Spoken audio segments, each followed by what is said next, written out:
But thank you for telling me that. I love that we have crosstalk. Look, I don't want Zan to get in trouble, especially not on Aiden Ross's fucking account. We might disagree on a lot of things, but there's that solidarity that people should not abuse copyright claims, right? I'm guessing it was Thumb Media. Okay, so wait, are you changing the content? What do you mean? No, we've got multiple things to cover. I was not trying to be rude. Wait, were you rude? M Nemesis, I didn't see you be rude. Did you be rude? I don't think that was too rude. I think that's okay. Yeah, exactly. We should definitely help each other out. So if I ever, can help, can return the favor, I would be happy to do that. Okay, so wait, about 5 seconds? 5 seconds? So, yeah, I mean, like, here's my question, though. Like, I don't know how hard Aiden's gonna go on this, because he did this shit to me, right? If you're talking about the Trump interview, Aiden Ross, he didn't take my stream down, but what he did is he took all the money that I made on that stream, all the ad money, right, is Aiden Ross's money now. He took it. Thumb Media LLC. Aiden Ross is butthurt that he and the Trumpster violated election laws and got caught doing it. Well, I'm like thinking, like, so did Zan get a strike or anything? Was there? It was just a takedown. It was like that temporary takedown thing, right? And he gets to go right back up as soon as he's not streaming it, right? Is that what we're talking about? I just got to make sure. I gotta make sure I know what we're talking about here. Yeah, copyright, right? But did he the question I got is, did he get a strike? A, right? And B, did he was he able to start the stream back up? Because that makes a huge difference. There's different things that YouTube does when it takes down your content. Sometimes they just take your money, like they did to me. It sounds like they did a little bit more to Xander Hall.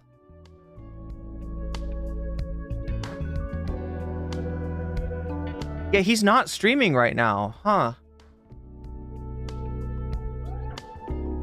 He ended... Wait. Oh, when his live is gone. No, wait, he's back. Xan is back. Okay, anyway. So he's good. Okay, Xan has been made whole, or sort of whole. I think Xan's gonna be all right. He's playing Minecraft. That's how I fucking found. That's what he was doing when I was a mod for Xander Hall.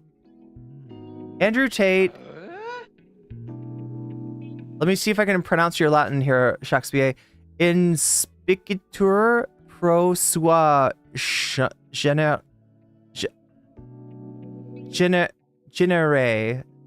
suo genere.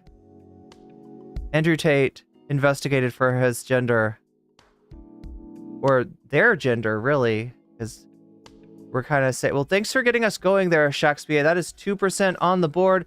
That is 2%. Oh my gosh. This one is changed to Andrew Tate. Transvestigation. It's gonna make it seem like we're the ones that are transvestigating, right? The fact that you're gumshoes, the fact that we're doing an investigation, right? People are gonna think that we are the ones initiating the transvestigation. Lot of good bonus content. True. Are you gonna be lonely today? I don't know. I have a feeling that once this gets going, it's gonna get going. So yeah, like I said, we're at 2% now, thanks to Shakespeare. If we get to 100% by the end of the content, which is going to be, yes, a little investigation into Trump and the leaks. There have been leaks. There have been hacks of Donald Trump, DJT. DJT has been compromised. The election website or the election infrastructure, whatever, his campaign has been compromised. Some stuff has come out. It's very early and it's sort of hard to tell what's what.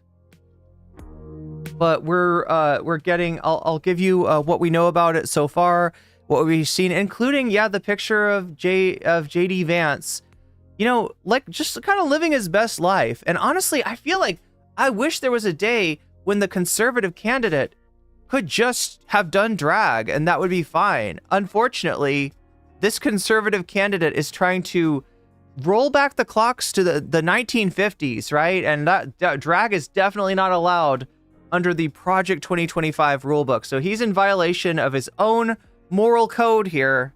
That is all, right? He didn't do anything wrong by going to a party, apparently, with a questionable wig. I don't know. I shouldn't say that, chat. That's mean. That's mean. That's mean. Anyway, we're not here to be mean. We're here to be nice. We got sugar and spice. And that's what NCC is made of. Yes.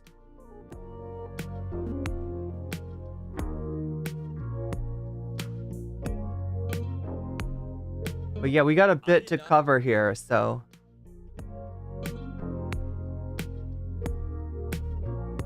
All right. Now, of course, this is not in the right order.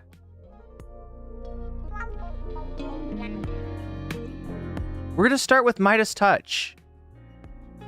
Right? And Midas Touch, if Midas Touch was a drag queen, would actually be called Midas Tuck.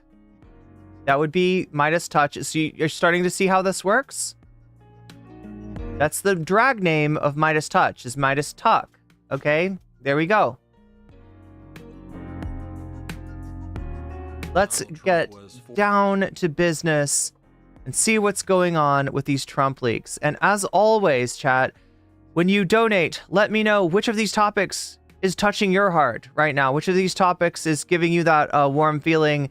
And I will put your money where your mouth is. And not only will you advance the dono goal and get us closer to that 100, that magical 100% that we have to get to actually unlock the bonus content, but you will also bring your topic into a greater likelihood of being the choice, right? You'll add whatever you donate to your topic as a percentage, and you'll help the topic of your choice win. So make sure to let me know. You can also say Vox Populi if you just want the voters to rule the day.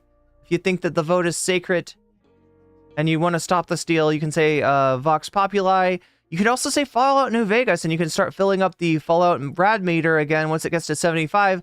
I will do another Fallout New Vegas stream. So that's how we're going. That's how it works. I think that we're ready to go. I think that we got to press certain buttons that are relevant. And I got to stop being such a... That's right. Don't be a dingus. No comment check. No comment dingus. All right. That there. And I think we're ready to go. Let's make this happen. Oh, it's so good to hear that sound. It's so good to hear that sound. The ad break is in progress. Yo, I forgot to let YouTube know. JD Vance's drag name is BJ Vance?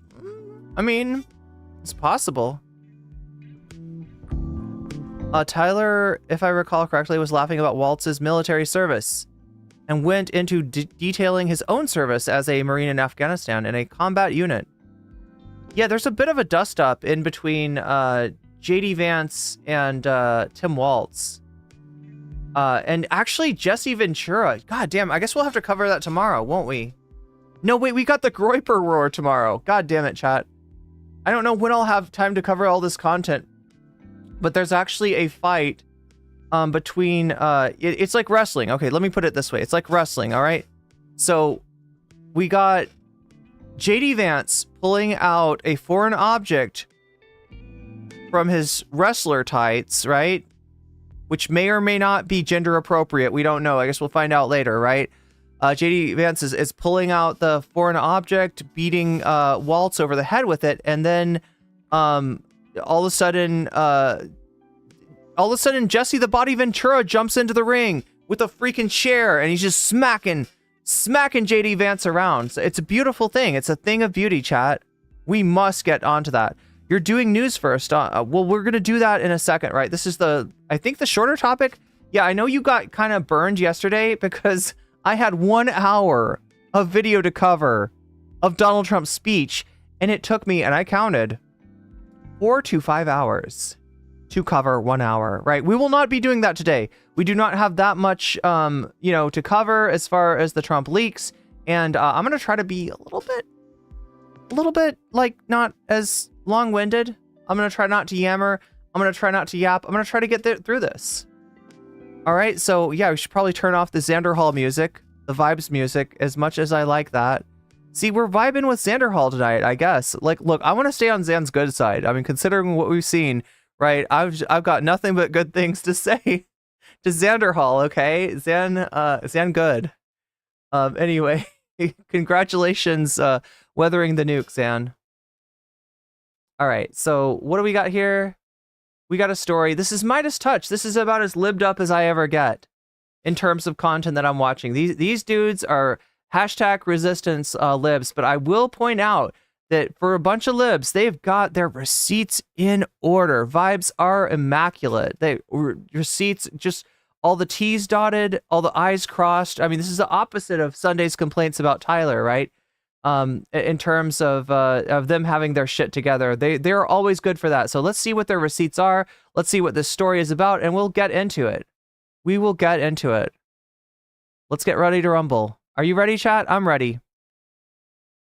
Let's make this happen. All right, what do you got for us, Midas Touch? Forced to admit, Midas Tuck. On Saturday that his campaign emails had been attacked. Donald Trump is blaming Iranian hackers. So chat, this happened apparently a while ago, right? This has happened a while ago. And Trump, it's like he's the guy that gets bitten by the zombie, but he doesn't say anything about it. All right? And you find out later that he was bitten by the zombie when he turns into a fucking zombie. Donald Trump is not somebody that you want on your zombie survival team. It's kind of what I'm saying. Waluigi, on the other hand, total comrade. Specific evidence of that yet. Donald Trump tried to cover up the fact that his campaign was hacked earlier this summer in July. He didn't go to the FBI. He didn't tell anybody at all. He didn't go to Microsoft. He took no action, tried to sweep it under the rug and cover it up. So why are we learning about it now? Because one of the hackers who was going by the alias Robert was sending internal Trump documents to... What if it's not an alias? What if this is like the worst hacker ever and they were just like, no, that's my real name. My name is Robert. Politico. And it's his first time hacking, chat. What are you going to do? Politico ran a story over the... Look, nobody told him that he had to have a elite hacker name, okay? Nobody told him that he has to, wait, what is it? Crash Overdrive or something? What is that thing from the... Is it from Hackers? Crash... Is it Crash Overdrive? Weekend, here's the exclusive. We received internal Trump documents from Robert.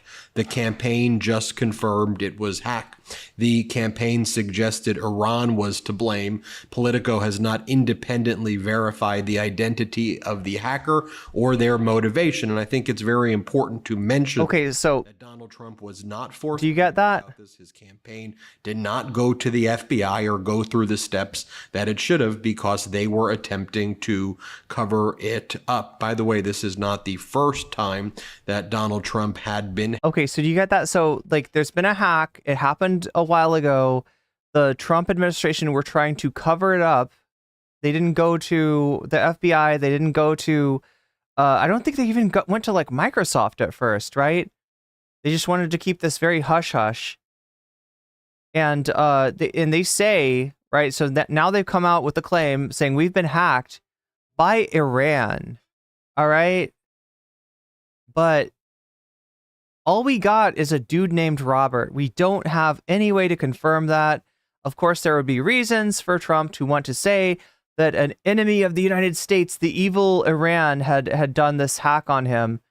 But there's no proof. There's no proof as of yet. So hacked. You'll recall back in 2020, a hacker hacked Donald Trump's Twitter account by guessing Trump's password was MAGA 2020, and that same his fucking password was MAGA 2020. Yeah, Iran, if you're listening, exactly. It's Melania. It's Melania. What's her name again? Melania? Is it Milan? It's Melania. Why? I get all of her. I got all of his family's names mixed up. Hacker had previously guessed a few years before that Donald Trump's password was "you're fired," and that's how that happened. Wait, so we got it was MAGA 2020. All right. And then you're fired previously to the, oh my God, really? MAGA 2020 exclamation. Oh, he put the exclamation. They'll never guess the exclamation point, folks. And that same Dutch hacker. The Dutch hacker, the Dutch. You got to watch out for the Dutch. They're very smart. They're very smart people. Very fierce people, folks. They hacked my password. It was MAGA 2020. How did they guess? How did they fucking guess?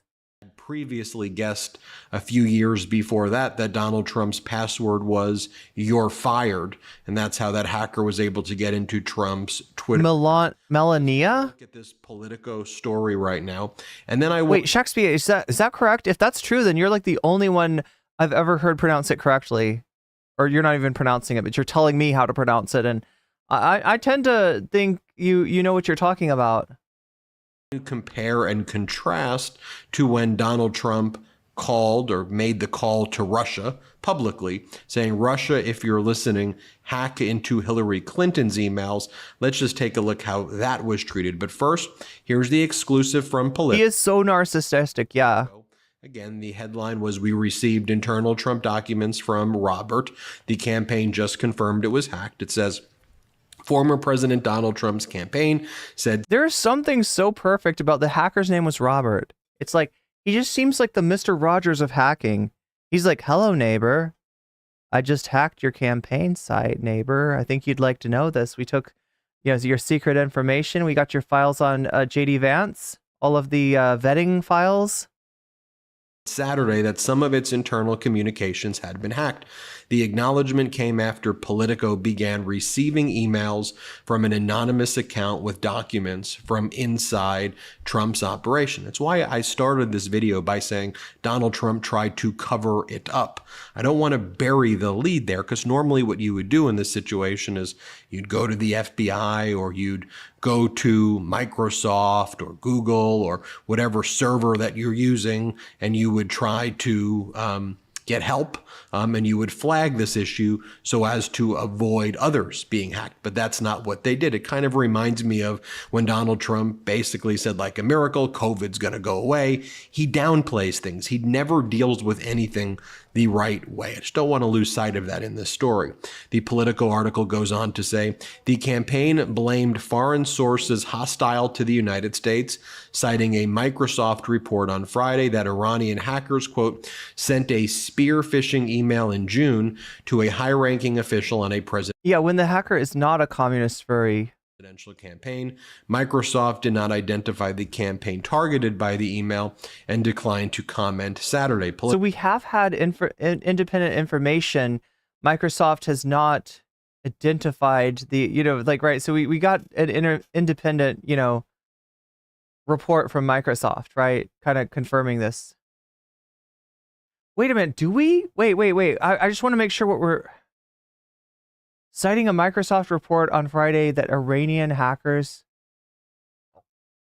Also, here's my question, right?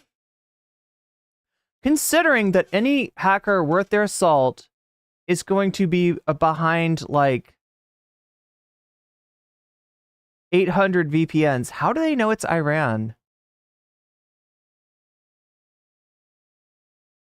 Politico has not independently verified the identity of the hacker or their motivation, and a Trump campaign spokesperson, Stephen Chung, declined to say if they had further information. So this is independently or possibly separately. We have a Microsoft report about an Iranian hacker sending a spear phishing email to high-ranking officials on a presidential campaign, not saying which one. And then apart from that, we got Trump saying, help, we've been hacked. We've been hacked. We've been pwned. They got pwned. Substantiating the campaign's suggestion that it was targeted by Iran. Quote, these documents were obtained illegally from foreign sources hostile to the United States, intended to interfere with the 2024 election and sow chaos throughout our democratic process, Chung said. On Friday, a new report from Microsoft found that Iranian hackers broke into the account of a high-ranking official on the U.S. presidential campaign in June 2024, which coincides with the close timing of Trump's selection of a vice presidential nominee. Chung declined to say whether the campaign campaign had been in contact with Microsoft or law enforcement about the breach.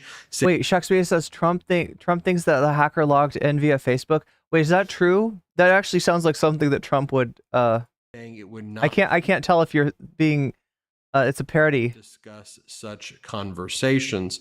On July 22nd, Politico began receiving emails from an anonymous account over the Don't get me started about the Dutch. I know, right? course of the past few weeks. The person who used an AOL email account and identified themselves only as Robert relayed what appeared to be internal communications from a senior Trump campaign official. A research dossier the campaign had apparently done on Trump's running mate, Ohio Senator JD Vance. Excuse me, chat. Did we dossier? Are we talking about a dossier? Are we dealing with a dossier? Are you telling me that Trump's got folders? Why would he have folders? Doesn't that imply that he's up to no good? I remember there was some streamer who was accused of having folders, and it was this huge controversy, and people were supposed to think she was really bad news and not work with her. Remember that? So she had folders, and they had names of streamers. So ostensibly there's all kinds of who knows what in there. She's collecting folders, chat. She's a bad lady. She does mean things. Was dated February 23rd, was included in the documents. The documents are authentic according to two people familiar with them and granted anonymity to describe the internal communication. Okay, I'm sorry. You're right, Aziz Sanchez. The only folders that anybody cares about are Vosh's tax folders, right? We don't remember the streamer from a few years ago and her folders. That no longer matters. We're more concerned with the contents of Vosh's folders. One of the people described the dossier as a preliminary version of Vance's vetting file. So with that being said, I just want to take a look. I mean, you heard what Stephen Chung said. This is an effort to interfere with the 2024 election. That's what Donald Trump's spokesperson said. By the way, this is the same spokesperson of Donald Trump who continued to just post Kamabla over and over again and did a weird Venn diagram, even though this is not. Did she say Kamabla? I thought she said Kamambla or something. I thought he was trying to make it like a Nambla joke. I thought he was trying to somehow. How Venn diagrams work, going Kamabla, and then just repeating Kamabla over and over again. This is the same spokesperson who told Shady Vance to go up. Shady Vance. To smell. Shady fucking Vance. Wait, what? What? Who is? And then just repeating Kamabla over and over again. This is the same spokesperson who told Shady Vance to go on. Did he say Shady Vance? I swear to God, he said Shady Vance. I thought he... Did he say... I think he said Shady Vance. But to smell Kamala's airplane? So that you could say that she's... Oh my God, you know what they're doing? They got into JD Vance and Donald Trump's head. Okay, especially JD Vance. They really got into their heads now, right? They are you know what they've been up to in the last few days, right? I've heard stories of a campaign to say that Tim Walz guzzles horse cum, gargles every morning with horse cum. Because they were like, is that what we're doing? Is this what we're doing? Right? They said that I fucked the couch. Maybe Tim Waltz, he likes to enjoy a little horse penis, right? A little excretion from the tip of the horse's. Oh my God, chat! Like this is what they're doing now. This is what they're doing, and then like now we've got like go on our plane, and then you can go in there and you can be like, you know what? It smelled really bad. I don't know what that was. I don't know what that smell was, but it smells awful. Kamala, she smells terrible. Is that really where they're going? They're trying to do they're trying to force a meme, right? Because that's what that was. The thing about the couch was a meme. All right.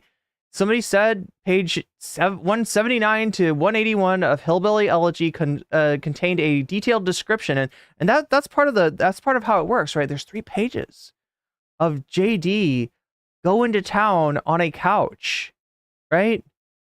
And it's just somehow believable. And that happened, and that worked, right? That is not a forced meme. That is a meme That is an organic meme in the wild, naturally occurring meme, as opposed to the forced meme of maybe Tim Walz guzzles horse, who knows what, right? Or maybe Kamala's plane smells badly. Board Air Force Two. He ate and roast Kamala's plane to smell Vice President Kamala Harris's plane to see if it smells. So, that's who Stephen Chung is, and he makes deranged comments every single day. That's Chung. But I want to share with you back in 2016, remember what Donald Trump said. He said, Russia, if you are listening, find those emails. Here's what Donald Trump said back then. Play this clip. Russia, if you're listening, I hope you're able to find the 30,000 emails that are missing.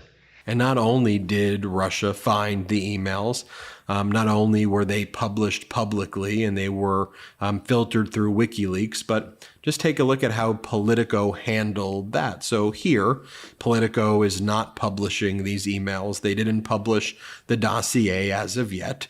But remember, back in 2016, Politico was live tweeting all of this stuff, or live posting the Podesta emails, Politico's coverage of the latest WikiLeaks dump of emails from Clinton campaign chair John Podesta. And so literally every day leading up to the election, there was a Politico live blog dedicated to publishing the hacked emails that Donald Trump requested Russia hack. And Politico and all of the corporate media continued to publish those every single day, like literally up until the day of the election, every single day, post after post, with headlines like this. Clinton's team apparently inflated fundraising numbers after Benghazi hearing. Here are the anti-Clinton attacks her own team feared. DOJ official gave Clinton camp heads up about email filing. Donna Brazile leaked questions to Clinton before CNN debate with Sanders. So that's how Politico handled it back in 2016 when Donald Trump said, Russia, are you listening? And the way Donald Trump handled it as well is that was a major part of Donald Trump defeating Hillary Clinton when the corporate media published those emails every single day and started pushing those narratives against her. Donald Trump then invited to the White House on May 10th, 2017, Sergei Lavrov, the Russian foreign minister at the time, and the ambassador to the U.S., Sergei Kislyak. Those individuals were the top-ranking foreign affairs people for Vladimir Putin at that time. And then Donald Trump gave them classified information. You go, whoa, what? Don't bury the lead there, Ben. Wait, Kamala Toe? Oh no. I just got debated, chat. I just got debated. I just got debated like it was the top of the hour ad break, chat. That was not even the top of the hour. It's Crash Override. Crash Override from hackers from the 90s. I just got debated. And it's not even the top of the hour. The top of the hour on Twitch where you get that 3-minute ad break that's unskippable unless you've got a sub, right? Which you can get for $6 or for free or by being gifted one, but that only happens if you're active in the chat. He gave him classified information. Yeah, it's admitted that Donald Trump gave the Russians classified information in May of 2017, and then Donald. Oh no! Are they trying to go with the food thing, Moyanope? Are they trying to do with the she eats?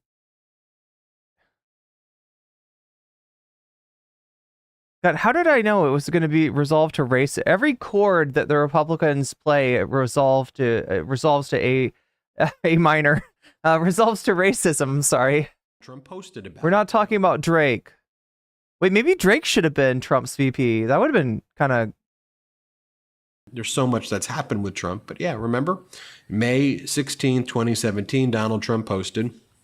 As president, I wanted to share with Russia at an openly scheduled White House meeting, which I have the absolute right to do, facts pertaining to terrorism and airline flight safety, humanitarian reasons. Plus, I want Russia to greatly step up their fight against ISIS and terrorism. And by the way, you'll recall that Donald Trump met with Kislyak and Lavrov without anyone else present, no U.S. interpreter present, just a Russian interpreter. Trump, Lavrov, Lavrov and Kislyak, and that's just them who met privately. That's very unprecedented that you wouldn't have anybody with Donald Trump like that. What do you think they were talking about then? Then you had Donald Trump in Helsinki. So after Putin and Russia hacked the emails and interfered with the 2016 election, this is what went down in Helsinki. Okay, so this is Midas Touch, and like I said, they're pretty libbed up, and they are bringing up the fact that that Trump very much celebrated and cheered for and asked for, Russian interference when he heard about like Russian hackers. He was like asking them to go after Hillary's emails, etc. Right, and that now when it's his campaign getting hacked, he's like a birthday boy, right? That's true. But also, Politico had like deep coverage of the hacked materials from the Clinton campaign. Politico was going hard on that shit. And let's just take a look. Let's Let's read the Politico article while we're here. All right. So here we go. We received internal Trump documents from Robert. The campaign confirmed it was hacked. Former President Donald Trump's campaign said Saturday that some of its internal communication had been hacked. The acknowledgement came after Politico began receiving emails from an anonymous account with the documents from inside Trump's operation. The campaign blamed foreign sources hostile to the United States, citing a Microsoft report on Friday that Iranian hackers sent a spear phishing email in June to high-ranking officials on a presidential campaign. Microsoft did not identify the campaign targeted by the email and declined to comment Saturday. Politico has not independently verified and identified the identity of the hacker or their motivation. And a Donald Trump spokesperson, Steve Chung, that's the guy that said smell Kamala's plane, declined to say if they had further information substantiating the campaign's suggestion that the target was Iran. So again, we don't have any proof of this. This is what Trump campaign and no one else is saying. These documents were obtained illegally from foreign sources hostile to the United States. So yeah, they're being the birthday boy here. What? I'm a birthday boy. Don't hit me, right? They're fucking with people, and then when people fuck back, right, they're like, don't take my you can't publish the documents. Those documents were hacked. That's illegal. That's illegal. Oh my God. Trump bitching about anything being illegal. It's kind of wild, right? Intended to interfere with the 2024 election and sow chaos through the democratic process, Chung said. On Friday, a new report from Microsoft found that Iranian hackers broke into an account of a high-ranking official on the U.S. presidential campaign in June 2024, which coincided with the close timing of President Trump's selection of the vice presidential nominee. Chung declined to say whether the campaign had been in contact with Microsoft or law enforcement about the breach, saying that it would not discuss such conversations. On July 22nd, Politico began receiving emails from an anonymous account. Over the course of the past few weeks, the person who used an AOL, this is like my parents' chat. That's like my parents' email. Like, right? How does anybody still, I don't even know if they still have, I'm sure they've moved on. Right? But like, that's an AOL email? I didn't realize AOL was still around. Account and identified themselves only as Robert. So yeah, boomer hacker named Robert, probably his real name. Again, it's his first hack, Chad. It's his first hack. You gotta forgive him. All right. This is literally his first rodeo. Okay. Relayed what appeared to be an internal communication from senior Trump campaign officials. The research dossier said a research dossier the campaign had apparently done on Trump's running mate, Ohio Senator JD Vance, JD Shady Vance, right? Which was dated February 23rd, included in the documents. The documents were authentic, according to two people familiar with them, and granted anonymity to describe internal communications. One of the people described the dossier as a preliminary version of JD Vance's vetting file, right? The research dossier was 271 pages, okay? So chat, there's 271 pages out there. One Great Earth, thank you for the raid. Welcome in. Welcome raiders, welcome streamer. How you doing? What's up, Adrian? Good to see you. So yeah, this is like potential. There's 271 pages out there. All right. And I want to know what's in them. But Politico, for once, has all of a sudden turned ethical or ethical. I don't even know. Right. But like this is like in contradiction to the way they handle the Clinton hacks. Right. This is like the opposite of how they handled the Clinton hacks. Publicly available information about Vance's past record and statements with some, such as his past criticisms of Trump, identified in the document as potential vulnerabilities. You think so? The person also sent a research document about Florida Senator Marco Rubio. What did he call him? Like little Marco? Marco the boy or something like that? I don't remember. I think he was commenting on Marco's like baby face or something. Who was also a finalist for the vice presidential nomination. Yeah, two people that have said some bad stuff about Trump, right? The person said they had a variety of documents from Trump's legal and court documents on to internal campaign discussions. Asked how they obtained the documents, the person responded, this is Robert, I'm guessing, I suggest you don't be curious about where I got them. Any answer to this question will compromise me, and also, you said your name was Robert, and that's where we start with in the investigation. Also, legally restricts you from publishing them. The scope of the information obtained by the hacker is unclear, but it represents a major security breach for Trump's campaign, probably because their password was something like Trump 2024. Last month, reports emerged that of U.S. intelligence community receiving increasing evidence suggesting Iran is working on a plot to unalive Trump in retaliation for his decision to order the assassination of Iranian military officer Qasem Soleimani in 2020. There is no indication that the shooter who targeted Trump at the rally last month was connected to the plot. In his statement Saturday, Chung pointed to the report, saying, the Iranians know that President Trump will stop their reign of terror. Oh my God, fucking Chung. This guy is too much. This is the guy that said, go into Kamala's plane and smell it. So you can say that her plane, smells like whatever.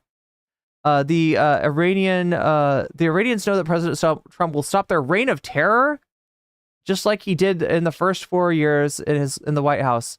Iranian government officials could not immediately be reached for comment. In 2016, the top Democratic Party officials were hacked ahead of the presidential election.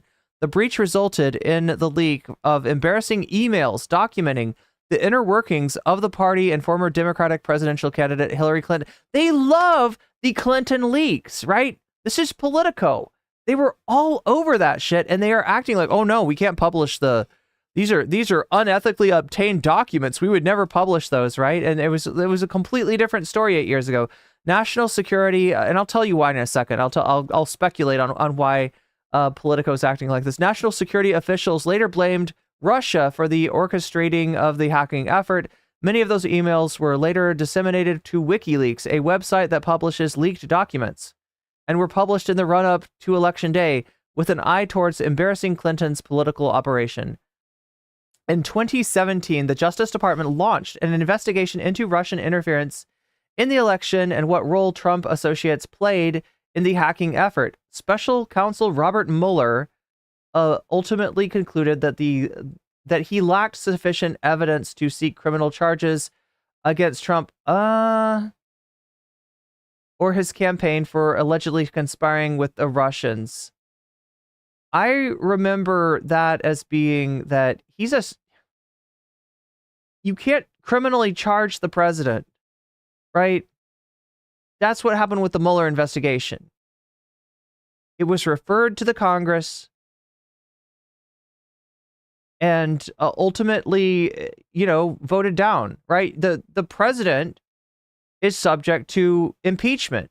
Should the House first vote to pass articles of impeachment and the Senate then ratify those articles by, I think, like a supermajority, right? That's how a president can be potentially prosecuted or removed for office. Saving that, there's no remedy. There is no remedy for a criminal president. So yeah, I don't know. It feels like Politico is very much giving the same narrative that you would hear for Trump of there's no collusion. There was no collusion, folks. It was Russia, Russia, Russia. The Russia hoax. It's a rigged witch hunt, right? However, he described a Trump campaign that encouraged the hack and was eager to capitalize on the materials. And he described significant efforts by Trump and some allies that hampered investigations, ability to obtain key communications and testimony that might have shed more light on it. There we go. That's the Politico article. That is all that Politico gave us. They received 271 pages on JD Vance, maybe more on Marco Rubio, right? And unlike 2016, when they were super eager to talk about all of the Hillary, all the, hacked materials on Hillary, they're pretty mum about this. So anyway, let's get back to the video. Just to remind you, play the clip. My first question for you, sir, is who do you believe? My second question is, would you now, with the whole world watching, tell President Putin, would you denounce what happened in 2016, and would you warn him to never do it again? So let me just say that we have two thoughts. You have groups that are wondering why the FBI never took the server. Haven't they taken the server? Why was the FBI told to leave the office of the Democratic National Committee? I've been wondering that. I've been asking that for months. So he's like, no, I'm super glad that Cozy Bear hacked the Hillary campaign, right? When the shoe's on the other foot, you get a completely different reaction, right? These people, the Trump campaign, they are birthday boys. They are cry bullies, right? They are victims right now. We got hacked. Oh my God, how dare you publish the hacked materials? Oh my gosh, that was illegally obtained, right? And then here it's like Trump begging Putin, begging, Russia's hacking infrastructure. I don't know what else to call them, right? To go after the Hillary emails, and a completely different story when it comes to their campaign materials. Months, and I've been tweeting it out and calling it out on social media. Yo, Margaret Thatcher in chat, welcome. The server. I want to know, where is the server? And we don't get that many big name neolibs in here, right? Sometimes we get Jordan Peterson, some IDW people, very few neoliberals in chat. We've never had Obama, we've never had Hillary, we've never had Reagan, the great Ronald Reagan. What is the server saying? With that being said, all I can do is ask the question. Wait, is Stream Elements doing stuff?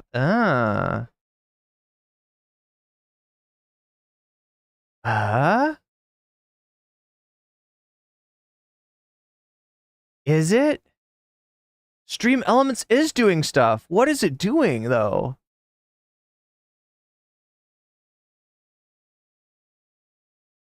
I mean, it's doing good stuff, right? People came to me, Dan Coates came to me, and some others. They said they think it's Russia. I have President Putin. I have President Putin? No, he has you. It's not Russia. I will. Oh my God. Okay, well, investigation over. I asked Putin. He said it's not them. I'll say this. I don't see any reason why it would be, but I really do want to see the server.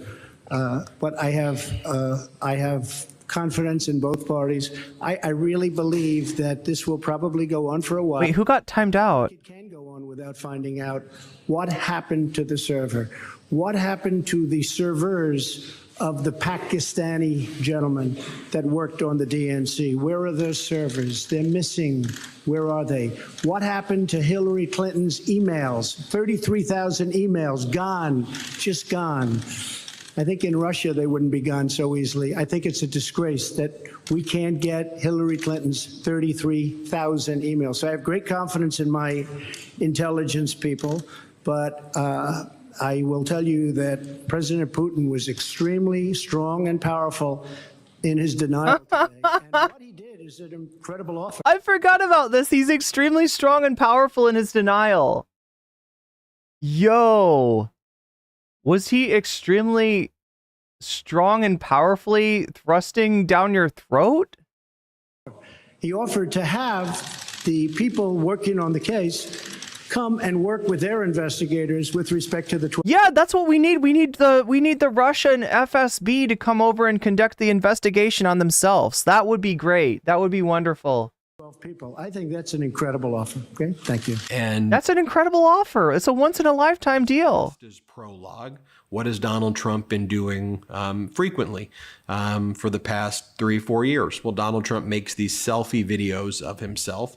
And in these videos, he talks about disbanding NATO, pulling the U.S. out of NATO, and that he says Russia isn't a threat and the bigger threat to the U.S. are Americans than the Russians, and that he wants to remove America from NATO. Just so you can see, I mean, here's the video of Donald Trump saying that. At home, the State Department, the defense bureaucracy, the intelligence services, and all of the rest need to be completely overhauled and reconstituted to fire the deep staters and put America first. We have to put America first.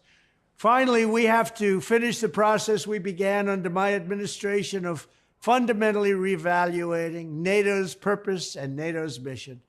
Our foreign policy establishment keeps trying to pull the world into conflict with a nuclear-armed Russia based on the lie that Russia represents our greatest threat. But the greatest threat to Western civilization today is not Russia.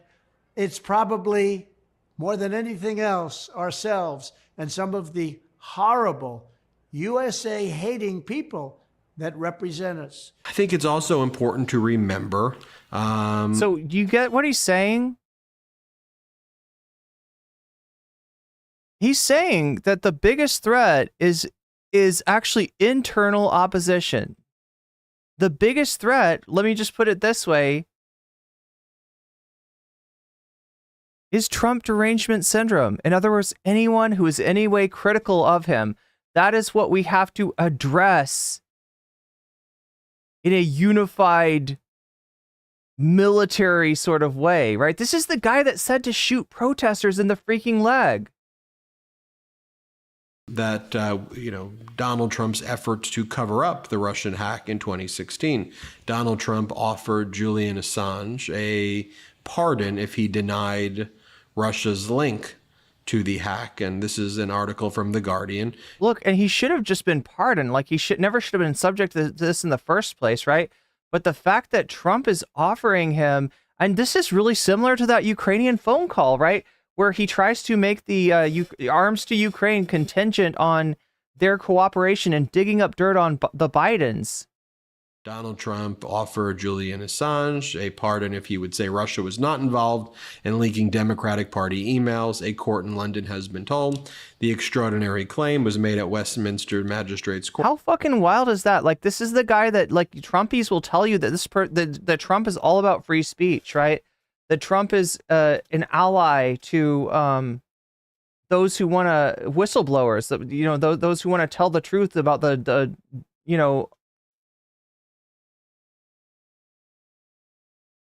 secret government proceedings, right? And here he is, like, saying, "Yeah, I will grant you a pardon if you do what I say." This is Trump. This is how he's conducted his whole life, right? He acts like a mafia boss. Before the opening next week of Assange's legal battle to block attempts to extradite him to the U.S., where he faces charges for publishing hacked documents. That was back in February 19th of 2020. Look, I think it's important we take this hack very seriously.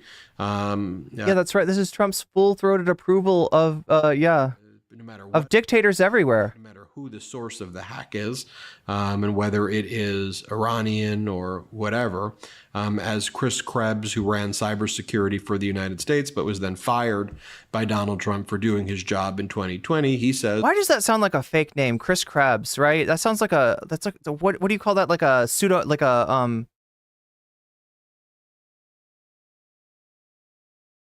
like a name that somebody goes by that's not... What do you call that, chat? Buckle up, confirmed hack and leak of Trump campaign sensitive documents. Alias. It sounds like an alias. Initial response by campaign suggests foreign sources, coinciding with Microsoft's alert from this past week and the ODNI Gov alert of the week before. Someone is running the 2016 playbook. Expect continued efforts to stoke fires in society and go after election systems. 95% of votes on paper ballots is a strong resilience measure combined with audits, but chaos is the point. And, I think the other point that I just want to share with you, though, is this is how corporate media covered things when the hack took place with Hillary Clinton in 2016. I think that's just important to point out. And how did Donald Trump handle it? What was Donald Trump doing? How did he reward the Russians? How was he trying to cover it up? And once again, Donald Trump was not forthcoming about this. This came out because Politico, after getting all of these documents, went and requested comment from Trump. But Trump didn't transparently say that there was a hack.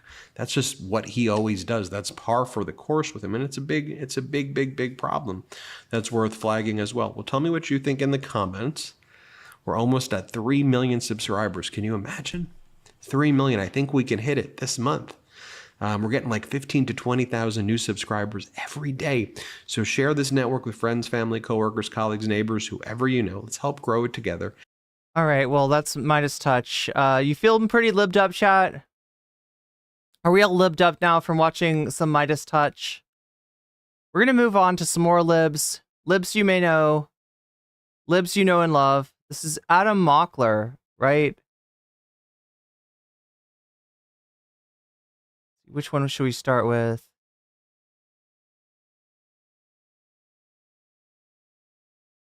This one, how about? The number one threat facing our country today is... Oh crap, that's, maybe we don't want to... Breaking news, we just there we go. received a report from Politico that claims that the Trump campaign has been hacked by Yeah, chat, this is friend of the VOD, Adam Mockler.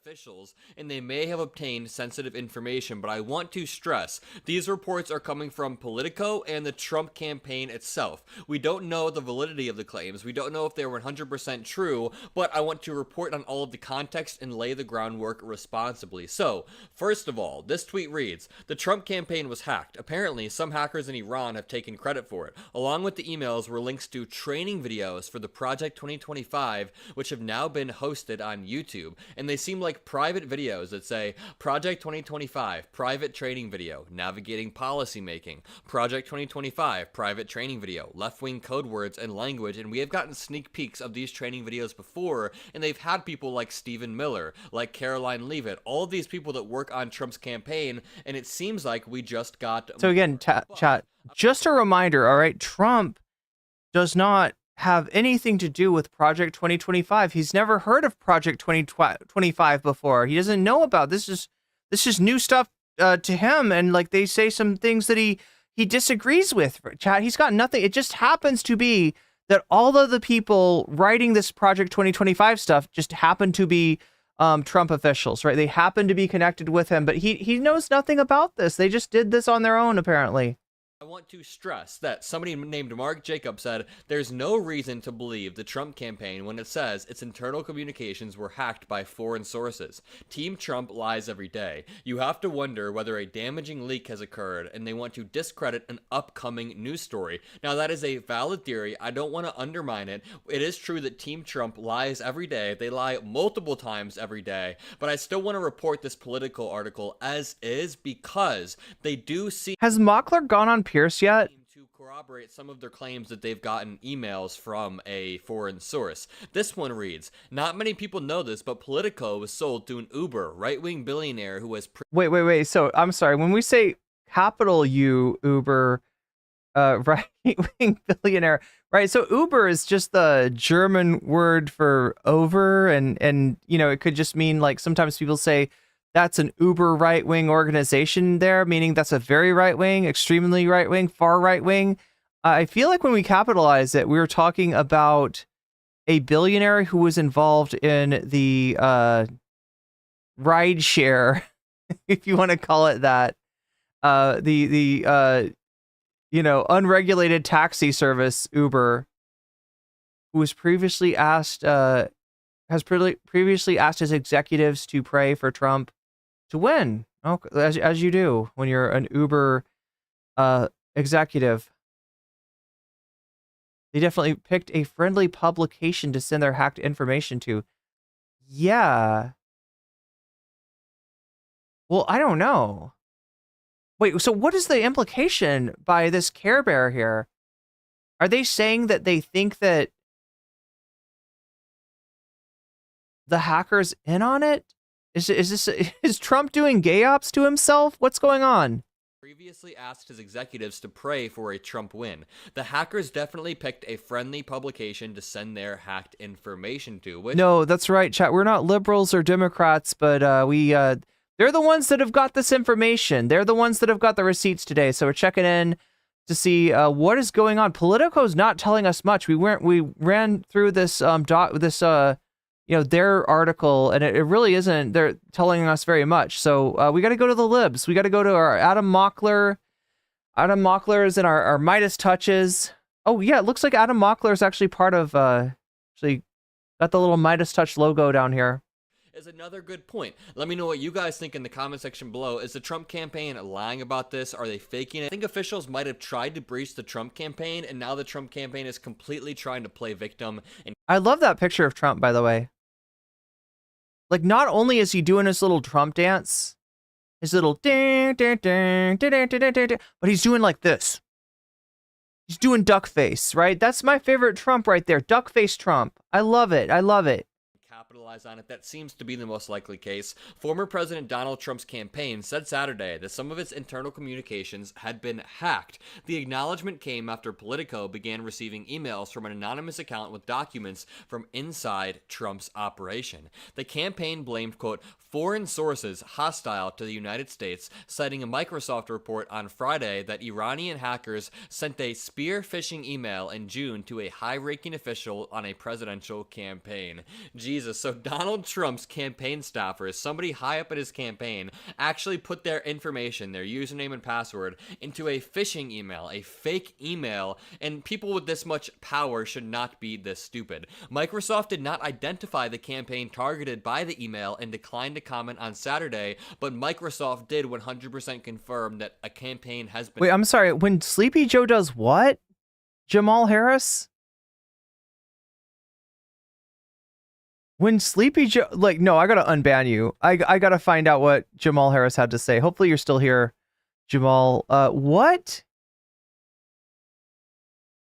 What are you yapping about? When Sleepy Joe does what? Nobody bats an eye. I'm curious. All of a sudden, the election was hacked? You don't know what we're talking about.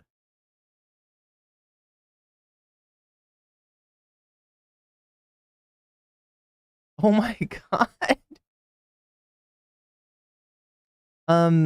They got my secret weapon in here. Okay, sorry. Like, I do, because motherfuckers will be on Trump's dick about... What? Wait, sorry. Okay, on his dick in a bad way. Okay, I'm sorry. When you say on Trump's dick, I imagine like the way that MAGA is on Trump's dick, right? But you're talking about like kind of the reverse of that, right? That's called on his nuts, Jamal. You need to get your male anatomy, straight, right? That's on the nuts when it's in a bad way. It's on the dick when it's in a good way, all right? You got that? But I'm just trying to understand what you think is happening. We're not talking about hacking elections.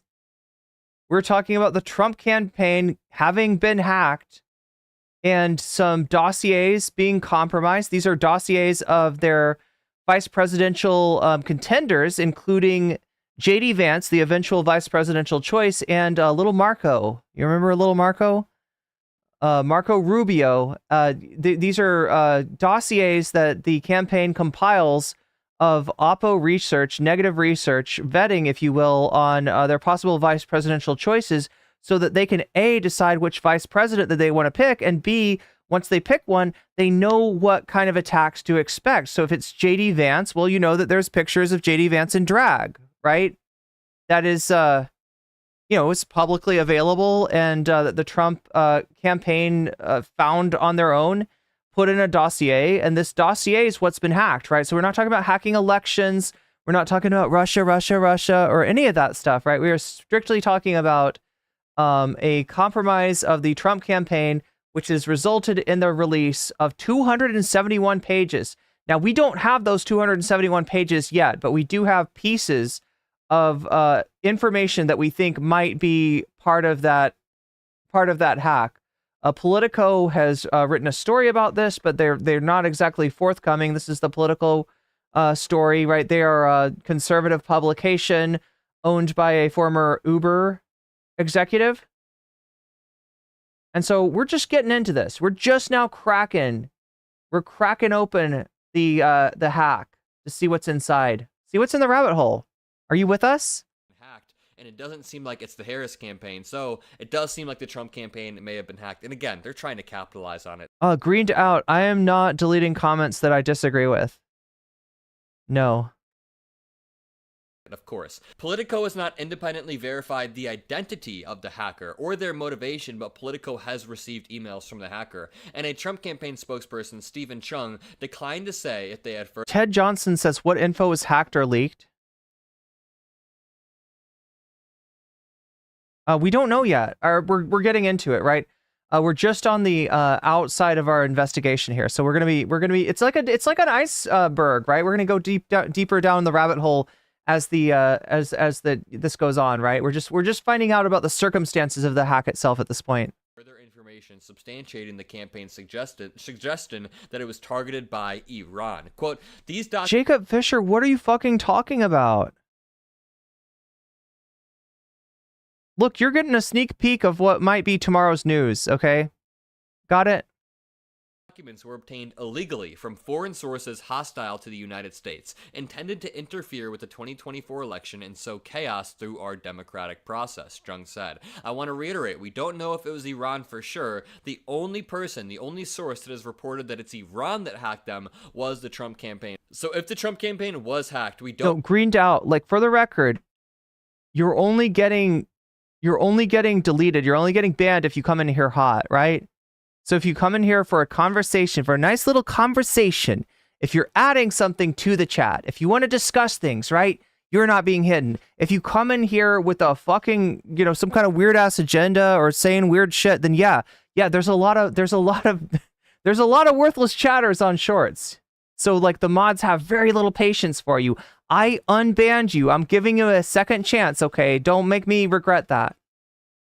Don't know if it was Iran for sure. Chung declined to say whether the comment had been in contact with Microsoft or law enforcement about the breach, saying it would not discuss those conversations. On July 22nd, Politico began receiving emails from an anonymous account over the course of the past few weeks. The person, who used an AOL email account and identified themselves only as Robert, relayed what appeared to be internal communications from a senior Trump campaign official. The campaign had apparently done on Trump's running mate, Ohio Senator JD Vance, which was dated February 23rd, that is a while back, was included in the document, so this seems legit. The documents are authentic, according to two people familiar with them and granted anonymity to describe internal communications. One of the people described the dossier as a preliminary version of Vance's vetting file. The research dossier was a 271-page document based on publicly available information about Vance's past record and statements, with some, such as his past criticisms of Trump, identified in the document as potential vulnerabilities. To say... Okay, so right now we're just reading, this is Adam Mockler rereading. We've kind of been through this, though. We don't need Adam Mockler to help us read the Politico article. He is adding in his little bits here. Anyway, chat, I feel like this is some low-tier stuff.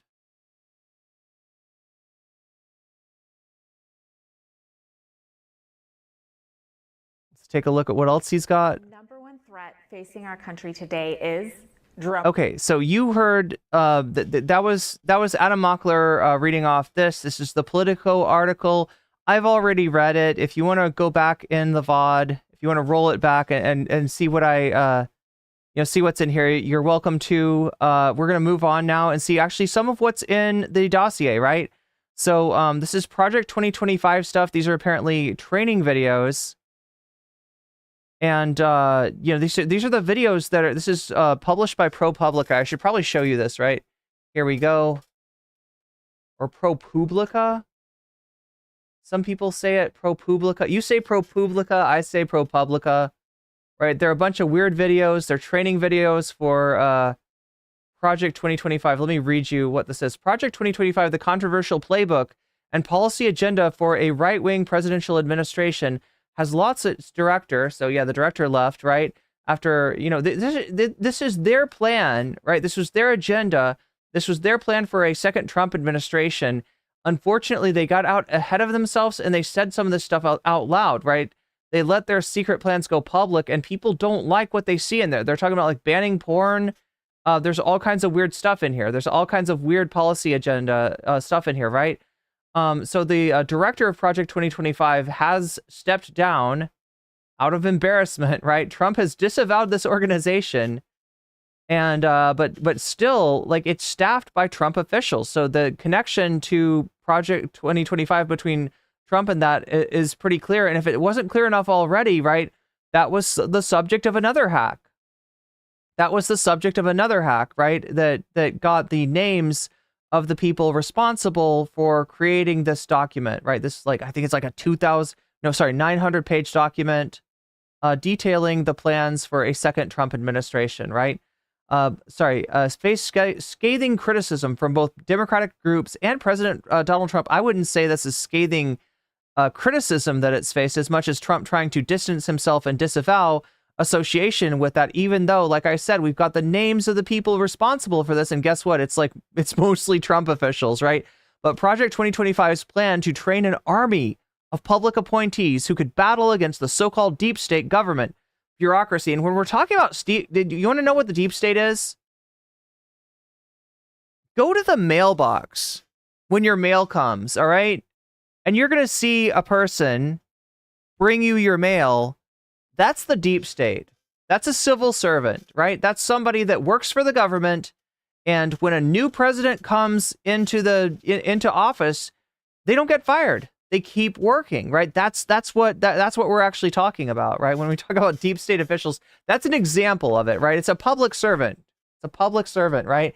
And some of these public servants, I guess, sort of got in the way of Trump's plans in his first administration. So a big part of what Project 2025 is about is pushing them out of the way, and even firing them, replacing them with Trump sycophants. And I'm not talking about your mail delivery person, right? But other people that are civil servants in the government, right? That's the deep state. On behalf of a future Trump administration remains on track, one centerpiece of the program is dozens of never-before published videos created for Project 2025's Presidential Administration Academy. So they are training people with these videos. The vast majority of these videos, 23 in total, totaling more than 14 hours of content. God damn, chat, we got some content. We got some content here, right? Were provided to ProPublica and documented by a person who had access to them. The Project 2025 videos coach future appointees on everything from the nuts and bolts of governing to how to outwit bureaucrats, right? How to outwit public servants. There are strategies for avoiding embarrassing Freedom of Information Act disclosures and ensuring that conservative policies aren't struck down by quote-unquote left-wing judges. Some of the content is routine advice that any incoming political appointee might be told. Other segments of the training offer guidance on radically changing how the federal government works and what it does. In one video, Bethany Kozma, a conservative activist and former deputy chief of staff, let's see if we can find Betty. Is this Betty? It's not telling us. One of these people are Betty is Betty. Anyway.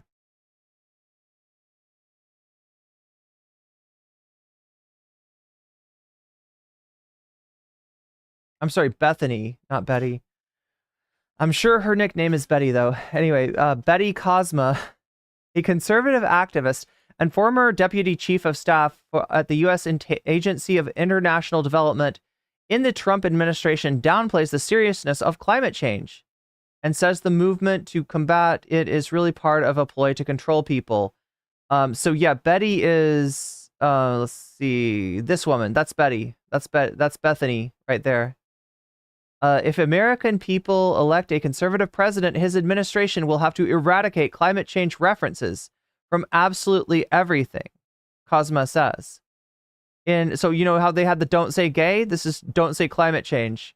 In the same video, Kozma calls the idea of gender fluidity. Why do they always focus on gender fluidity? It's like the weirdest thing.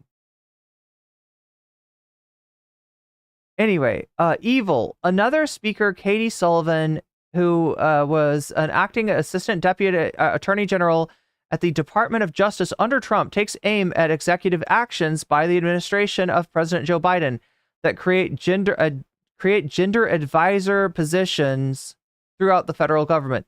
The goal, Biden says, wrote in one order was to advance equal rights and opportunities regardless of gender and gender identity. Sullivan says the position has to be eradicated, as well as all task force, the removal of all equity plans from all websites, a complete rework of the language in internal and external policy documents, and grant applications. Trump tried to distance himself from Project 2025, falsely saying that he knew nothing about it and had, quote unquote, no idea who was behind it. It's his people. In fact, it's literally Trump officials, right? In fact, he flew on a private jet with Kevin Roberts, president of the Heritage Foundation. That is the organization mainly responsible, right, which leads Project 2025. And in 2022 speech at the Heritage Foundation event, Trump said, "This is a great group, and they're going to lay the groundwork and detail plans for exactly what our movement will do and what your movement will do when the American people give us a colossal mandate." It's not looking so good right now, Trump. To save America. They're withdrawing that mandate as we speak, right? Kamala is way up in the polls. We'll look at that in a second, right? A review of the training videos shows that the 29 of 36 speakers have worked for Trump. So 29 of the 36 people on these videos have worked for Trump, have been employed with Trump or the Trump administration on his 2016 to 2017 transition team in the administration or on his 2024 re-election campaign. The videos appear to have been recorded before before the resignation 2 weeks ago of Paul Dance, the leader of the 2025 project, and they are a reference to the project's website, the Heritage Foundation. And the reason it's called Project 2025 is that's when the new president takes office, in 2025. So that's the explanation for that. The Heritage Foundation said in a statement that at the time that Dance's resignation would be the end of Project 2025's policy-related work, but that its collective effort to build personnel apparatus for policymakers at all levels, federal, state, and local, will continue. The Heritage Foundation and most of the people who appear in the video cited in the story did not respond to ProPublica's repeated requests for them to comment. Of course they didn't. Caroline Leavitt, a spokesperson for the Trump campaign who features in one of the videos, said, as our campaign leadership and President Trump have repeatedly stated, Agenda 47 is the only official policy agenda for our campaign. Project 2025's 887, I'm sorry, chat, it's 887 pages, not 900, I lied. Mandate for Leadership document lays out a vast array of policy and governance proposals, including eliminating the Department of Education, slashing Medicaid. That is, if you don't make much money, that is what pays for your medical care, right? So cutting people off from being able to get medical care. That's what we're talking about here. Reclassifying tens of thousands of career civil servants so that they could be more easily fired and replaced. Giving the president greater power to control the DOJ, that is the Department of Justice. So in other words, the thing that Trump was worried about, Trump was spreading panic about in terms of saying that Biden was weaponizing the Department of Justice, there are guardrails in place to make sure a president doesn't do that. Part of what Project 2025 seeks to do is to undermine those guardrails. So the thing that he's accusing Biden of doing, he's trying to do, right? And further restricting abortion access. Democrats and liberal groups have criticized the project's policy agenda as extreme and authoritarian, while pointing out that many connections between Trump and the hundreds of people who contribute to the project. Trump's attempts to distance himself from Project 2025 have always been disingenuous, said Noah Bookbinder, president of the watchdog group Citizens for Responsibility and Ethics in Washington. The discovery of the vast majority of speakers in Project 2025 training videos are alumni of the Trump administration, or have other close ties to Trump's political operation is unsurprising. Further evidence of the close connection there. Several speakers in the videos acknowledged that the Trump administration was slowed by staffing challenges and the inexperience of its political appointees. That is one thing that saved America, right, from disaster, was the incompetence of Donald Trump, right? You should have a president that's competent. You should have a president that's making decisions that are in the interest of people in the country. Instead, you had a president who was incompetent, but that was a good thing, right? Because the decisions that Trump was making were in no one's interest but his own. And they offer lessons learned from their stumbles. Some of the advice appears to be at odds with conservative dogma, including suggestions that the next administration may need to expand key government agencies to achieve the larger goal of slashing federal regulations. Yeah, because at the end of the day, small government is just a talking point. Conservatives don't really believe in it. Conservatives want small government when it comes to regulation of industry, and large government when it comes to regulation of your life. When it comes to banning porn, they want large government, all right? Rick Dearborn, who helped lead Trump's 2016 transition team and later served as the White House Deputy Chief of Staff, recalled in one video how tough it was to find people to fill key positions in the early days of the administration. Yeah, that's because they want people that are loyal to Trump, but also able to do their jobs. And unfortunately, the people that are loyal to Trump aren't really able to do much of anything. They're kind of clowns, as you saw in the attempt to steal the election after he lost it, right? The kind of like legal team that he put together. The personnel part of Project 2025 is quote unquote so important to the next president, Dearborn said. Establishing all of this, providing the expertise, looking at a database of folks that can be part of the administration, talking to you like we are right now about what is a transition about, why do I want to be engaged in it, and what may be my role. That's a luxury we didn't have, referring to the database of potential political appointees. Dan Huff, a former legal advisor in the White House Presidential Personnel Office under Trump, says in another video that future appointees should be prepared to enact significant changes in American government and be ready to face blowback when they do. If you're not on board with helping implement a dramatic course correction because you're afraid it'll damage your future employment prospects, it'll harm you socially, look, I get it, Huff said. That's a real danger. So they're warning people that are coming in, right? We're going to ask you to do some bad things. We're going to ask you to do some unethical things, right? And if you're worried about your future employment, maybe this is not the right job for you. If you're worried about your friends abandoning you because you're part of this corrupt authoritarian takeover of the government, maybe, pass on this opportunity. That's a real danger. It's a real thing, but please do us a favor and sit this one out. So anyway, they only want people that are willing to completely comster their reputation. Role, climate change. Not Russia, not China, not AI, climate change. I gotta wonder, what is up with this glitch? Is there a glitch in the Matrix here? This is some weird It looks like we got some insider Project 2025 videos from the hack that may have struck Donald Trump's campaign. Now, Trump and his campaign came out yesterday claiming that they had been hacked by Iranian officials and that sensitive information had been obtained. And I made a video breaking this all down, and I explained how not all of the claims had been substantiated. For example, we don't know exactly who hacked the Trump campaign. They could be making up the part about Iran, but Microsoft did come out and say, yeah, a top political official did get hacked, and it doesn't seem like it was the VP Harris campaign. They haven't said anything about it. And then Politico released an article saying that they got certain information. But this article from ProPublica is titled Inside Project 2025's Secret Training Videos. And this comes at a time when Donald Trump and his campaign are desperately trying to distance themselves from Project 2025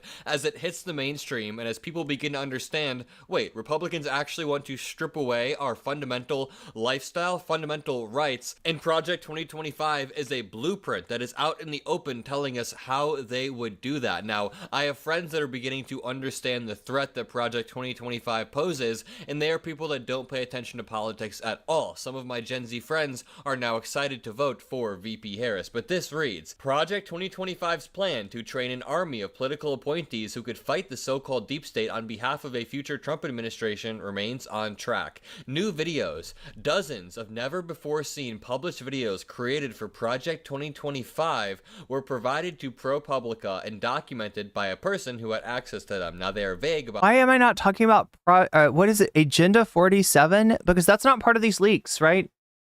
These leaks pertain to Project 2025. That's why we're covering this now, right? We're covering the Trump hacks, right? Trump got hacked. Some stuff got revealed. We don't have access to everything. There's apparently 271 plus pages that we'll eventually be able to take a look at. But right now, this is what we got. This. And I do want to say, even though the Trump campaign is trying to distance themselves from Project 2025, do not fall for it at all. There's a lot of overlap between the people who wrote Project 2025 and the people who Donald Trump plans on putting in. Is ProPublica dripping this? Okay, so here's the deal. The people who have access to this information, to all of it, right, are Politico. Politico is a right-wing media organization. At this point, like it's changed hands. It used to be more centrist. Now it's pretty right wing. They're the ones that have got the story. So I don't know if they're trying to catch and kill the story or what. I suspect we will eventually get access to it. But right now, there's only dribs and drabs in his cabinet. They are also training this army of people for Donald Trump to put to work on day one. Donald Trump also says he'll be a day one dictator, over and over. Day one dictator. That sounds like fun. A day one dictator. If you check out Project 2025, they say the phrase day one over 30 different times. On top of that, Donald Trump implemented 64% of the Heritage Foundation's policy recommendations during his first term, and he has said over and over that the Heritage Foundation guides the policy of the Republican Party. JD Vance wrote the foreword for Kevin Roberts' book. I could go on, but I just want you to know, do not fall for Republicans' gaslighting. Make sure you leave a like on the video and subscribe if you appreciate the fact-checking of Republicans. Quote, if the American people elect a conservative president, his administration... Kraken says really fascinating that Project 2025 info pops up, you mean, out of the Trump campaign when it's hacked, instead of how they're going to turn this into actual policy. I mean, look, this is a hack that happened in June, and Trump's been, and his campaign have been sitting on it. They've been keeping it quiet. They've been maintaining radio silence about this hack, right? This came out because the hacker went to Politico with this information. Politico has not really released much of anything. They're being pretty mum about it. Very in stark contrast to their reportage on the hacks of 2016. Administration will have to eradicate climate change references from absolutely everywhere, and that's only the tip of the iceberg. If you've been watching my channel for a while, we actually dug into Project 2025 and researched it. They want to ban pornography, criminalize it, jail people who create it or distribute it. So can any of you that are talking about Agenda 47 tell me how Agenda 47 makes it so that the intent to ban porn, which is what Project 2025 is talking about, amongst other things, right? The plan to reclassify public servants so that they can be fired and replaced with Trump cronies, right? Trump ran in 2016 on draining the swamp. And indeed, Washington is a swamp. Washington is incredibly corrupt. The effect of money in politics is huge. And Donald Trump has been part of that effect. Donald Trump has been one of the corruptors, right? But instead of doing anything like that, he is now talking about making the swamp swampier, making the swamp Trumpier, and replacing the alligators with Trump sycophants. So I don't know. Classify librarians as sex offenders if they teach sex ed. It's all sounds like just another billionaire fucking up the government to me. Disgusting. Project 2025, the controversial playbook and policy agenda for a right-wing presidential administration, has lost its director and faced scathing criticism from both I feel like we and former President Donald Trump, but Project 2025's plan to train an army of political appointees who could battle against this first one says, if you're bored... If the next Republican president does not execute a dramatic course correction, there may never be another chance. So if you're not on board with helping implement a dramatic course correction because you're... I mean, these are the kind of ghouls that would be in charge of literally taking over the U.S. government, of eroding any guardrails that prevent a president from acting like dictator on day one, right? This is the kind of swamp creature that they are bringing in. It'll damage your future employment prospects. It'll harm you socially. Look, I get it. That's a real danger. It's a real thing. And he's saying basically like you join on our group and don't be surprised if you can't get a job anywhere from now on, right? You're going to do some unethical things. You're going to be part of something really gross. Your friends are going to abandon you, right? This is what he's saying. But please, do us all a favor and sit this one out. What word are you guys thinking of when you see that guy? Because he is weird. He's incredibly weird. That was... Ghoul. Ghoul is the word that comes to mind. Awkward. Let's see this one about climate change. What do you think about all of about the left's words and definitions in the environment? It's a great point, Katie. They don't stop. Climate change, allegedly, is everywhere. And if the American people elect a conservative president, his administration will have to eradicate climate. Kooky Koo, I feel like parents should be stopping their kids from watching porn. Right, what kind of situation are you in where you need big government to come in and ban all porn for everybody? I mean, this is just a bullshit think of the children argument, right? You're using children. You're using children. Change references from absolutely everywhere. And according Okay, so this is Betty. What's her name? This is Betty. This is that Betty Cosma. people elect In Weird. He's incredibly weird. That was awkward. Let's see this one about climate change. what do you think about all of about the left's words and definitions in the environment? It's a great point, Katie. They don't stop. Climate change, allegedly, is everywhere. And if the American people elect a conservative president, his administration will have to eradicate climate change. So when she says climate change is allegedly everywhere, I don't know why she's saying allegedly. She's not talking about actual climate change, right? She doesn't believe in climate change. She doesn't believe in doing shit to stop the transformation that man-made activity is causing to the environment that might make it very hard for the next generation to live. Well, she's talking about the references to climate change. So in the same way that Ron DeSantis's say gay legislation, eliminated any mention of the fact that gay people exist from schools, right? They would like to eliminate any reference to climate change in any sort of government policy. They would like to duck your head in the sand and pretend that it does not exist. If we do not acknowledge climate change, it will go away. Remember what Trump said about the pandemic?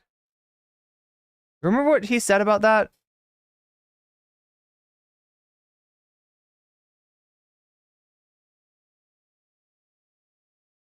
Let's see if I can find this clip. Oh shit, we got a lot of this. Wow, look at this. Now, the virus that we're talking about having to do, a lot of people think that goes away in April with the heat, as the heat. That is February 10th of 2020. This is a year that a lot of people do not remember, and a lot of people, especially Donald Trump, do not want you to remember, right? But this was a year of his presidency. Joe Biden took over in 2021. 2020 was a year with Donald Trump in charge. And this is the kind of shit he was saying. Comes in.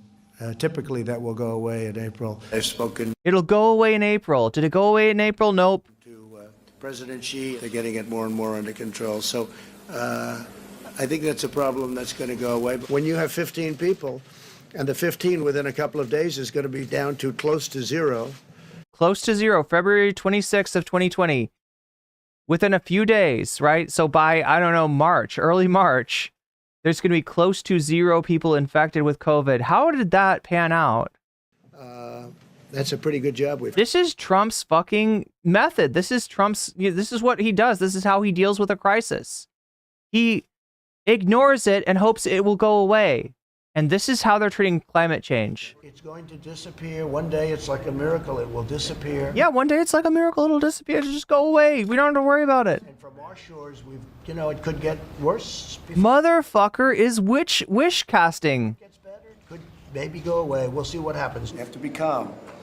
It'll go away. It will go away. Just stay calm. It will go away. We need a little separation until such time as this goes away. It's going to go away. It's going to go away. It will go away. You know it is going away. Chat, it is now August 11th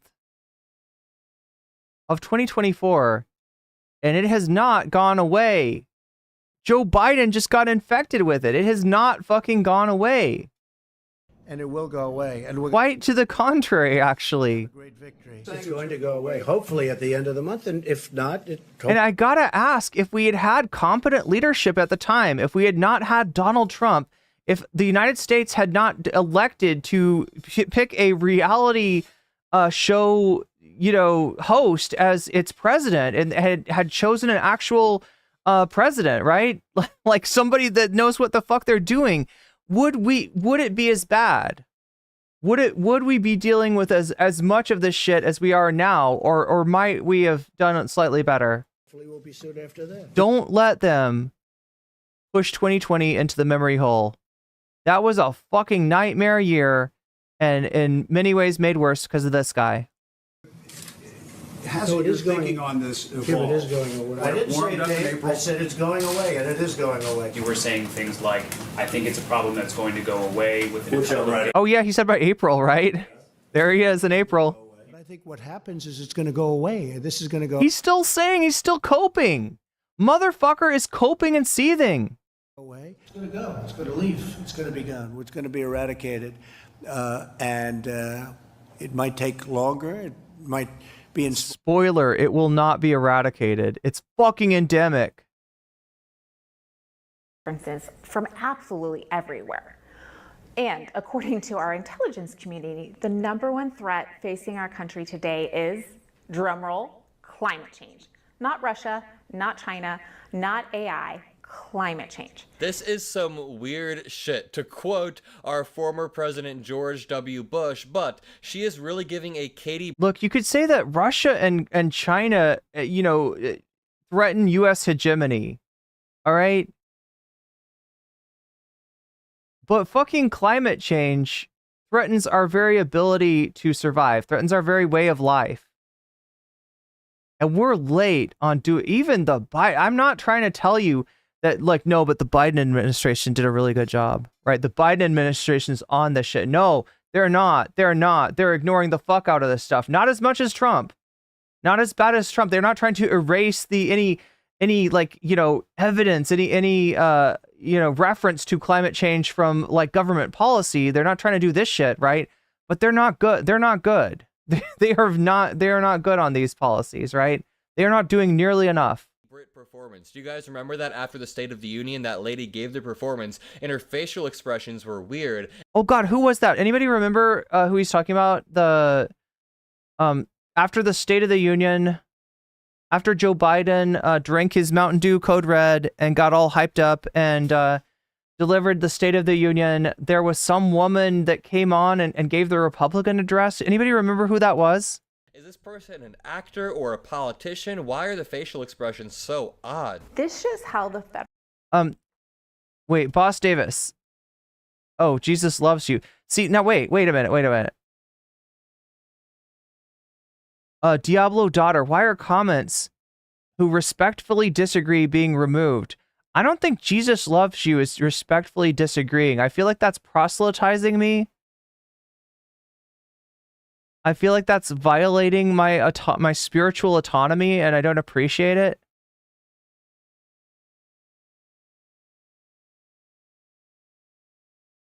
Yeah, for the record, mods are removing comments from people who come in here hot. If you're coming in here hot, if you're popping off with something that's not a discussion, but it's just like some fucking, you're glazing Donald Trump. Like, you come in here and the first thing you do is you swallow like 5 feet of Trump cock. Yeah, then that's gonna, we're not interested in that. Right? We're interested in having a good conversation. And I am double checking the mod's work here, but I don't see anything that is a respectful disagreement that's being quashed by. The federal government is all in on this issue, and climate change activists wield a lot of power. This is an issue to pay attention to, as it has infiltrated every part of the federal government. Now, when I think of climate change, I immediately think of population. Do you guys see what I mean when I say this is like bad acting? Leave a like and let me know in the comments. She then tells viewers that she sees climate change as merely a cover to engage in population control. Quote, I think about the people who don't want you to have children because of the, and here she makes air quotes, impact on the environment. She adds, this is the part of their ultimate goal, to control people. What is up with, okay, so this just blows my mind. She is saying that we want to control people, but her and JD Vance and all MAGA Republicans are so obsessed with making sure that people have children. But this is Bethany Cosma. She worked in the Trump administration. Later in the video, Katie Sullivan, the former acting assistant attorney general under Trump, advocates for removing so-called critical race theory from public education. So, as hard as Donald Trump tries, as desperately as he tries to remove himself from this plan, every single person in this video worked under Donald Trump and probably will work under him again. This blows Donald Trump's argument right out of the water and kind of blows the lid on this whole thing. I think you can expect that equity and all of the equity executive orders under Biden will be repealed early in the next administration.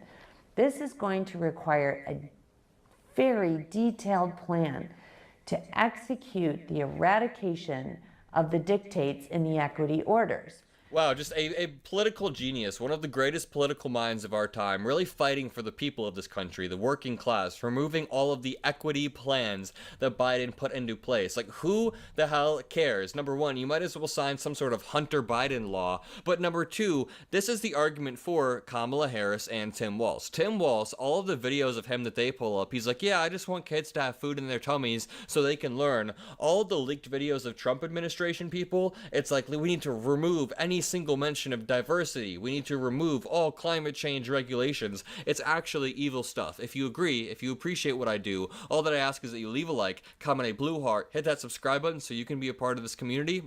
Anyway, so yeah, there we go. Let's see, we got one more here. Now this is going to be interesting, right? If you're a fan of Donald Trump and you're a fan of JD Vance, and you're a believer that there are only two genders, this might throw you for a loop, right?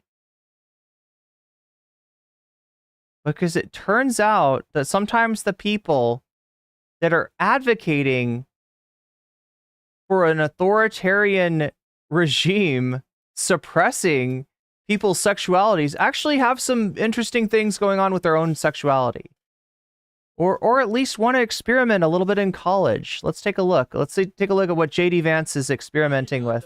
Possible for a presidential campaign to have this bad of a day, this bad of a week. Every single decision made by Donald Trump and the people around him have only worked to dig themselves a deeper hole, and today was no different. Now, JD Vance did multiple interviews. He talked to Dana Bash on CNN, he went on Face the Nation, he went on ABC, and good for him for getting out there and campaigning, but every single one was an absolute disaster, and I want to break down some of my favorite moments from each clip and show you guys this leaked photo of JD Vance that makes him look like a total, if you could overdose on being a hypocrite, then JD Vance is nearing the makes him look like a total what? I think hypocrite is what we're trying to go for.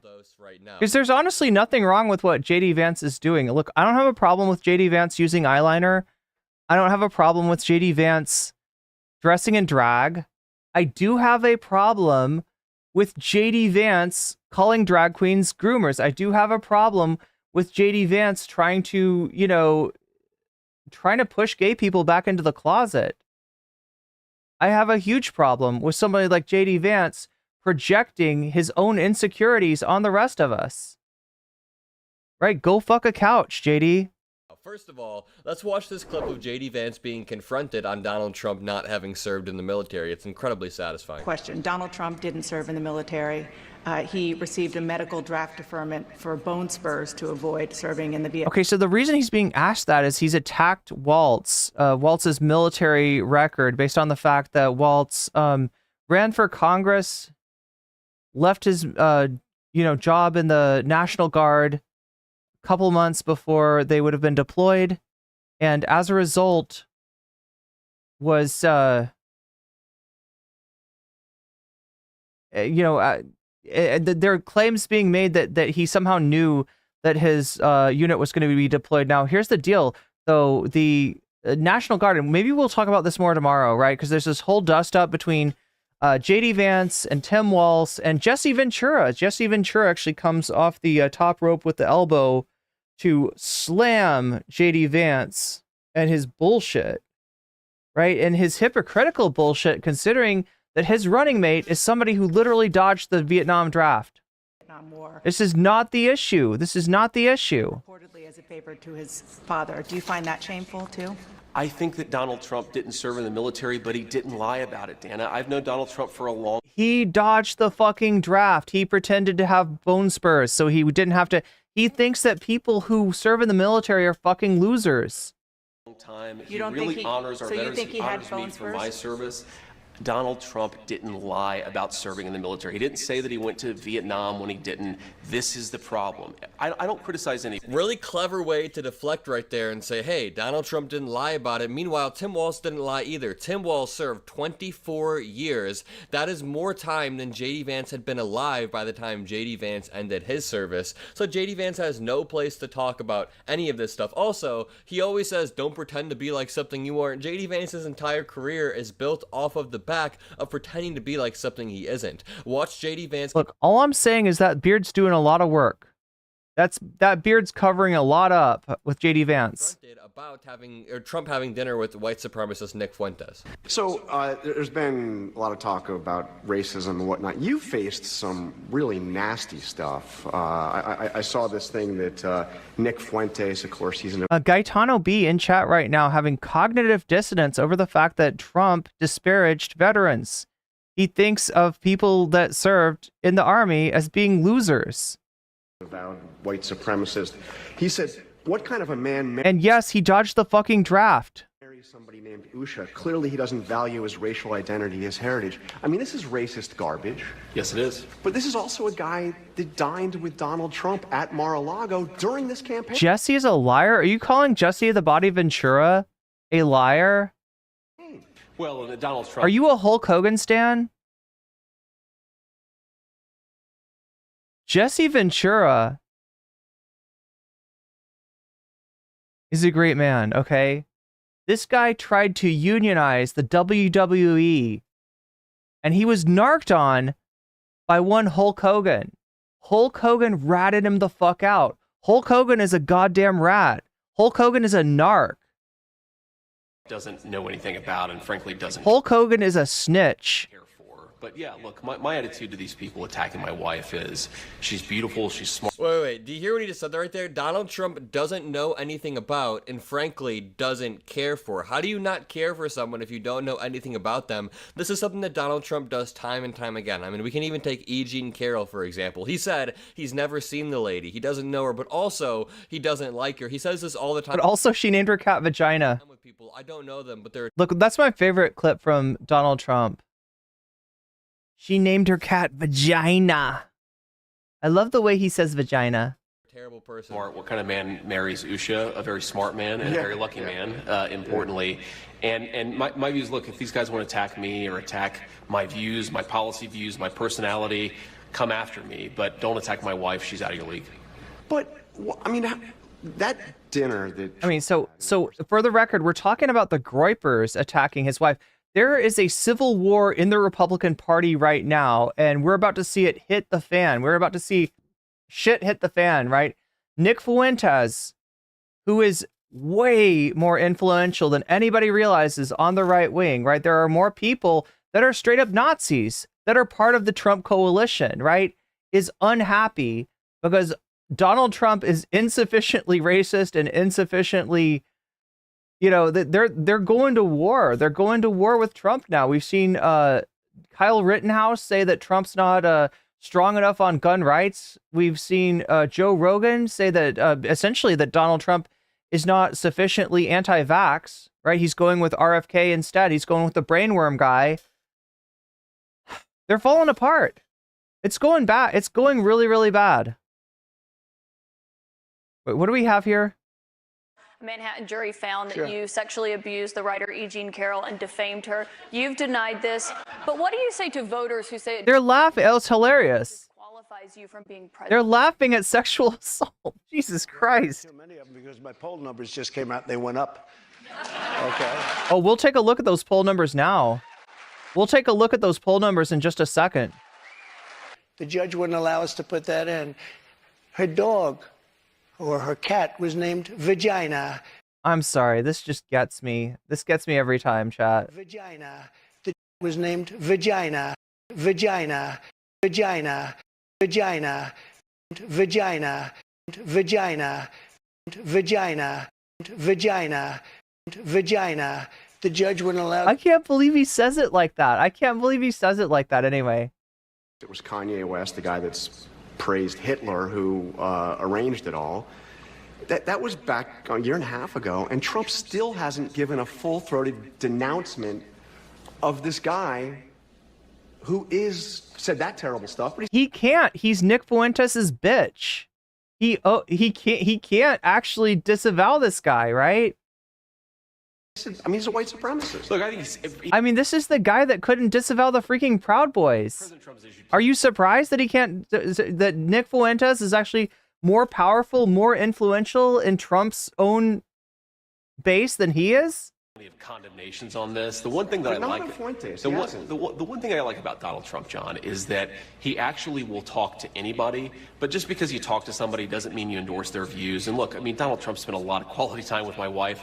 Every time he sees her, he gives her a hug, tells her she's beautiful. JD Vance is such a shell of a human and such a MAGA sycophant in a way that I could just never see Tim Walz doing. Even if Tim Walz found himself in the position where he had to defend VP Harris during an interview, which he probably will, you have to defend your running mate all of the time, he wouldn't do it in such a weird and creepy way, and he wouldn't make it so obvious that they are a cult. I mean, JD Vance is bending the knee for Donald Trump, but let's move on to this leaked photo of JD Vance that blows any argument he has out of the water against dressing how. There we go. There's your dude.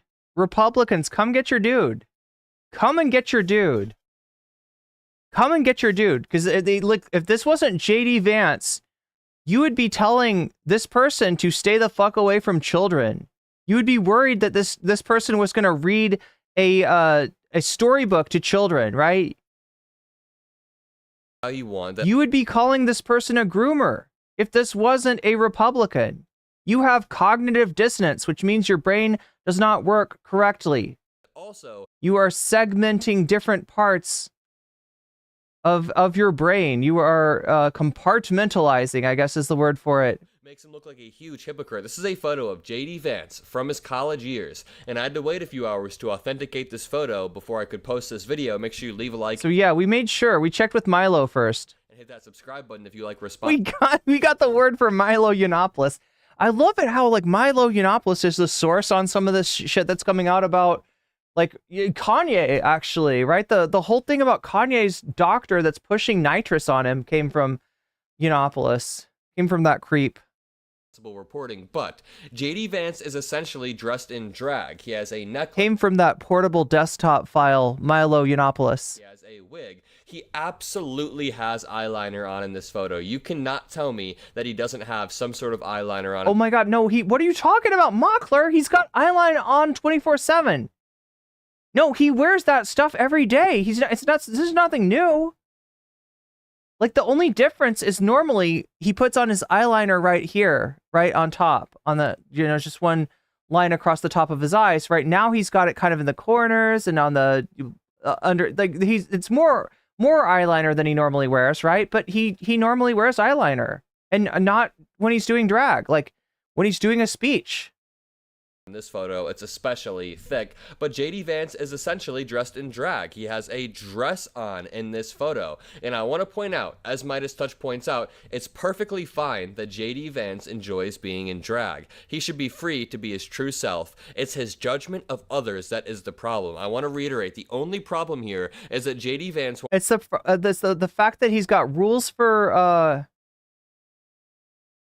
thou, not for himself. Wants to strip rights away from other people while at the same time being able to be a part of the same movement whenever he wants. He selectively is outraged. He's not outraged when he does it or when Donald Trump and Rudy Giuliani dress up as women. He's not enraged when any single Republican is caught in a gay club or whatever, but then when any Democrat wants to express themselves, it is... Do I need to explain drag to chatters? Did chatters really not understand it? I think they cross-dressing is not included in that category. The end of the world. And again, I am not actually an expert on this subject, believe it or not. We aren't judging JD Vance for dressing how he wants. We're judging him for being a hypocrite who wants to strip rights. It's because he doesn't do it 365. Do you understand what a drag queen is? The 291 beast? Do you think that drag queens are in their drag persona 24/7, 365? Do you think that's see, you don't know what you're talking about, and yet you keep talking. Away from other people. This new report says, reports tie JD Vance to more extremist conspiracy theories. This came out today, and it details how Republican VP candidate JD Vance has connections to at least 2 more extremists, according to reports this week. This is already after JD Vance has written the foreword for the Project 2025 light book written by Kevin Roberts. This is already after JD Vance had his Venmo leaked, and we saw that he was friends with a lot of far-right billionaires. JD Vance has had so many resurfaced clips of him saying disgusting things about women. I mean, how much worse could this get? Now, there are also reports that JD Vance used to wear a communist t-shirt in photos. This photo has gone... There we go. He's a fucking commie. He's a dirty commie. But I will say, I do think the truth of the matter is there is a weird transformation that went on with JD Vance, and I don't entirely understand it. He seems to be, as recently as like 3 years ago, he's a very different person with very different political views. And when it became expedient for him politically to change those, yeah, he switched. More likely that he was wearing it ironically, wearing the hammer as a joke, rather than him actually... Or he's doing some wrestling. He's with wrestlers there, so maybe it's a wrestling thing. Being a communist or being super far left from... Oh my god, I don't want to... Heaven forbid he be a communist. Adam Mockler, you fucking lib. I've seen... It seems like he's doing this jokingly, and that... See, libs are anti-communist, just like rightoids are, you know? Track with how college students genuinely are. JD Vance have been... They got the same kind of McCarthyist streak running through them. 2 new extremists, in addition to being friendly with far-right commentator who is exposed for his racist writings. Meanwhile, Elon Musk is reaching more than 1 billion people with his misleading election claims. Former President Donald Trump's running mate was in the news twice this week for his connections to extremists. The revelations come a week after USA Today reported that Richard Hanania, a far-right commentator unveiled last year as the writer of racist essays on white supremacist websites, was one of the contributors to the conservative man... Wait, chat, where have I heard this name before? Richard Hanania? Anybody recognize that? Project 2025, while also having a friendly relationship with JD Vance. On Wednesday, the Washington Post reported on Vance's 20 months of messages to Charles Johnson, a conspiracy theorist who has doubted the Holocaust and was banned from Twitter for veiled threats against an organizer of the Black Lives Matter. Rolando says socialism is communism. Do you also think that freedom is slavery? So just surrounding himself with great company, JD. Did you know that George Orwell's book was also about capitalist autocracy as well? This conspiracy theorist, Jack Posobiec, shout out to him. He's attacked me before, enemy of the show. Posobiec was a major promoter of the discredited Pizzagate conspiracy theory. That's only the tip. Oh shit. The iceberg. Posobiec is a terrible, terrible human being who pushes every conspiracy theory possible. The book praises fascist dictators and describes the far left as unhumans. Vance then wrote the foreword for another forthcoming book written by Kevin Roberts, one of the key architects of Project 2025. I don't know about the Republican voters, but the Republican leaders, the people like Matt Gaetz, people like Marjorie Taylor Greene, Donald Trump, JD Vance that are deceiving half the country, they are genuinely evil. I will end the video there. The moral of the story is that JD Vance, Donald Trump, everybody they surround themselves with, they are all hypocrites. And I mean, look, this is every accusation is a confession with these people. right, so let's take a look. I don't know. This is JD Vance here. Local news. Republican vice presidential pick JD Vance. Vance is a senator from Middletown, Ohio. He was elected to the U.S. Senate in 2022. NPR quote, "I can't stomach Trump," saying on NPR quote, "I can't stomach Trump," and once comparing him to Hitler. In now deleted tweets, he's called Trump an idiot, noxious, and reprehensible. He pulled a 180 over the next few years and in 2020 echoed Trump's lies of widespread election fraud. Vance earned an endorsement from Trump in his 2022 Senate race and eventually... Do you see that? I don't know, Chad. Like, I should show you a better picture of him. But yeah, motherfucker wears eyeliner. And look, there's nothing wrong with that, all right? But you're gonna... If you're gonna be in this party... If you're gonna live by the homophobic sword, you're gonna die by that sword as well. Said he was, quote, wrong about Trump. On the issues, he reflects Trump's values in many ways. Vance is passionate. Okay, so there we go. We got what he really thinks about his boss, Donald Trump. All right, so let's check in on the polls, see what the polls are saying right now about the race between Kamala Harris and Donald Trump. Hey guys, welcome back to today's video. Today is Saturday, August 10th, 2024, and this morning, the New York Times and Siena College released an A+ poll across 3 battleground states, Wisconsin, Michigan, and Pennsylvania, showing Kamala Harris with a 4-point lead in every single battleground state. Now, where we are on our national electoral map is that Kamala Harris has been gaining ground in key and crucial swing states. States like Georgia, Arizona, North Carolina, Wisconsin, Michigan, Pennsylvania, Nevada, the 7 states that the Democratic Party has been focusing all of their efforts in for this election cycle. And Kamala Harris making these massive improvements relative to President Biden have only continued, and the momentum has been built, and it's gaining in a very good way for the Democratic Party. Kamala Harris now leading by 4 points in these 3 states shows a shift, not only from what we saw with Biden, but potentially from the 2020 presidential election, where Donald Trump lost these states, but not by 4 points in any of them.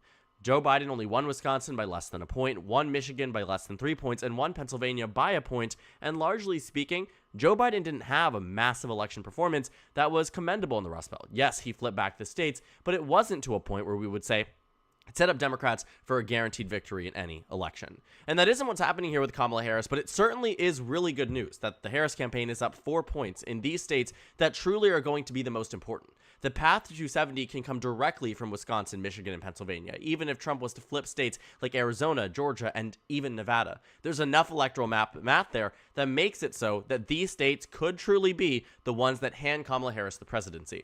But it'll probably be either more or less than that, depending on who wins the election. Now, Kamala Harris at 50 in all of these states is also a good indicator beyond that point.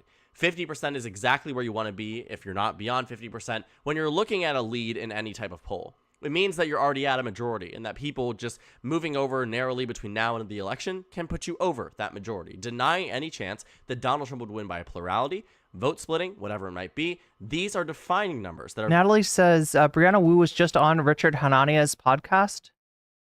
That's where I know the name. Oh. Very, very positive for Kamala Harris. And the fact is, the consistency is what I find to be the most interesting about it all, is that 50 to 46 in these 3 battleground states. And keep in mind, this is an A+ rated pollster. I find this to be something that is really substantial when they come from high quality, vetted, really good research. Is the Midas Touch guy liberal, anti-communist? Yeah. He's, I mean, look, just as much as any. I mean, I don't know. Like Brianna Wu was just on his pod. Because the New York Times and Siena College is exactly that. That's why it was a. Should we take a look at that? Trump up in battleground states in older maps. That's why it was a warning sign when they had Joe Biden's favorability rating dipping for the first time during the Afghanistan withdrawal. That's why a lot of these different things that they pull and research on, it makes major news and major headway in the mediaverse because of the fact that these are high quality polls. And so what we found here is with this lead in these 3 states, it really gives a sense of security to yeah. So what he's saying there, right, is this, chat. We're seeing the Joseph Biden 2020 matchup with Donald Trump. Biden wins by 306 electoral votes, over 232 from Trump. This includes Georgia and Arizona. So, you know, these numbers in both states, Trump has eroded that lead and in fact was leading Biden when Biden left the race, right? It's closer to even now, but you can't really call these states, right? These states, however, we're seeing like a 4-point lead across all 4 states, which is not, a huge lead. It's pretty close to the margin of error, but it is a significant lead, and it is a huge swing for Kamala Harris, especially over Biden's numbers. Now, the reason that we're pointing out these 3 states here is that even if Trump were to take Georgia, were to take Arizona, and in fact were to take Nevada, right? So these are, essentially these are the main swing states, right? Wisconsin, Michigan, Pennsylvania, Georgia, Arizona, Nevada. Those are the states that are likely to be like that are, you can't call them yet, right? You don't know where these states are going to end up, right? So were Trump to win all of the other states, all of the so-called Sunbelt states, Georgia, Arizona, Nevada, and Kamala were to win Pennsylvania, Michigan, and Wisconsin, that would be a narrow win for Kamala Harris. So in other words, if she locks up these states, which she is on track to do, that's game over right there. And anything else she gets, if she takes Georgia, if she takes Arizona, if she takes Nevada, which are, clearly within her reach, right? That's just icing on the cake at that point. That's just extra security. So things have changed drastically in the last month, right? We had Biden losing all of the swing states. Biden even looking weak in states like Minnesota, looking like there might be some solid blue states that are not looking so solid anymore, right? With Biden out of the race and replaced with Kamala, with this new energy and this new momentum, we have a completely new race. And now things are looking bad for Trump. The performance that we saw yesterday in his disastrous press conference, where he compared his numbers, his crowd size on January 6th to Martin Luther King's I Have a Dream speech. That's a function of the fact that this guy sees his victory slipping away. And for Trump, it's not just, do I get to be president for another 4 years or not? It's not just about his vanity, and he's a hugely vain person, right? This is about Trump's ability to avoid accountability for all of the charges that he has racked up through his reckless criminal actions. The most corrupt president in the history of the United States. And he might actually pay for it. Usually presidents don't. Usually rich people skate by on any sort of, in terms of any sort of criminal culpability. But he's already been convicted of 34 counts of felonies, right? And he very well may get more. But only if he is defeated this November, right? So for him, this election represents a get out of jail free card. He is on the verge of losing that card as we speak. Democrats in Wisconsin, Michigan, and Pennsylvania that sure may not and should not translate to a sense of complacency, but absolutely explains why people, choosing someone like Tim Walz was a good choice, why Kamala Harris being the replacement nominee for it was a good choice. I mean, pretty much affirming everything we already knew in terms of vibes and fundraising and excitement and enthusiasm, whatever it might be. Pretty much this has just shown that not only was this doing better for Kamala Harris, it's getting even better. Now expanding to the largest lead we've seen in these 3 states, according to new polls here, that's good news for the Democratic Party. And you can see on the averages, they weren't exactly, massively in favor for Kamala Harris. The new poll today from the New York Times hasn't been added into the Wisconsin average. So before this poll was released, Harris was up by 1 point on average. In Pennsylvania, she was up by 0.9%. The New York Times poll also has not been included on this average here. 0.9% lead for Kamala Harris. That will undoubtedly jump up. And in Michigan, Kamala Harris ahead by 2. Again, New York Times and Siena College poll not included on this average here. Point being, a 2-point lead then will likely turn into 3-point lead. Pennsylvania to maybe a 1-2-point lead. Wisconsin to a 2-3-point lead. Massive improvements relative to where Biden was. Marginal improvements relative to where Kamala Harris was. But all in the right direction. And a lot of this is because of the fact that the American public now views Kamala Harris in a very different way than they did before she was the nominee for president. Right now, the unfavorability numbers are just 5.6% higher than the favorability rating numbers, which is a massive, massive turnaround for Kamala Harris from where she was before. For the entire duration of the presidency, with the exception of this honeymoon period from January 2021 to July 2021, Kamala Harris has been disapproved of quite tremendously. It got really bad around the time of the Afghanistan withdrawal, but even before then, she started to see a dip in approval, and she was unfavored pretty much nationwide. And then the trend line continued. More and more people started to dislike Kamala Harris. It started to get worse. Negative double digits approval throughout nearly the entirety of her vice presidency. And it really didn't get better. At different points in time, even leading up to the announcement that Joe Biden was leaving the race, 17% was the delta between unfavorable and favorable across the nation. The majority of the nation had an unfavorable delta means change. view of Kamala Harris. Roughly a third of the nation, just a third, had a favorable view of Kamala Harris. So in this case, he's using it to mean difference between the net rating is an unfavorability.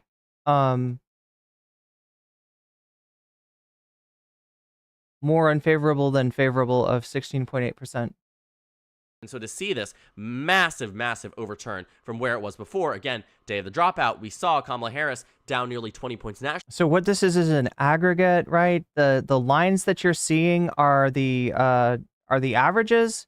The little dots that you're seeing are the individual polls. So you have some polls that show her vastly more favorable.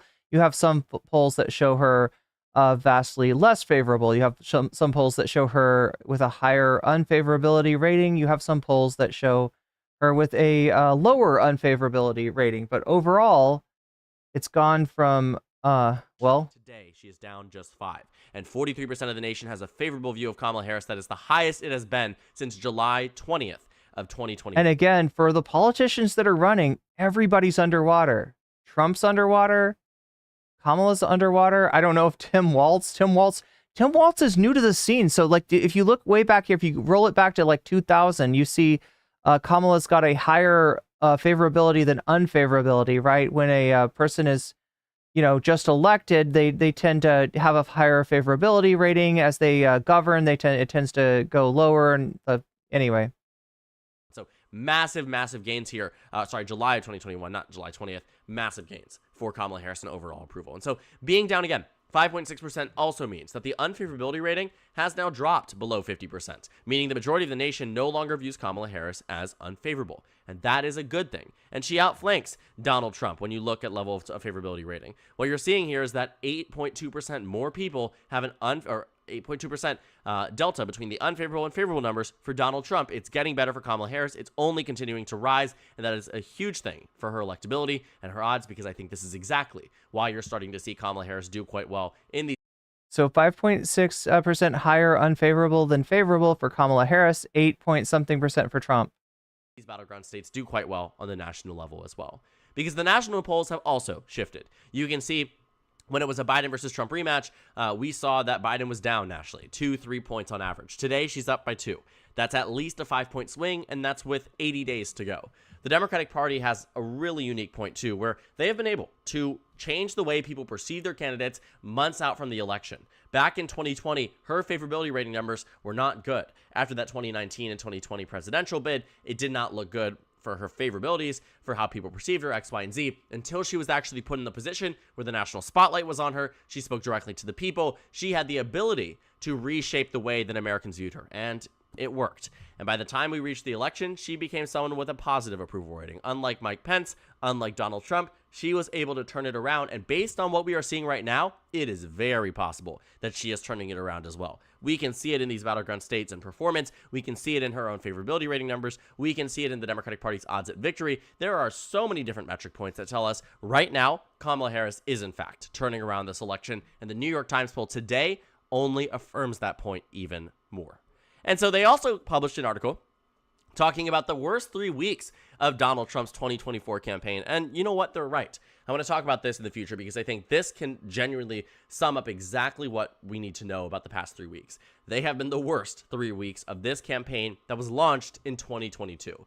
At no point in time did Donald Trump really ever see a position where he was dropping so rapidly in election odds, dropping so rapidly in terms of overall performance, in terms of expectation, in terms of fundraising. I mean, Donald Trump had... What I think that we're seeing is a campaign that's figured out how to beat Donald Trump. And I mean, it's not the first time we've seen that. Joe Biden, you know, had his number. The Clinton-Trump campaign wasn't actually that.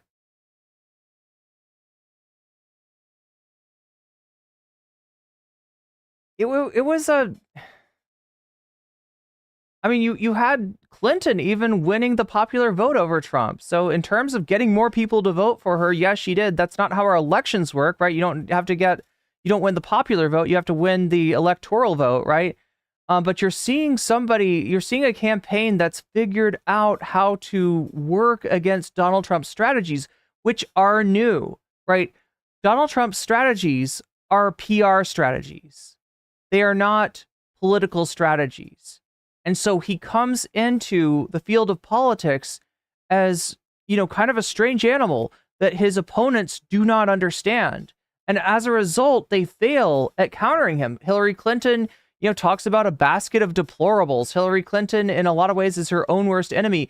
Hillary Clinton refuses to even go and campaign in Wisconsin, assuming that because there are union voters in Wisconsin that she's got them in the bag. She, in fact, did not have them in the bag, right?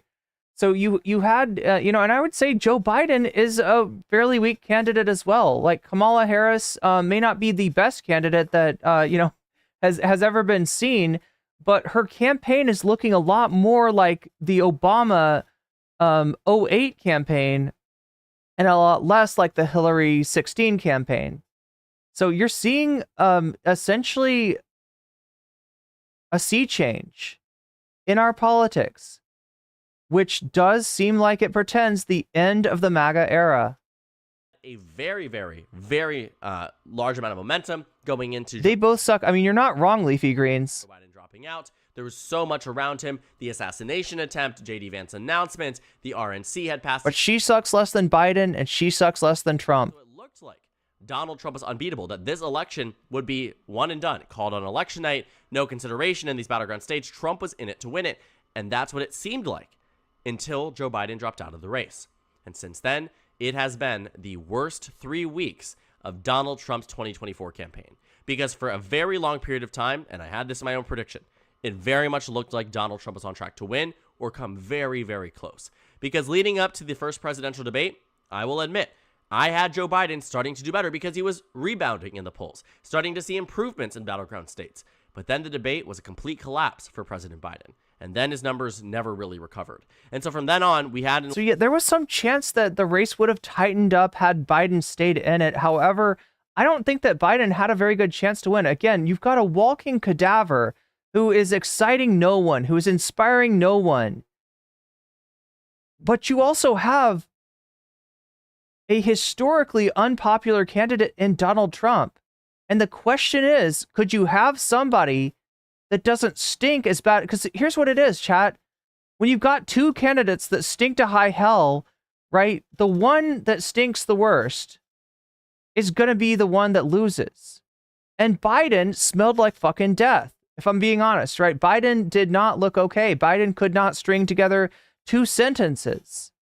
And Biden could not do the job of campaigning for president of the United States. You bring in Kamala Harris, who in some way is the generic Democrat, and she performs like the generic Democratic ballot, which, you know, what I mean, Chad, is if you ask voters, generically speaking, would you prefer a Democrat or a Republican? You still have most of those people saying Democrat at this point, right? You still have, you know, essentially people not wanting Trump. But when you fill that out and you say this is Biden, then, you know, you just don't excite many people. You take a lot of people and they just take them out of the election. They don't end up voting, right? Generally, when there are more people voting in the election, Democrats win. When there are less people voting in the election, then Republicans win. Now you've got a candidate that actually has excitement behind her, and it has changed everything. Election prediction, I released it right after the debate, showing Donald Trump with a 312 electoral vote victory over Joe Biden, a massive, massive gain compared to where it would be in 2020, and even a better performance than he had against Hillary Clinton. And so 312 to 226, I say this a lot, so if you're you know, a longtime viewer or you've been watching my videos recently, you know I love to use this point, but it would be the worst Democratic performance in the 21st century. And that's where we were with Biden as the nominee on the day he dropped out. And so now we are seeing differences in the way people perceive the race. The political betting markets are starting to change. This morning, we saw that they shifted up 52 to 46. Yesterday, if you saw my video, I made a video covering how the fact that they flipped for the first time this election season, 49 to 47. Now they're even better for Kamala Harris. She has a 62% chance in Michigan, 56% chance in Pennsylvania, 56% chance in Wisconsin. She's now the favorite in Nevada. Arizona is even narrower. Georgia is even narrower than before. North Carolina even is getting into territory where it may even be alongside the same states as Georgia, Arizona, Nevada, etc. And so really 52 to 46 is already a gain for Kamala Harris relative to yesterday. 3-point gain in terms of odds and chances based on the betting markets. And so it's so incredibly fascinating that we are at this point where we come out from an election where Donald Trump should have been. So now that is not a poll, okay? That looks like a general election poll. It's not. That is the betting odds. Right? And look at the betting odds, all right? Anybody that thinks that this political race is over, you're wrong. Trump has done a lot of damage to himself. Trump has massively hurt himself, like him flexing on MLK's I Have a Dream speech and saying that his crowd on January 6th was bigger.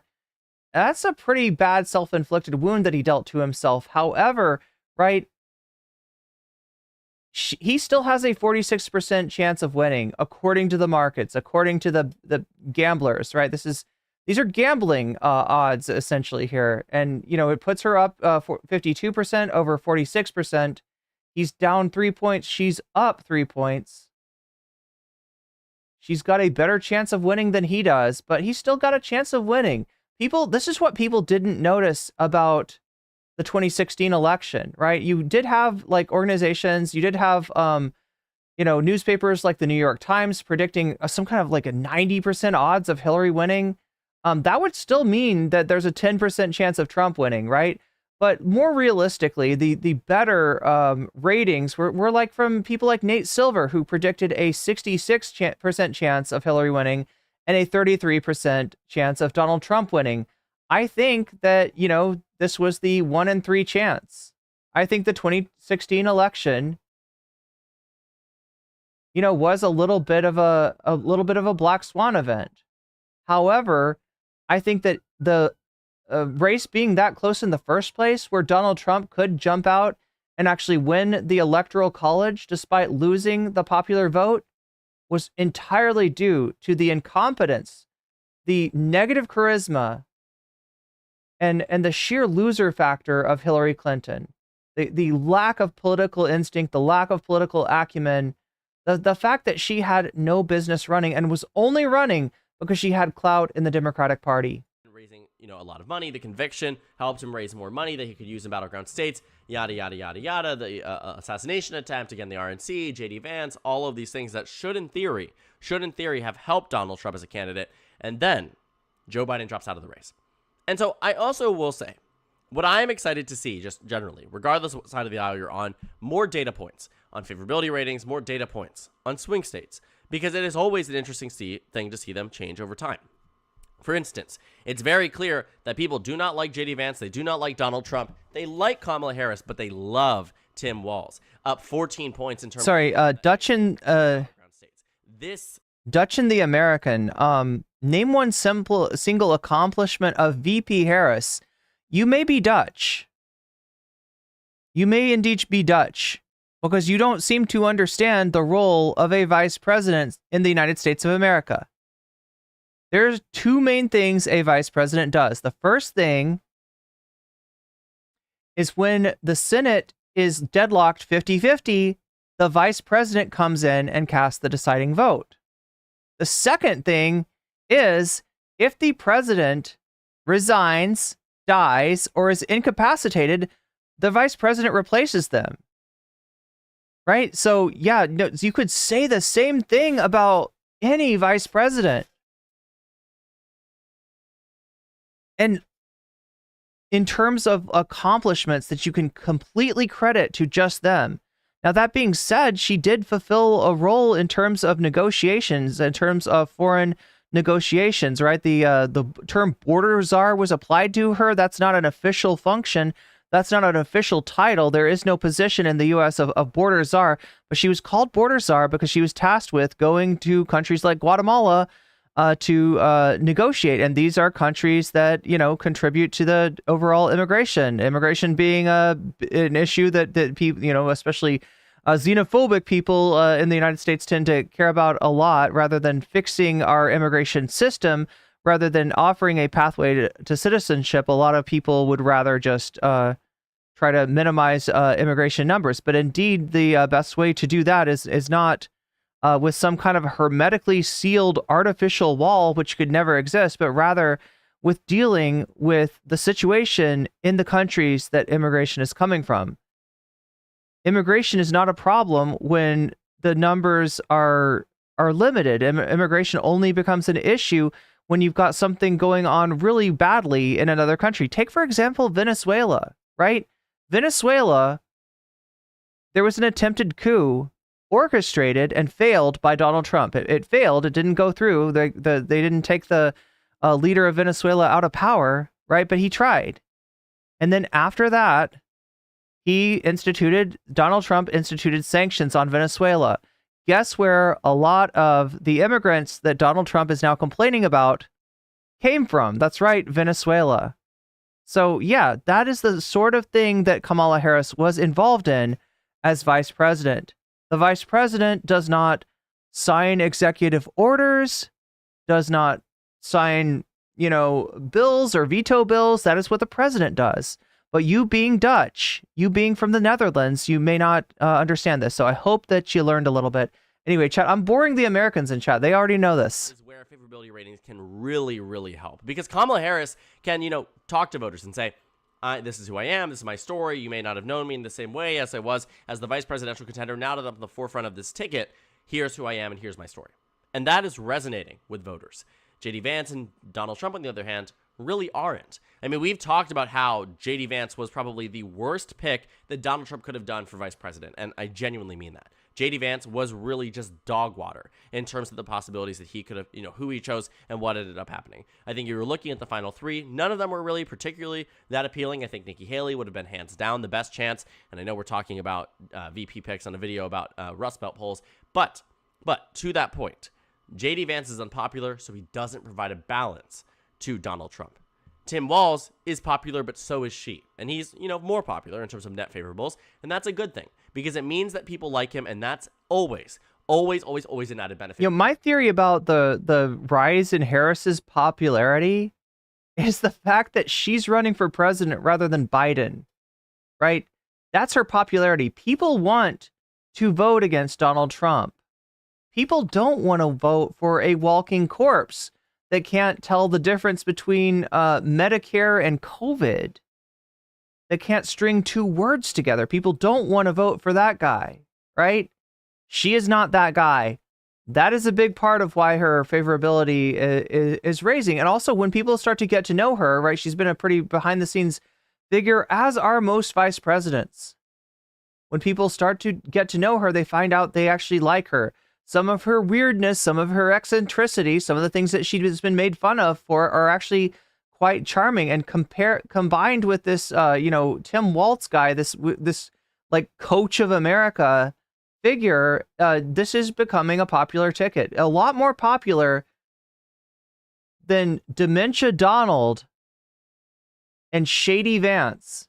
And by shady, I'm talking about his eyeliner, of course. Because the VP at net balance should just never be taking away from a ticket. JD Vance is taking away from the ticket. Tim Walz is adding. And he was sort of the do no harm candidate, as many people described. But now, not only is he not doing any harm, he's doing a lot of good for the Kamala Harris campaign. And I think that's also why we're starting to see some numbers here. Spinny says, thinks Nikki. Nikki is a rhino. No wonder a Dem thinks Nikki would have been a good pick. Spinna, this isn't, okay, I don't know what this person's politics are. They may be progressive, but what they're doing here is they're analyzing numbers. They're analyzing data. They're analyzing polls, right? And they're not asking, which candidate do you think would be better? Which candidate would you like? Would you like Nikki Haley? Would you like Donald Trump? Would you like JD Vance? They are asking, which candidate would America like? Which candidate helps them out in different states, right? There's different states in the country We have an electoral college. You add up the points granted to each state depending on who wins that election, and you determine who's the winner, right? In 2016, Hillary Clinton won the popular vote. However, she did not win the majority of the electoral college. That went to Donald Trump. So Donald Trump became president, right? So we're not asking, who do you like? Who do you prefer? Do you like the rhino Nikki Haley, right? Look, if you got a bitch to anybody about Nikki Haley, you got a bitch to the American people, right? You say that's a rhino? You say that's not a real Republican? Well, guess what? America doesn't like Republicans. Sorry. That's what happens. That's what happens when you finagle an artificial majority in the Supreme Court. You nominate corrupt justices that lie to the faces of senators and take down precedent like Roe versus Wade. The American people decide we don't fucking like that. But yeah, you put in Nikki Haley and you might have a chance. You put in Glenn Youngkin, who you probably think is a rhino, and you might have a chance. This is the United States of America. This is the voters. This is the public rejecting Trump, rejecting MAGA, spitting it out like a moldy bite of food. They mentioned in the article that her numbers started to do better in the Rust Belt region after they chose Tim Walz as a nominee. And so, again, this was a poll that was conducted around the time that the selection process was happening. And so people were more enthusiastic about Walz. They were super excited about him being on the ticket. And so, yeah, look, what you do when you rage against like people reporting polls is called killing the messenger, right? That's the idiom for that, right? That's the phrase that people use, right? You're getting mad at somebody that's conveying news that you don't want to hear, rather than what you think you're doing, which is disagreeing with his politics, which he's not expressing. He's conveying the political preferences of the American people. And if you want a Republican president, a Republican vice president, you would do well to listen. it was definitely something that voters responded to positively, in a way, at least. And so they also found that amongst voter demographics, Kamala Harris performed better than Biden did with key Democratic coalitions, doing better amongst black voters in these swing states and younger voters, and also gaining ground with older voters. That can explain why Kamala Harris is ahead by 4 points when Biden only won Wisconsin by 1, or Pennsylvania by 1, or Michigan by 3. The favorability rating is better for her. The demographic data is better for her in terms of issues. And one look, I'm really sorry if I'm pissing off Republicans here. Tomorrow is that also, chat, if you're gonna come in here, all right.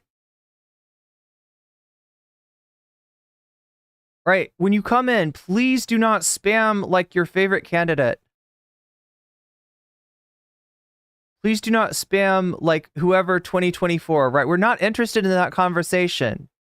You want to have a conversation, if you want to talk to us, you're welcome to come in and have a conversation, right? We're not that interested in people like literally advertising for the candidate. And that goes for Harris too, right? That's not an interesting conversation. Harris 2024 is not an interesting conversation. All right? You don't have to come in here and announce your preference. Just in this tell us what you're thinking. They also polled what's on your mind? Senate races, and guess what they found? They found that the Senate Democrats lead here by a tremendous amount. In the state of Pennsylvania, they find that in that battleground swing state, swing Senate race, let's see if we can actually go ahead and find it. What they find is that Bob Casey's up double digits. Lisa Slotkin is winning. Tammy Baldwin is winning. These Democrats are having in what we can start to see as an up ballot effect, where the Democrats are so popular in the Senate races, they are now helping Kamala Harris cross that finish line, get to the magic number of 270 electoral votes, win their battleground state. And while I don't think we're going to see a circumstance in which, Kamala Harris runs even with someone like Bob Casey, who is up double digits, that's never going to happen in Pennsylvania, she very well could benefit directly from the Get Out the Vote team that he has, the mobilization that he has. There are a lot of reasons to believe that Bob Casey is in a position where... That's what I am doing. The Caddy 84, I'm not a Democrat. I'm not a liberal. I don't think that Kamala Harris is the president that I would prefer, right? There are a lot of other people that I would prefer over Kamala Harris. However, we have a race here. And no, I'm not fucking saying Kamala. All right? So don't you say Trump either. He could help Kamala Harris. That's not an interesting conversation if we just spam names at each other. Is in a position where she could help Kamala Harris. I do think Elisa Slotkin could do well. She's actually performing roughly even with where Kamala Harris is, but that's an open race, and it's not a popular incumbent. And a lesser-known name than, you know, how Senator Tim Baldwin is taken in Wisconsin and Senator Bob Casey in his state of Pennsylvania. And so, final note here.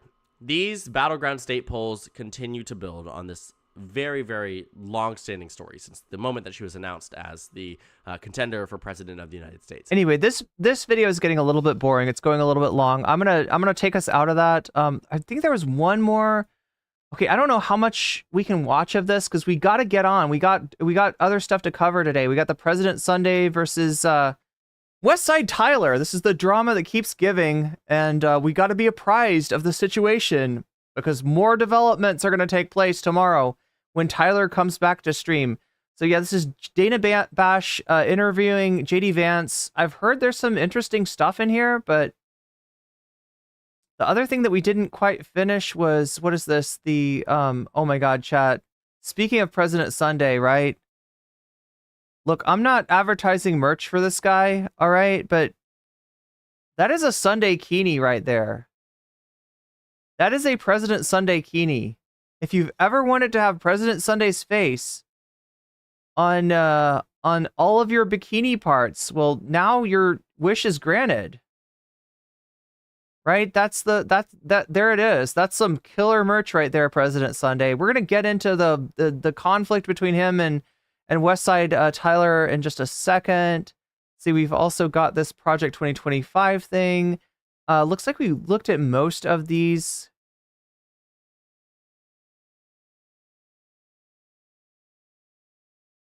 I don't know. We might get into this a little bit later. Oh my God, what is this? The American people who vote for a conservative presidential administration, they're not reading the New York Times. Chat, who is this guy? They're not reading the Washington Post. Actually, to the contrary. If those outlets publish something, they're going to assume it's false. So the only way to reach them with... So actually, you know what? He's doing a good job explaining polarization. Explaining the bifurcation of the audience being the American people, right? If you are hardcore MAGA, if you are a theocratic fascist, if you are a Christian nationalist, if the New York Times says Donald Trump is bad, you take that as a reason to think Donald Trump is good. He's right about that. He's 100% right about that. I don't know who this weirdo is. I don't know what the deal is with this giant cross hanging off of him, but... is through working with conservative media outlets.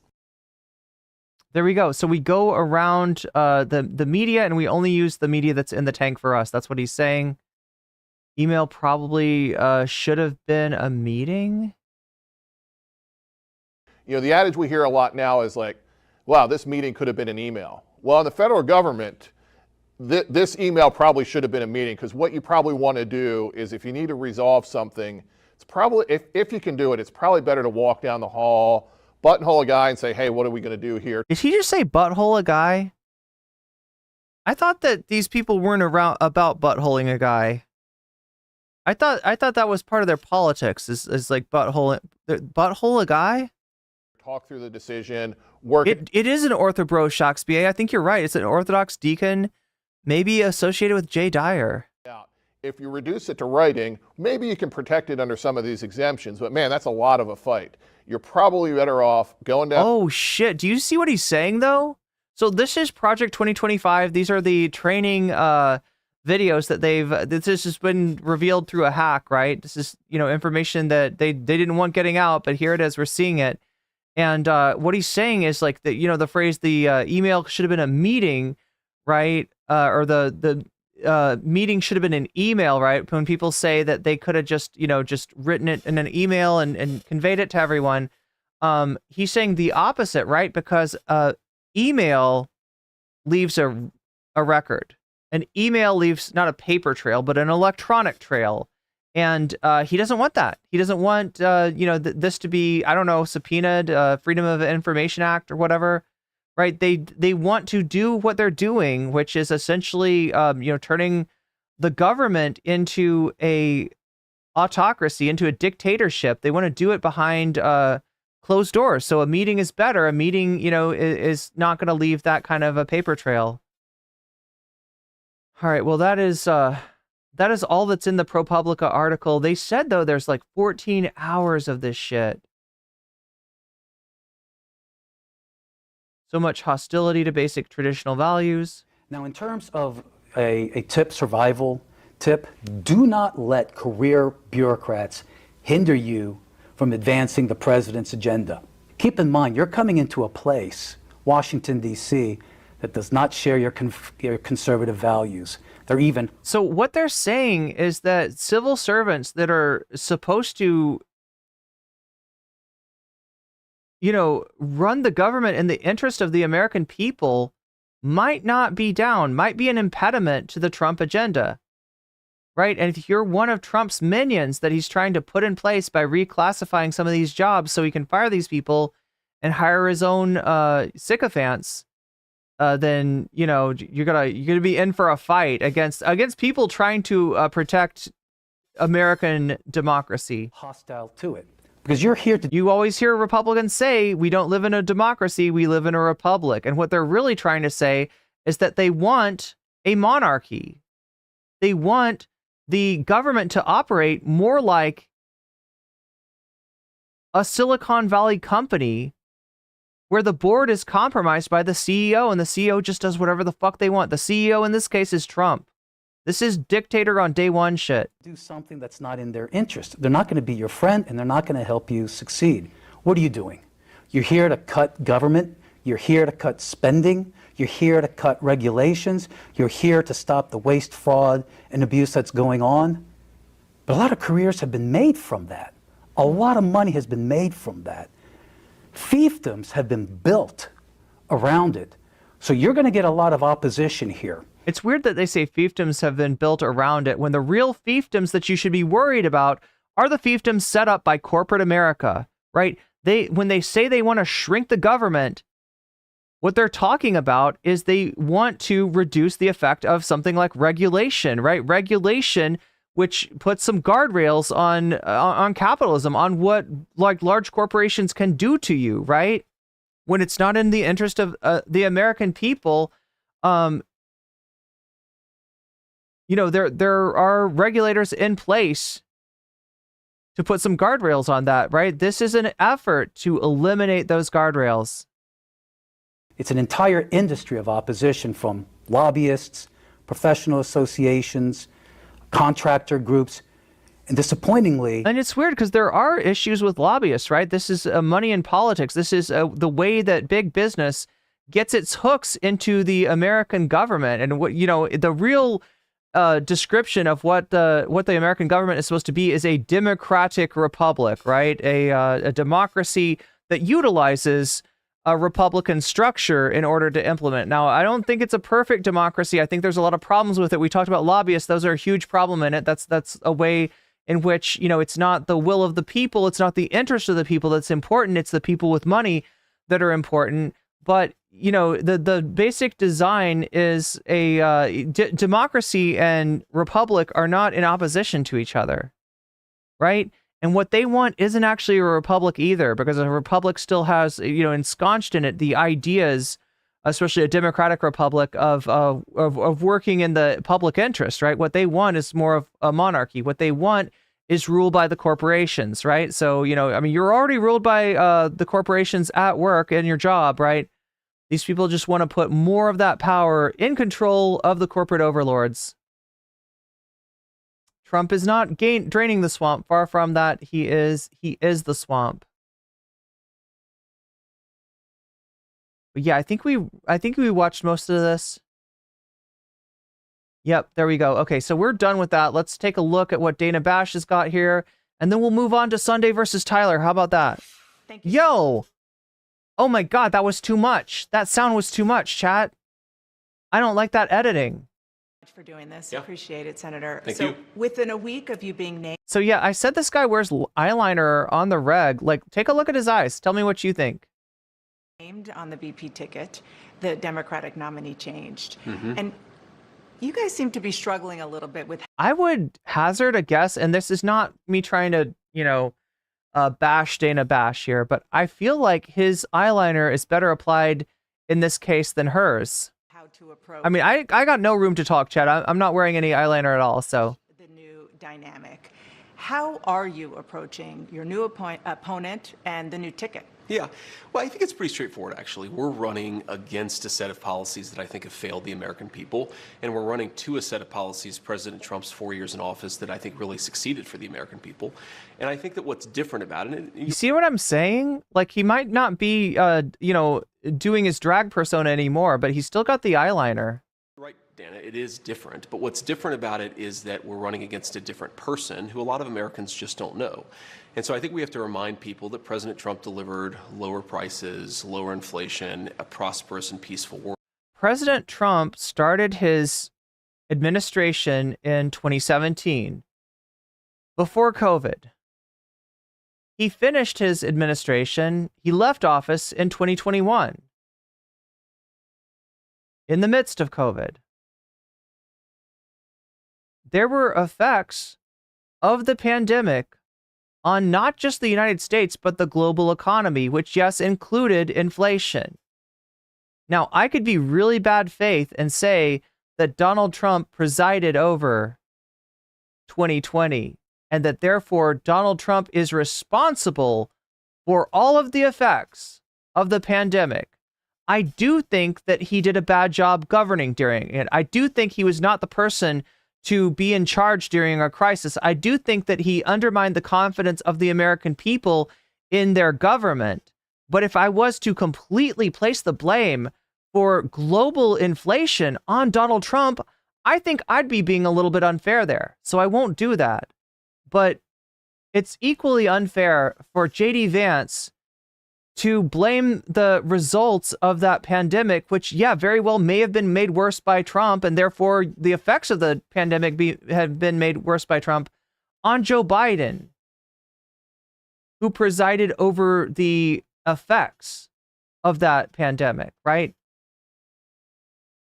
He's just bullshitting you. He's just blowing smoke up your ass. He's looking for any and every excuse to bring a multiple felon back into power so that he can avoid culpability. And that is why Donald Trump is running for president.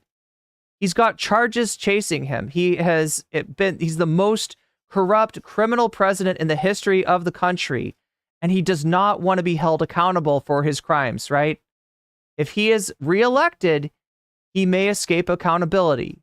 If he is not reelected, he will very likely face a charge and a sentence. And it's not going to be anything, it's probably going to be just, he's going to end up with an ankle bracelet, right? He's not going to jail.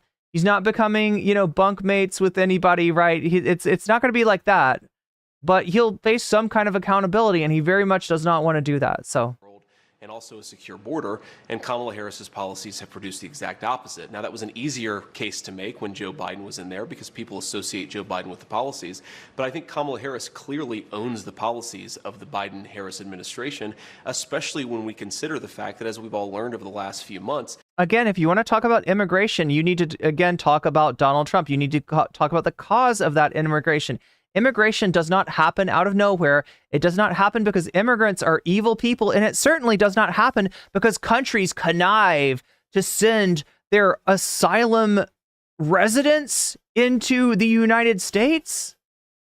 They empty out their prisons, all the shit that Trump says. It's like they've asked him, right? The media's asked him after he said that. So what's your source on that? What's your evidence of that? He doesn't have it. He's just saying it. The late great Hannibal Lecter will come and he will have you for dinner. He will eat you. You'll be eaten by an immigrant if you vote for Kamala Harris, right? That's their pitch. That's their fucking pitch, right? But if we look into the actual reason for the immigration that has been the massive waves of immigration, right? This is what overcomes the system. This is what overcomes particularly the asylum system in terms of the judges that are supposed to preside over these cases and decide of an asylum seeker, do they actually have a valid claim to an asylum? Because this is international law. When people are in a fucked up situation, in a dangerous situation, you are supposed to allow them in. You are supposed to allow them to claim asylum. Why are people from Venezuela in a bad situation. Because after Trump attempted to run a coup on Venezuela, which the United States has done to a number of South American countries, he was unsuccessful with that. He placed sanctions on Venezuela. These sanctions fucked up the economy in Venezuela, immiserated the people, and hence you had people wanting to immigrate, right? A lot of the drivers of immigration have to do with the United States foreign policy. And in this case, this is foreign policy that Trump is to blame for. So he caused the problems that created the immigration, and now he wishes to run on the idea that the immigration is somehow Joe Biden's fault.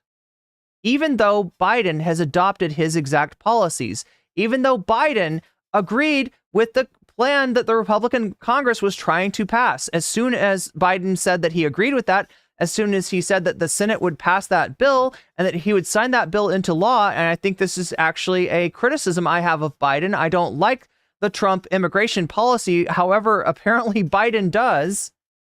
Trump told his people not to pass that in the House, and it didn't.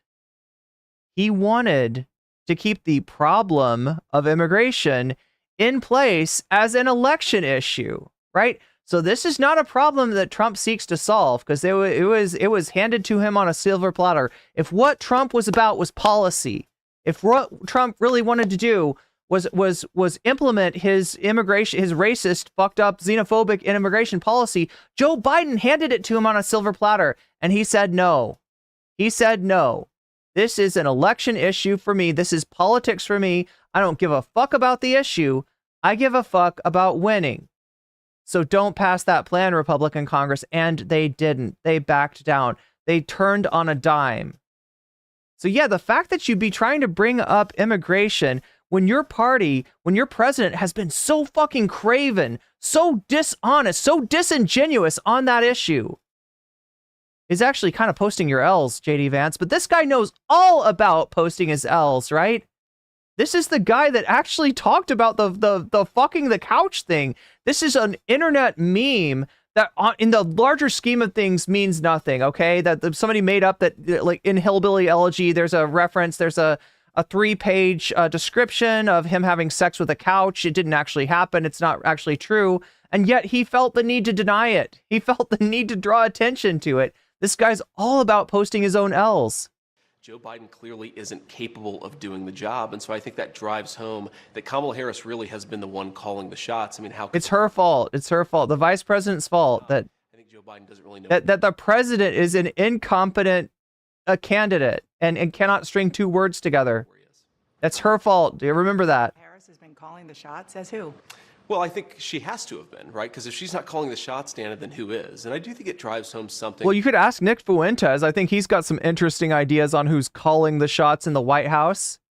They all point back to anti-Semitism, but then again, that's only part of your MAGA coalition. That's a part of your MAGA coalition that's actually revolting right now, and we'll get more into that tomorrow. Fundamentally dishonest about the way that Vice President Harris and also a lot of senior Democrats have approached this. If you remember, for months, even years, the argument was that Joe Biden was sharp, he could clearly do the job, and the minute that he performed poorly in that debate and he became political dead weight, you have Kamala Harris and everybody else trying to throw him overboard. But we don't have anything. Look, you've got stuff about Nancy Pelosi, you've got stuff about Obama putting pressure on Biden to drop out. I think because they realized, and accurately so, that Biden had zero chance of winning the election. I think most people that watch that debate realize that this guy can't string two words together. This guy can't keep Medicare and COVID straight. He says we finally defeated Medicare, right? He's trying to say COVID, right? But he says fucking Medicare. He tries to introduce Kamala Harris, and he says Vice President Trump. He tries to introduce Volodymyr Zelensky, and he says President Putin. Right? No, Biden has no business running for re-election, and that should have been clear, and there should have been a real primary, and there should have been real oppositions. Unfortunately, the Democrats have been scared of running a real primary, especially against an incumbent, since like 1980. I think the more troubling question is... The one phrase that I always use to describe the Democratic Party is that they're scared of their own shadow. That shadow is sometimes FDR. That shadow is sometimes the New Deal. And that shadow is sometimes It's sometimes Ronald Reagan, whose image they try to run in. They try to, gauge their policy by what the Republicans are doing when they feel like the Republicans are successful, and be like a slightly less radical version of that, right? And it's fucked up their whole party. They have been fucked up for the better part of I don't know, 30 years now. Wait, 1980 to like the 40 years. God. Why did so many senior Democrats, including the vice president, cover for him? And if Joe Biden wasn't capable of doing the job, as even a lot of Democrats say now, was Kamala Harris in charge, or was somebody else in charge? And I'm just asking questions. In other words, you got nothing. You're going to make a claim, but you don't actually have any proof of that claim. All right? I call that disingenuous. It's a real issue. There's no evidence that Kamala Harris threw him overboard. But I want to move on to something that Governor Walz has called you and Donald Trump, and that is weird. Sure. And it is taken off. The New York Times reports that when Donald Trump was asked about it, he said, "Not me, they're talking about JD." Talk about being thrown under the bus. Wow. Damn. Well, certainly. Yeah, Nana again says Ohio didn't even like Vance. You're right. Yeah, he's incredibly unpopular. Levied that charge against me more than anybody else, but I think that it drives some My God. trying to distract from their own policy failures. I mean, look, this is fundamentally schoolyard bully stuff. They can accuse me of whatever they want to accuse me. Oh my God, is it schoolyard bully stuff? Are you a birthday boy, JD Vance? Are you you want to talk about schoolyard bully shit? You are running with motherfucking Donald Trump, a candidate who regularly makes nicknames for his political opponents. You are running as second fiddle to the actual schoolyard bully. What are you talking about, bro? As Harry S. Truman once said, if you can't take the heat, stay out of the kitchen. And I'm doing this because I think that me being vice president will help improve people's... I mean, clearly you can't stand the heat. So I accept their attacks, but I think that it is a little bit of projection, Dana, if you think... Now, look, me putting on my hat as political analyst here, yeah, he doesn't need to take the weirdness thing very seriously. The more they respond to that, the more they seem upset about that, the more that attack sticks, right? So the worst thing you can do when your candidate says your opponent says you're weird is be like, no, I'm not. No, so he's kind of doing okay in terms of this pushback. Just take a couple of days ago. Tim Walz gives this big speech. He's been announced as the VP nominee. And I remember when I had just been announced as the VP nominee, I gave my big speech, and I saw my wife, and I gave her a big hug and a kiss. And people didn't love me like they loved Tim Walz. What gives? What gives? Everybody's nice to this Tim Walz guy, and they make fun of my eyeliner. Because I love my wife, and I think that's what a normal person does. Tim Walz gave his wife a nice, firm Midwestern handshake, and then tried to sort of awkwardly correct for it. Wait, oh my God, dude, you don't need to push back against the weird charge. It's not a it is a pretty superfluous. It is a pretty superficial attack. It only works because you are fulfilling that description. It only works when you act weird in response. And here he is again, posting his L's. I think that what it is two people, Kamala Harris and Tim Walz, who aren't comfortable in their own skin because they aren't comfortable with their policy positions for the American people. I'm sorry, but I am seeing somebody right now who is not comfortable in his own skin. I am seeing someone right now that is wearing a beard because he doesn't want us to know what his face looks like without it. And so their name... I'm watching somebody right now who feels the need to put eyeliner on. Feels like he doesn't want us to see what his face just looks like, right? He's literally, this guy's wearing a mask in so many, both literally and figuratively. And he's talking about Walz and Harris not being comfortable in their own skin. Instead of actually telling the American people how they're going to make their lives better. I think that's weird, Dana, but look, they can call me whatever they want to. You're saying Tim Walz doesn't have affection for his wife? I don't even understand that. I said that he... Wait, nobody understands what he's saying. He gave his wife a handshake. How dare you? I love my wife. I give my wife missionary and doggy style. I don't know what he's saying. I don't know what he's implying. Acted weird, which he did, on a national stage in front of his wife and in front of millions of Americans who presumably were watching at home. I'm not weird. Projection. I'm not weird. You're weird. I'm not weird. Pay no attention to the man behind the curtain, chat. He's not weird. Dana, look. Yeah, thrown under the couch says, why so darkness? I think this election should be about who's going to solve the inflation crisis, who's going to make groceries and housing more affordable, who's going to secure that southern border. Kamala Harris's record is that she supported all of the policies that made that. How about who's going to make the corporations give the American people a living wage? How about who's going to regulate the exploitation of workers so that they're getting to keep more of the productivity that they are creating? They're going to keep more of the value that they are adding to their company. How about that? No, that's definitely not you. That's definitely not Trump. You are on the side of the millionaires and the billionaires. Hence your tax plan, which would raise, you know, the taxes essentially on the median income workers by about $2,000 and cut taxes drastically on the wealthy. Problem worse, Dana. We're trying to say we're going to take the country in a different direction. What is your plan on rent? Most Americans spend way too much of their income on rent. What is your plan to get that under control? I really think that because guess what? As bad as Joe Biden is, he's got a plan. He's got a policy. You've got empty words, JD Vance, and eyeliner. it's important to point this out, Dana. Their entire campaign has not been about, here's our policy for how we're going to make your life better, or here's what's wrong with Donald Trump and JD Vance's policies. We're going to name call and hope that you don't notice that we don't. Name call, you're running with Trump. Do you not realize that? You can't make that criticism.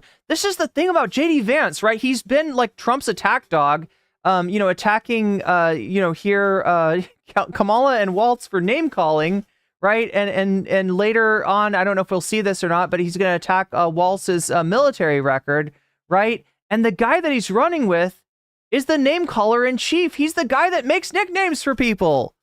Crooked Hillary, Sleepy Joe, Lion Ted, DeSanctimonious. That's Donald Trump. That's your guy. That is your fucking, that is your president right there. That is your guy.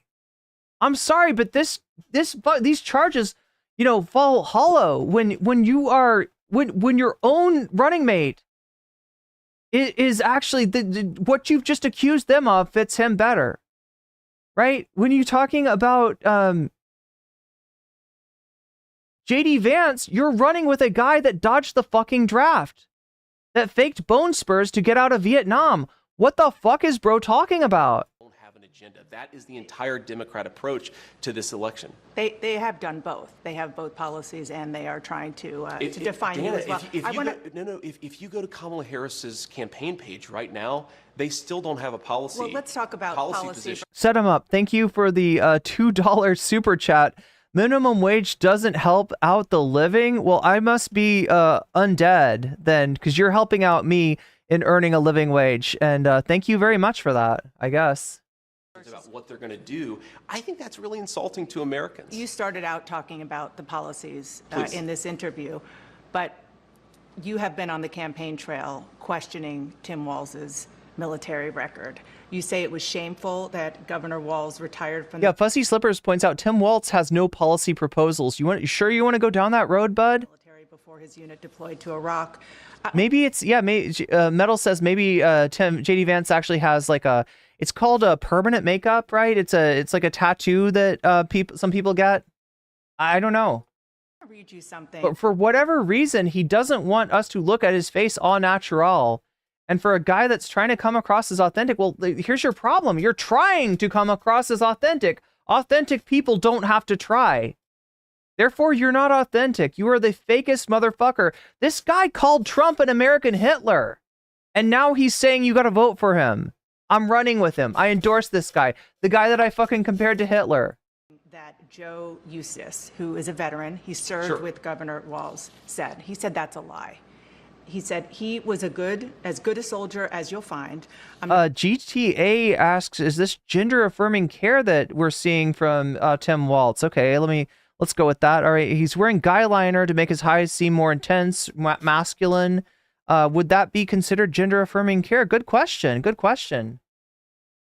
trying to defend him. I hope people don't think that. What I'm trying to do is defend someone who's... Yeah. Sassy Sasserai says he meant America's Hitler in a good way, right? As a positive. ...served his country. I'm not voting for him. I'll campaign against him. But I don't think it's fair to characterize his service the way they have. Governor Walz served... Vance is a HõCKED specialist, yeah. He's definitely glazing up Trump. He even stayed after he... How is Trump Hitler? Ask JD Vance. Ask JD Vance. Ask JD Vance. I am quoting the man that's being interviewed. This is Trump's vice presidential candidate. Ask JD Vance how Trump is like Hitler. Could have retired because of 9/11, more than the country asked of him. Do you honor his service? Well, of course, Dana, I honor his service, and I've never criticized what Tim Walz did when he was in. God damn, do we need to get Jesse the Body Ventura in here? Do we need to bring in the wrestler off the top rope? Dad, and some of you know of this attack from the Trump-Vance ticket on Governor Walz's military service? Well, Laura, I'll tell you what I think. I think it's shameful. The man, the myth, the legend. I think it's shameful that a veteran would attack another veteran. Governor Walz served honorably for 24 years in the National Guard. After 20 years, you are eligible to retire at any time you deem necessary. They talk about him missing his deployment. Well, maybe... Seabaum, I'm out of touch. Go touch grass.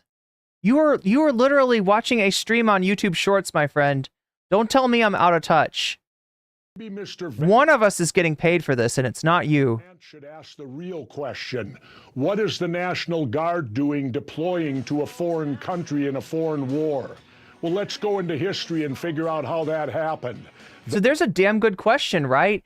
Walz is part of the National Guard. That's a National Guard. That is not the Army. That is not the Navy. That is not the Air Force, Space Force, or Marines. That is the National Guard supposed to serve in this country. What was the National Guard doing being deployed to Iraq? And I'll tell you, it's because of George W. Bush's failed policy, failed war on terror, failure to find weapons of mass destruction, because they weren't fucking there, because Saddam Hussein in Iraq had nothing to do with 9/11.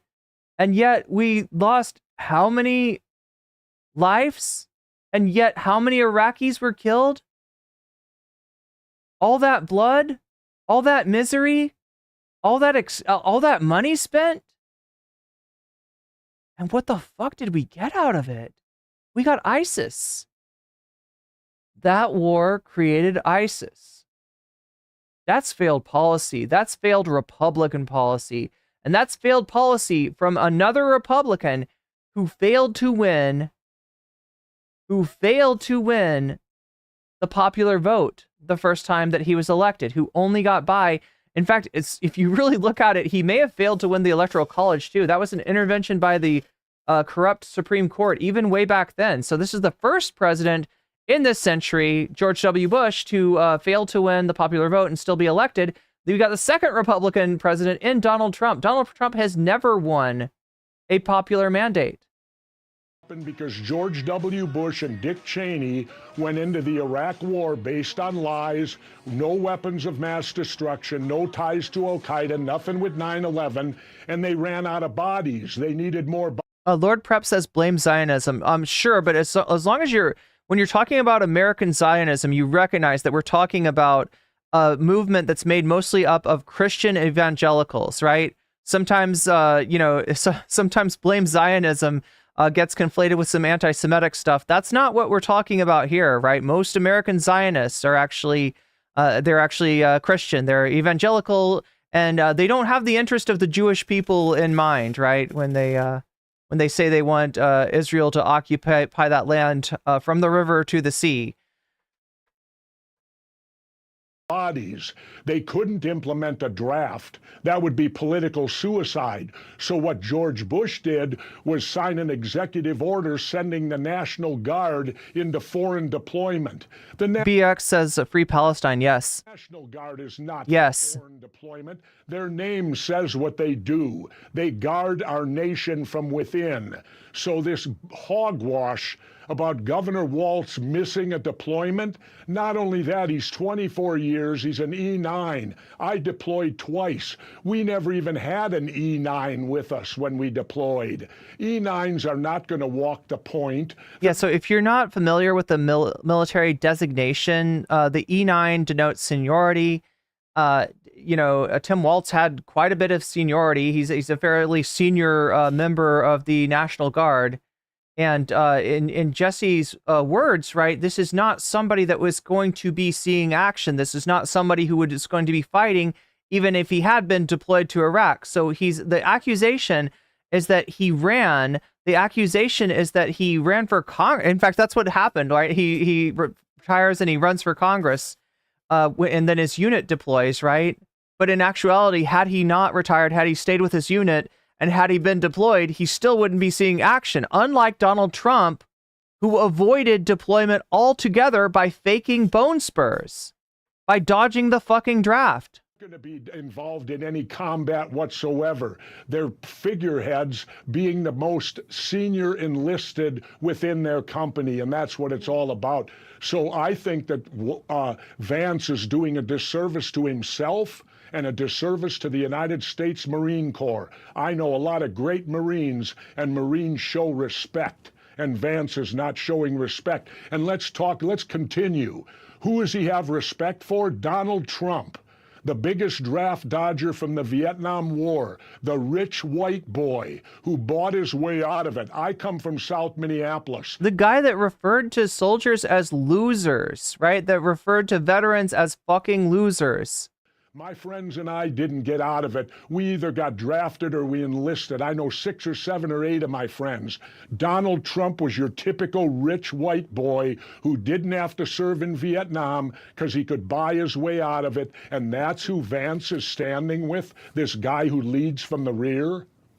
Then why do you think, given all that you've described, from the politics, the history, and of course the person who's on the top of the ticket who has been criticized for the bone spurs reason for not going Pepsi Man says Governor Walz would have been in Kuwait or the Green Zone. Yeah. To serve. And frankly, I have not served. I am a civilian and have the ultimate reverence for those who have. And thank you for your service. Trump is the embodiment of the Timothy Jones is saying the Creedence Clearwater Revival song, Fortunate Son.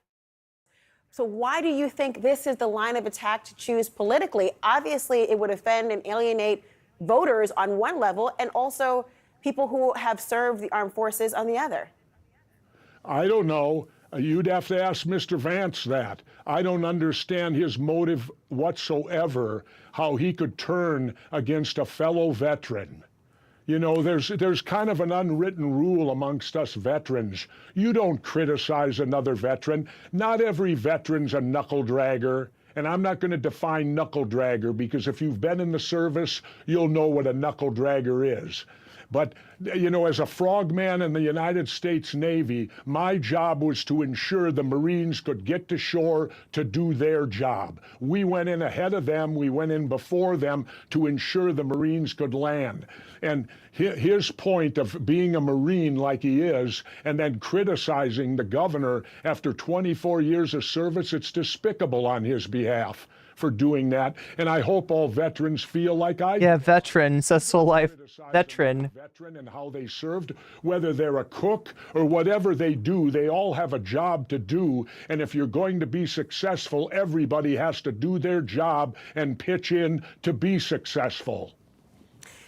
So well said. I think it's capturing the sentiment of so many people who are watching this, and there is the terms I can think of as kind of an ick factor of having people at each other in this way, knowing the nuance and knowing the fact that it's funny that she said at each other. Has served, and very online. Less than 1% of people have protected this nation over time. I do wonder, given your strong feelings and the way in which he has been attacked in this way, and he is addressing it in various ways. It won't be the end of the story. You have endorsed traditionally third-party candidates, although you did endorse him for his run for governor. Do you intend to endorse the Harris-Walz ticket now? Well, I'll tell you this. I met with Bobby Kennedy last winter. We met for 3 hours. Apparently, I came in second. So this is the funny thing about Ventura, all right? He's pretty fucking base. He was governor of Minnesota. He was a independent candidate. He won governor as an independent, right? Even though, you know, independents aren't generally viable. I think the last independent to be viable in the presidential campaign would have been H. Ross Perot in, what would it be, 1992 or something? But either way, right? Ventura actually won in Minnesota. Now, he is a mixed bag, to say the least, right? He is a conspiracy theorist, right? He had a show called Conspiracy Theory with Jesse Ventura, and I don't know which of the fucking, you know, like, the fact that he's so close to RFK, who I have a video about, right? My latest video is actually about Robert F. Kennedy and his attempts to skin a bear. His weird story about trying to skin a roadkill bear, trying to eat the meat of it, and might have something to do with the fact that he got a brain worm, all the exotic meats that he's eating. But we got a video explaining that if you want to check it out. It's on my channel. It's in the politics tab, or you can just you know, click over to videos and you'll see it as the first video there. But either way, yeah, he was considering a run with RFK. But you know, here he is. Well, we'll see how he feels about Tim Walz, right? Because he's about to make a major announcement here. His woman Shanahan, his running mate. Hope I'm not spoiling this for you. Bobby's still a friend of mine, but I'll tell you where I stand right now. Bobby. I'm going to be selfish.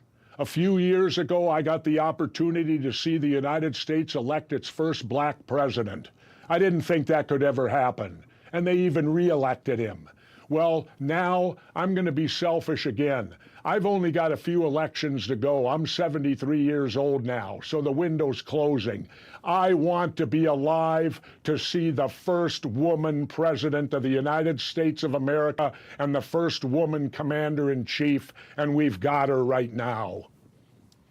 Governor, thank you so much for sharing your views on this issue. I think a lot of people have been very interested to hear what you have said. So you are officially endorsing the Harris. There we go. That's an endorsement.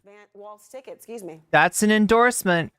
Yes, I want to see a woman president. It's time for a woman president. We men have screwed it up enough. And you know what?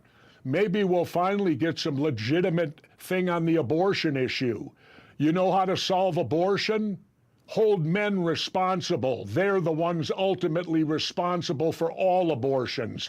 If you hold men responsible, then you'll see a big change. So I'm not sure what he means. What would the policy prescription be for holding men responsible for abortions? The abortion rules. What does that mean to hold them responsible?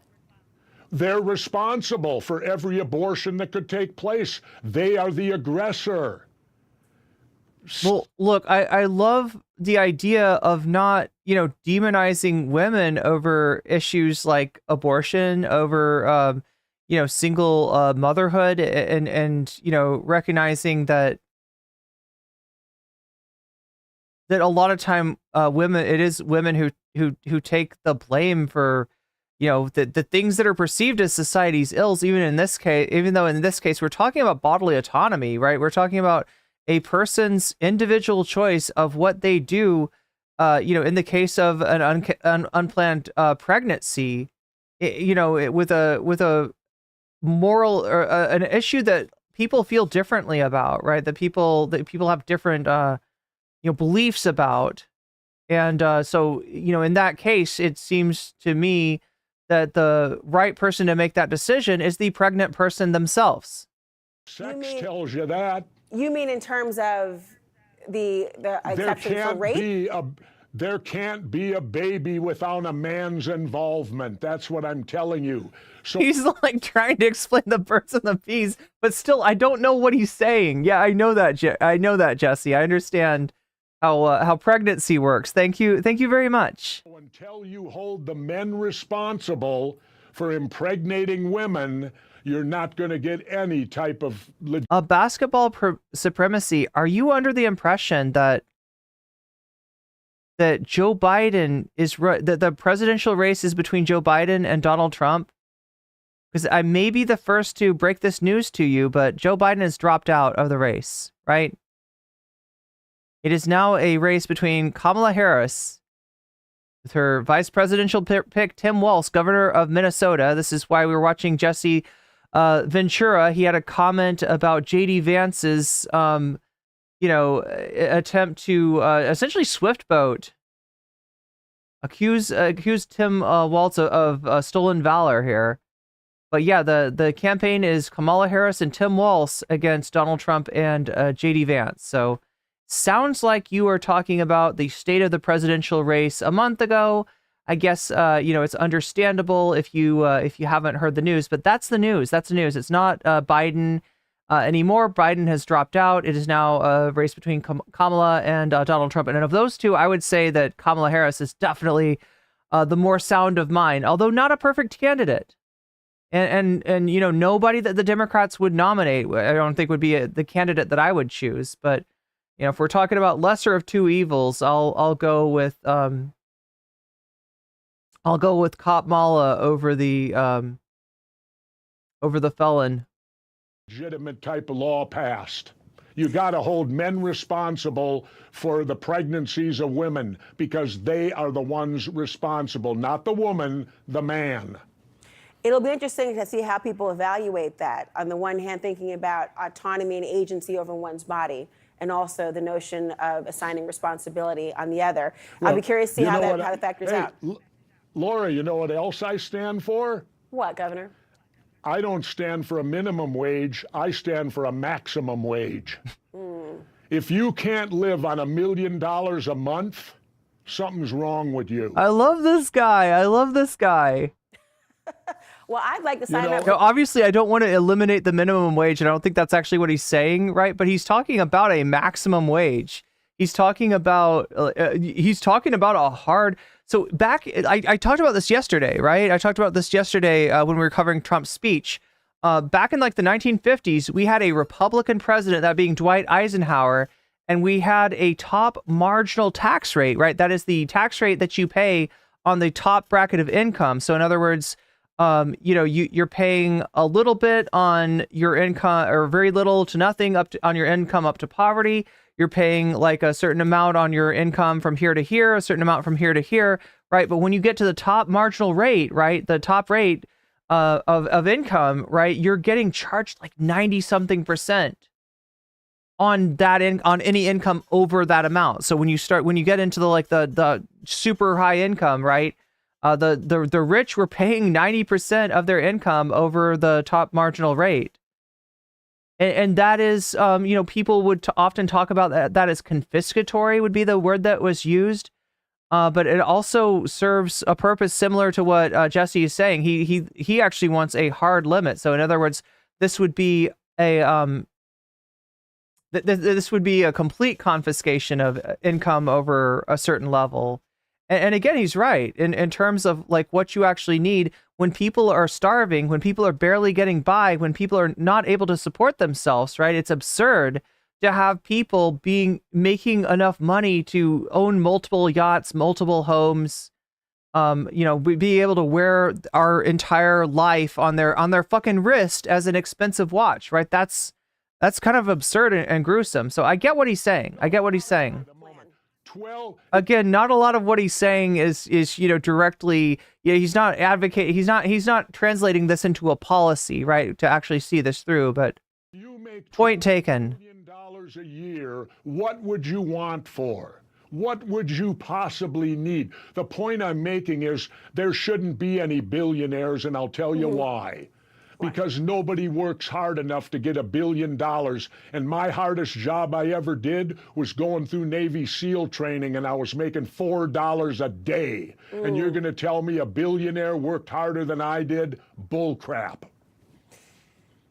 Is there anything more to say? Governor Jesse Ventura, Nope. thank you so much for joining me this evening. I've been eager to hear your opinion, and I'm glad I heard it tonight. Thank All right, so there we go. There's the opinion of Jesse the Body Ventura. This is a former WWE wrestler, former Navy SEAL, former host of the show Conspiracy Theory, and still a conspiracy theorist as far as I know. Kind of a weird dude, but I like the cut of his jib. Is that how you say it?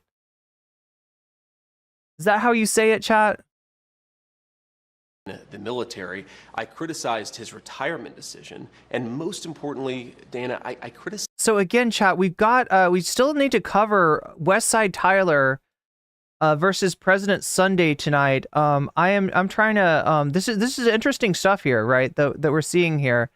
So I want to let this go a little bit longer. Don't let Hillary being garbage get you down. Oh, sorry, I'm reading somebody's talking to each other there.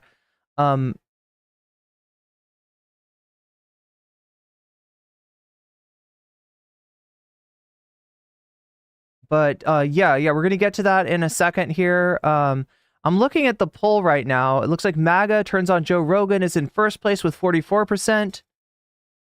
Squid Tips versus Vosh in second place with 20%. Andrew Tate transvestigation. That's right. Right wingers think that Andrew Tate might be trans. Who knows?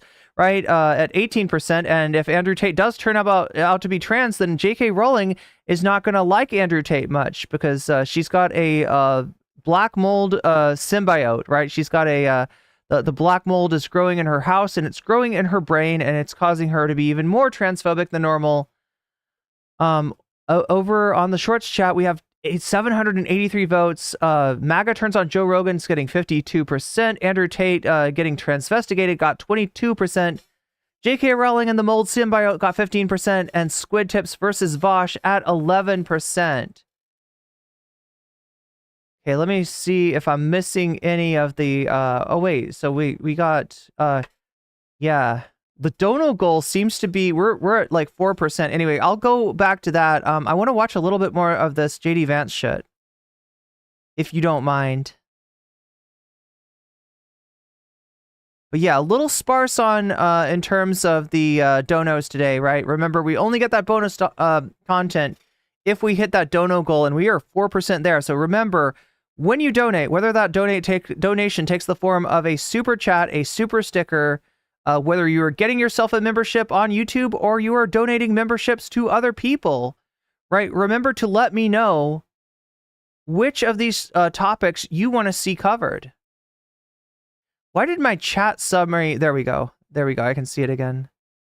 Let me know which of these subjects you want covered, and I will put your money where your mouth is. I will add your donation as a percentage to the topic of your choice. So it'll also help the dono goal go forward. Remember, we're at 4% right now. We still have 96% to make up. I haven't really been stressing that because I'm just so into this, covering this Project 2025 Donald Trump leak that's gone on. But yeah, there's still the bonus content to worry about. So let's watch a little bit more of JD Vance, and we'll turn over and we'll get into the President Sunday versus Westside Tyler content, right? Also, other things that make the dono goal go are donations to my Throne account. The link is right down there in the full scale stream. It's right up there in the short stream. Sign-ups for Patreon count, any kind of sub for Twitch count as well, including gift subs. So if you gift any subs, if you get a sub for yourself to get out of that top of the hour ad break, remember to let me know which of these topics you want covered next, and we will finish out this JD Vance content.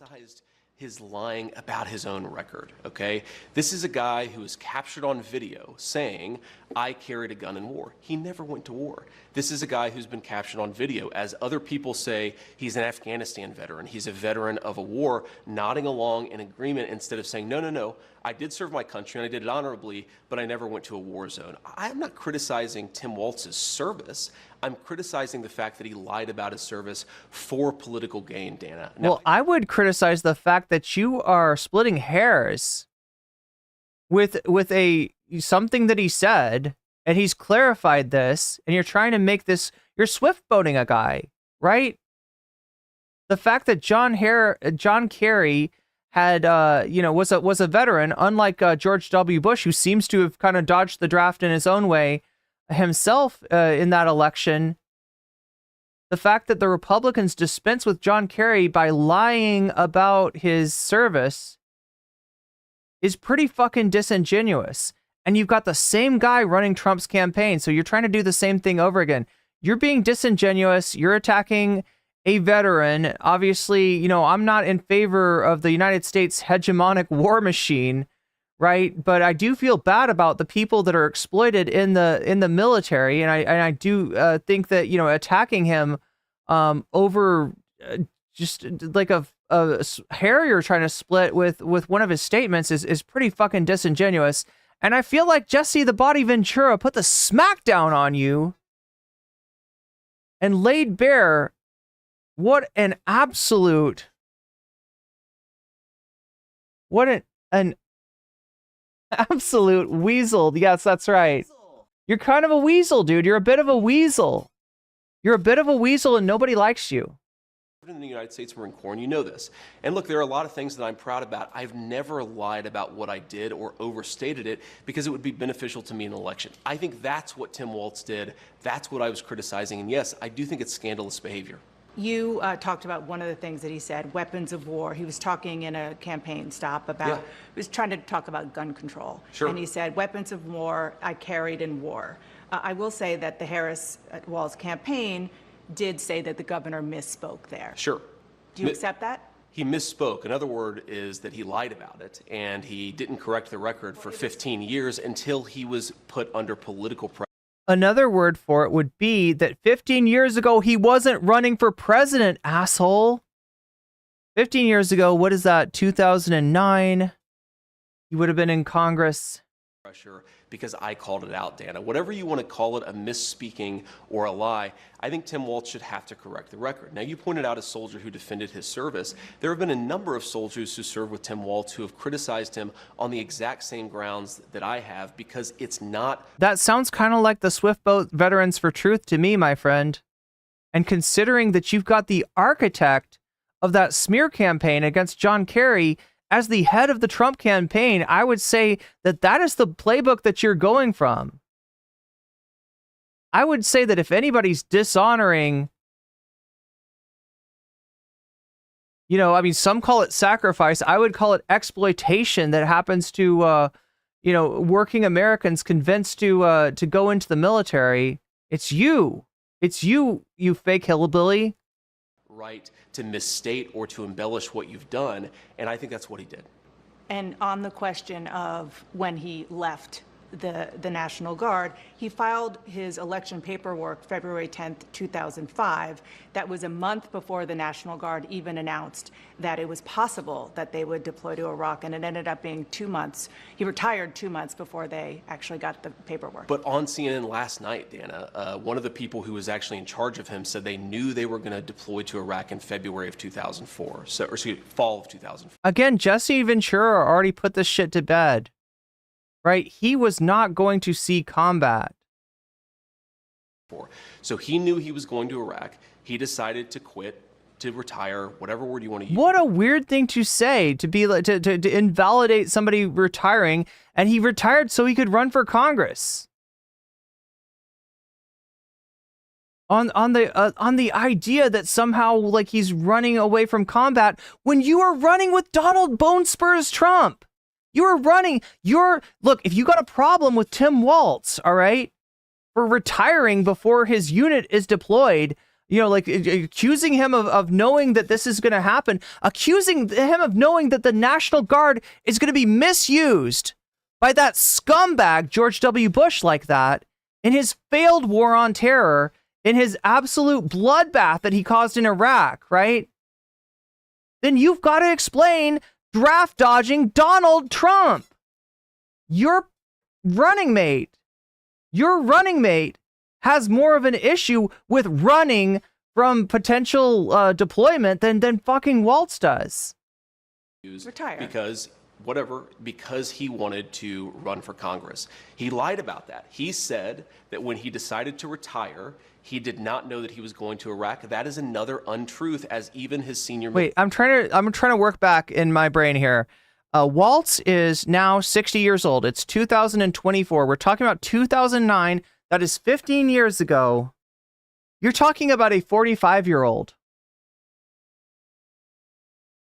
Military officer said. So again, I'm not criticizing. You're talking about an E9. You're talking about somebody that is never going to see combat in the fucking at all, right? And you're accusing him of what? Cowardice? When you're running with Donald Bone Spurs Trump?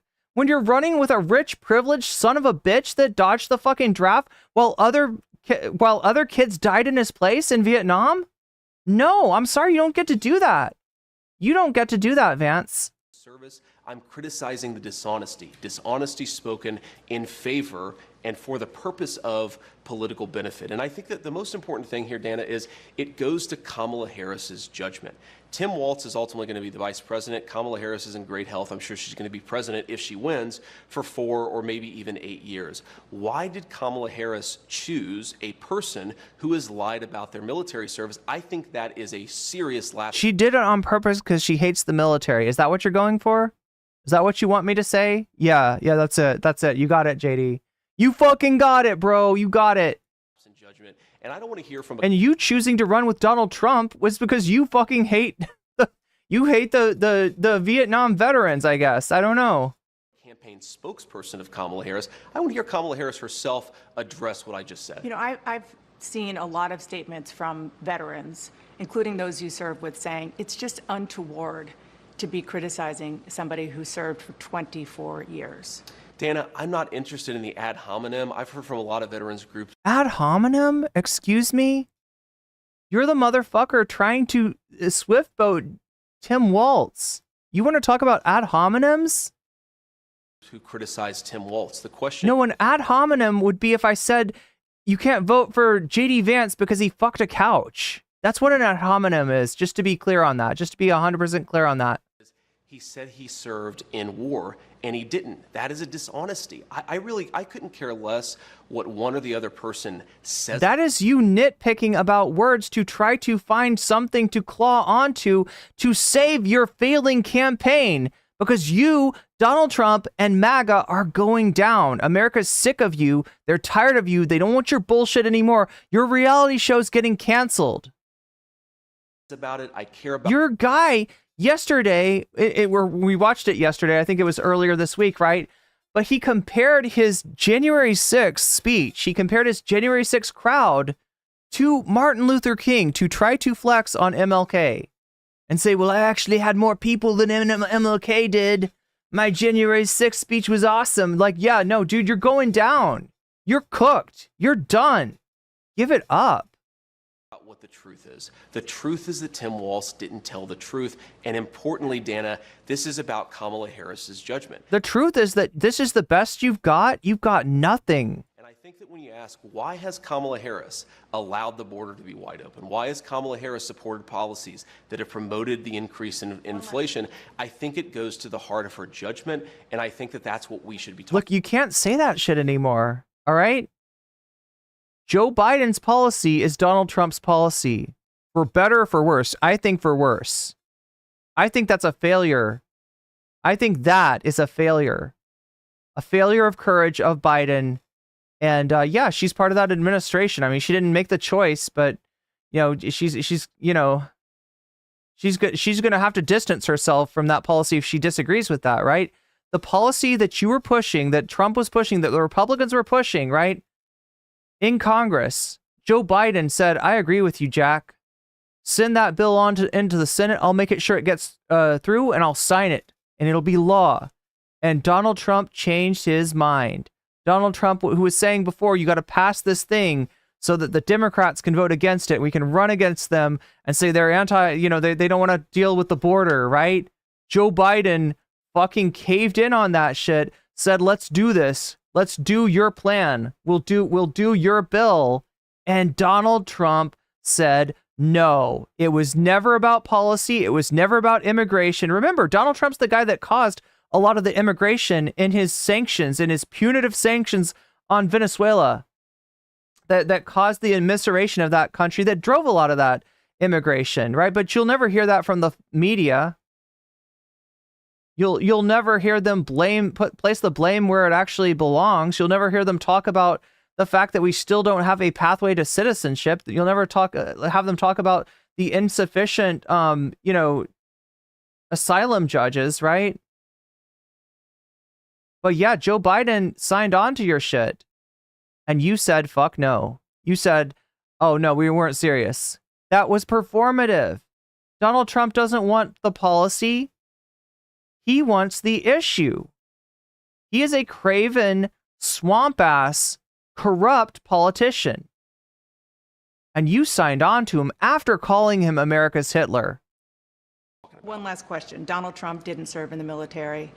He received a medical draft deferment for bone spurs to avoid serving in the Vietnam War, reportedly as a favor to his father. Do you find that shameful, too? I think that Donald Trump didn't serve in the military, but he didn't lie about it, Dana. I've known Donald Trump for a long time. He didn't. He dodged the draft. That's the word for that. That's what he did.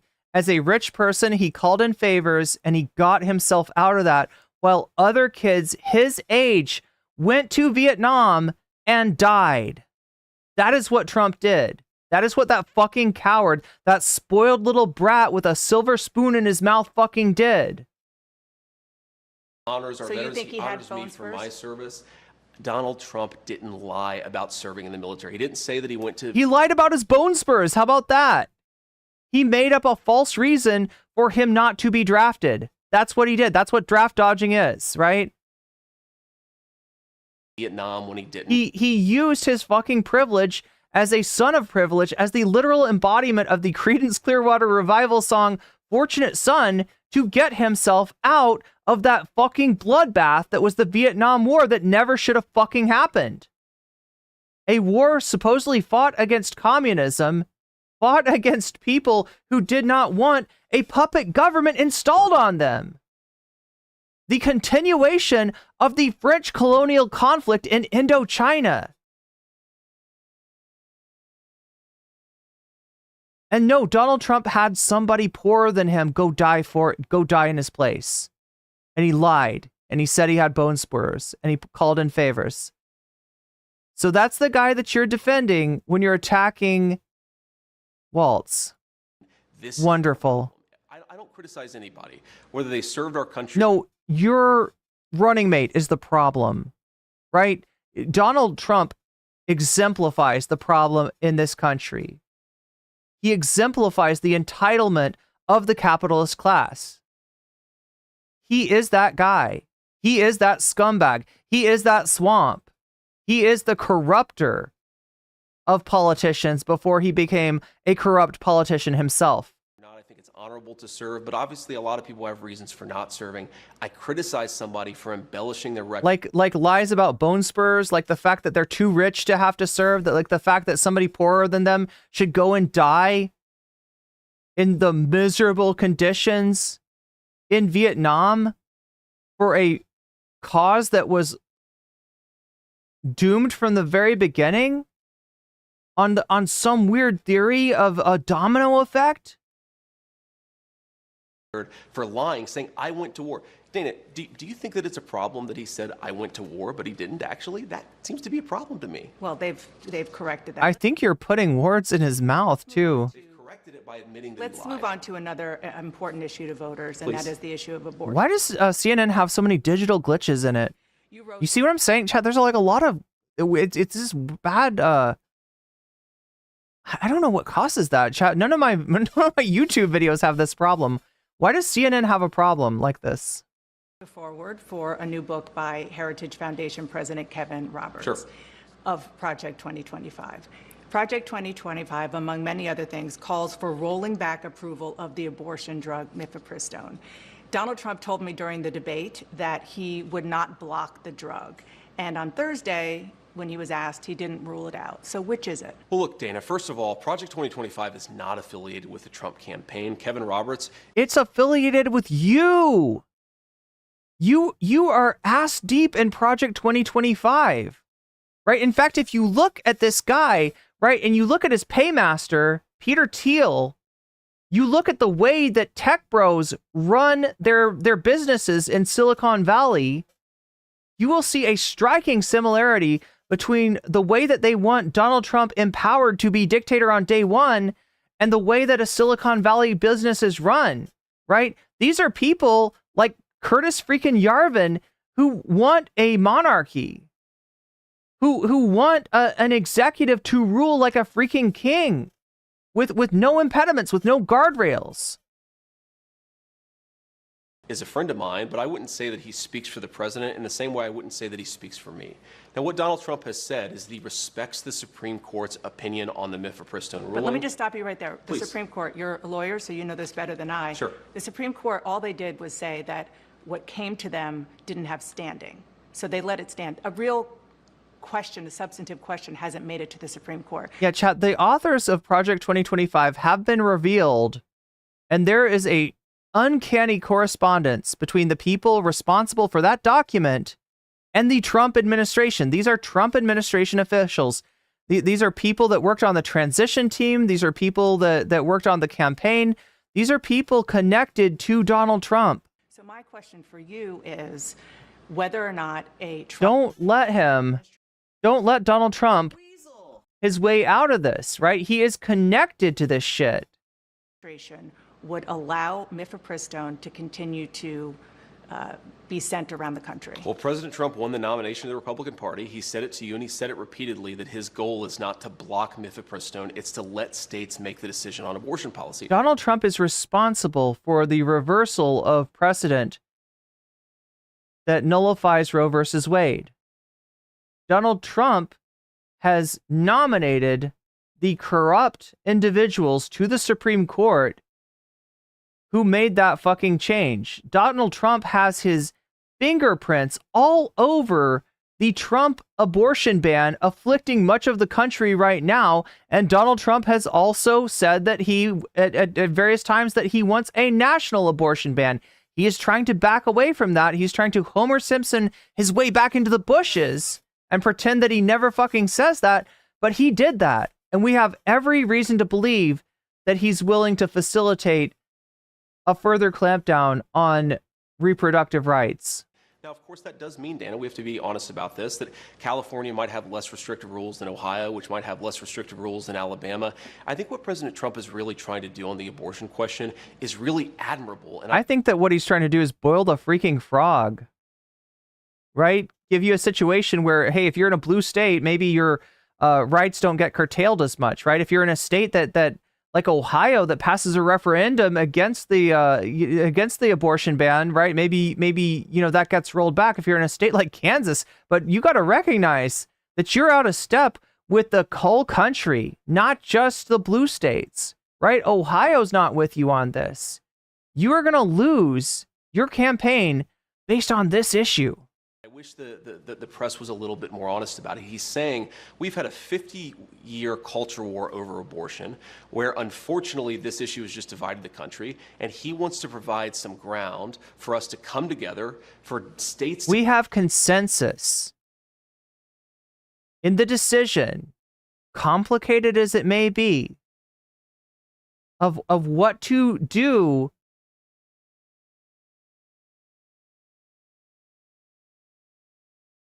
of whether to terminate a pregnancy. We have a consensus that the person that decides that question should be the pregnant person, right? This is not everybody believes that, not everybody, there are people, what I'm trying to say is that there are people who do not believe that terminating a pregnancy is right, would not ever terminate a pregnancy themselves, but still believe in the right of the pregnant person to make that choice. That is the consensus that we have come to as a nation.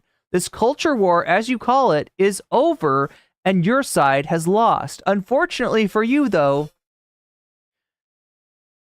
y'all evangelicals are the dog that caught the car, right? You achieved your policy goal by repealing Roe versus Wade. Through the most corrupt and illegitimate Supreme Court possibly in the history of the country, you achieved that goal. And now you will deal with the consequences, which will be electoral failure for your candidates who are rightly blamed, who are correct, including and especially Donald Trump, who nominated the individuals who flipped that decision. That is on you, and you're not wriggling your way out of that. You're not gonna weasel. You're not gonna weasel your way out. This Dingus Gambit has failed. And in the words of President Sunday, who we're about to get to after this, this is going real bad for you, bud. This is going bad. In the words of Tipster, on that issue, a few months ago, on the question, his position, which you've adopted, is it is up to the states. I spoke to a woman named Kate Cox. She lives in Texas. Sure. She was 20 weeks pregnant. Her fetus was diagnosed with a disease called, it was a deadly genetic condition called trisomy 18. She said that carrying the pregnancy, she was told this by her doctors, to term, if the fetus even survived, would hurt her chances for having more children, which she and her husband desperately wanted. Why is not allowing her to end— Cry harder, Bradley? Look, I'll cry for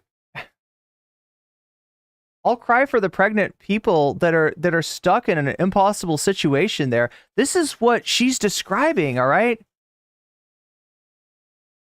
I'll cry for the rape victims forced to carry their rapist pregnancy to term, okay? But I will not cry about the politics of this issue, because Bradley, the politics are going south for Trump. The politics are going south for you. Right? You're going to be the one that is crying come Rovember. And you'll see what happens when you actually achieve a policy goal that is so fucking unpopular. By the time the American people had come to this consensus to say, you know what? It's a complicated fucking issue. Everybody feels different about it. But the person to make that decision should be the person with the pregnancy, right? This is bad timing for Trump. This is bad timing for you. This is bad timing for MAGA. And this is going to spell its undoing. And I will not cry any tears for Donald James Trump. Donald John Trump, whatever his fucking initial is. And that pregnancy helpful or supportive of expanding families like you want it to be? Well, first of all, Dana, my heart breaks for this woman. I don't know her personally. I've certainly heard the story, and our heart breaks for her. And we want people to have healthy, happy families. And it's extremely unfortunate that sometimes, you know, medicine, the act of God, whatever happens, it just doesn't work out.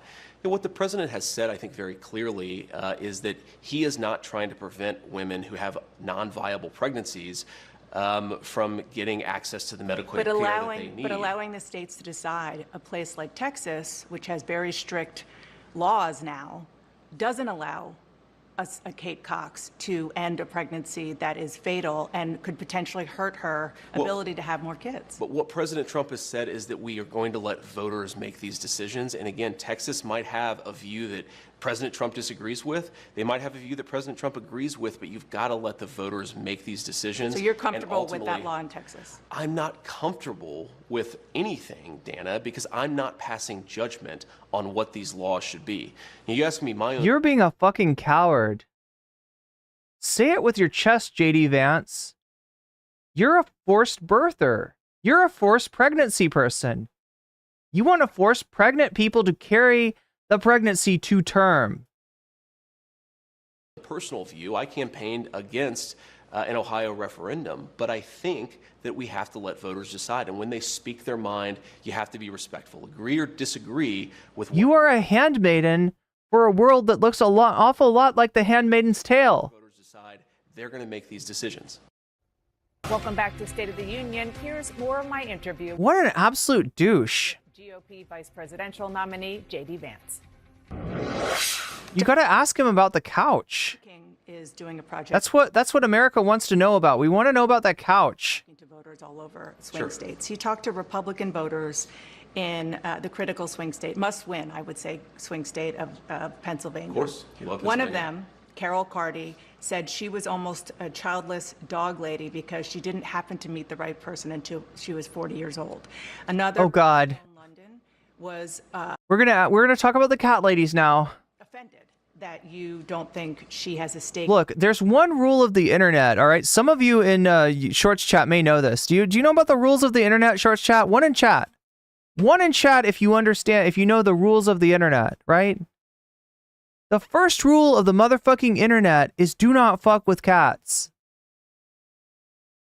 Not even Doom music makes that okay. And JD Vance has violated that rule. You fucked with cats, JD. Now feel the wrath. The future of the country because she doesn't have children. What do you say to key voters like that? Republicans, swing voters. Sure. Who are put off by your views? Well, what I would say, Dana, is if you look at what I said in context, the Harris campaign has frankly lied about what I actually said.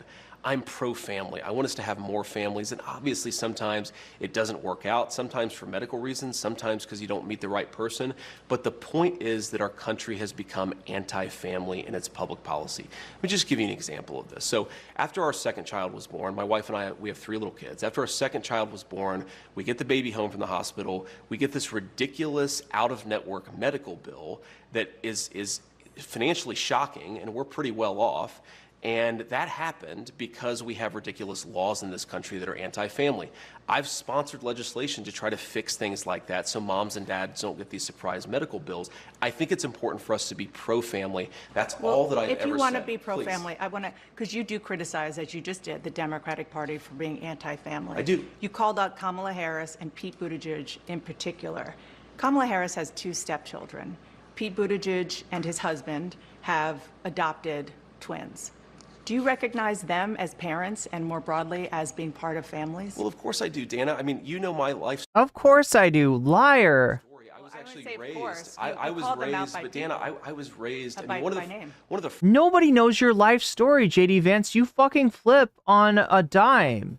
You called Trump America's Hitler, and now you are running as his vice president. What does that make you, Goebbels? I don't know, Chad. I don't know enough about the Nazi command structure to tell you what Nazi JD Vance would be if Trump is America's Hitler.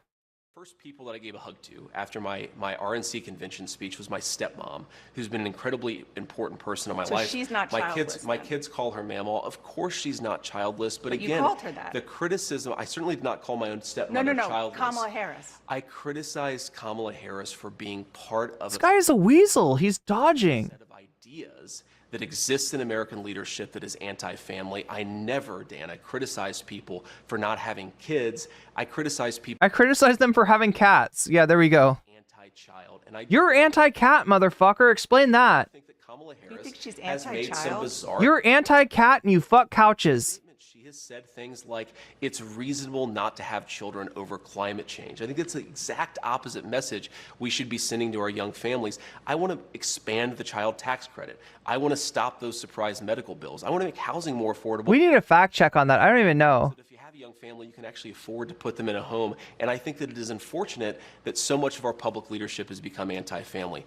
One final point on this, Dana, if you go back to the COVID era, one thing that really frustrated me Do you really want to do that? Do you want to go back to 2020? Because that is the one subject that Donald Trump has tried to erase. That is the one topic that he will not talk about. He will talk about his presidential term. He will brag about his presidential term from the years of 2017 to 2019. But when it comes to 2020, you get the feeling that somebody else was president then. He does not want to talk about that year. Motivated some of these comments is we were at a point where we were kicking kids out of school. We were kicking kids out of school.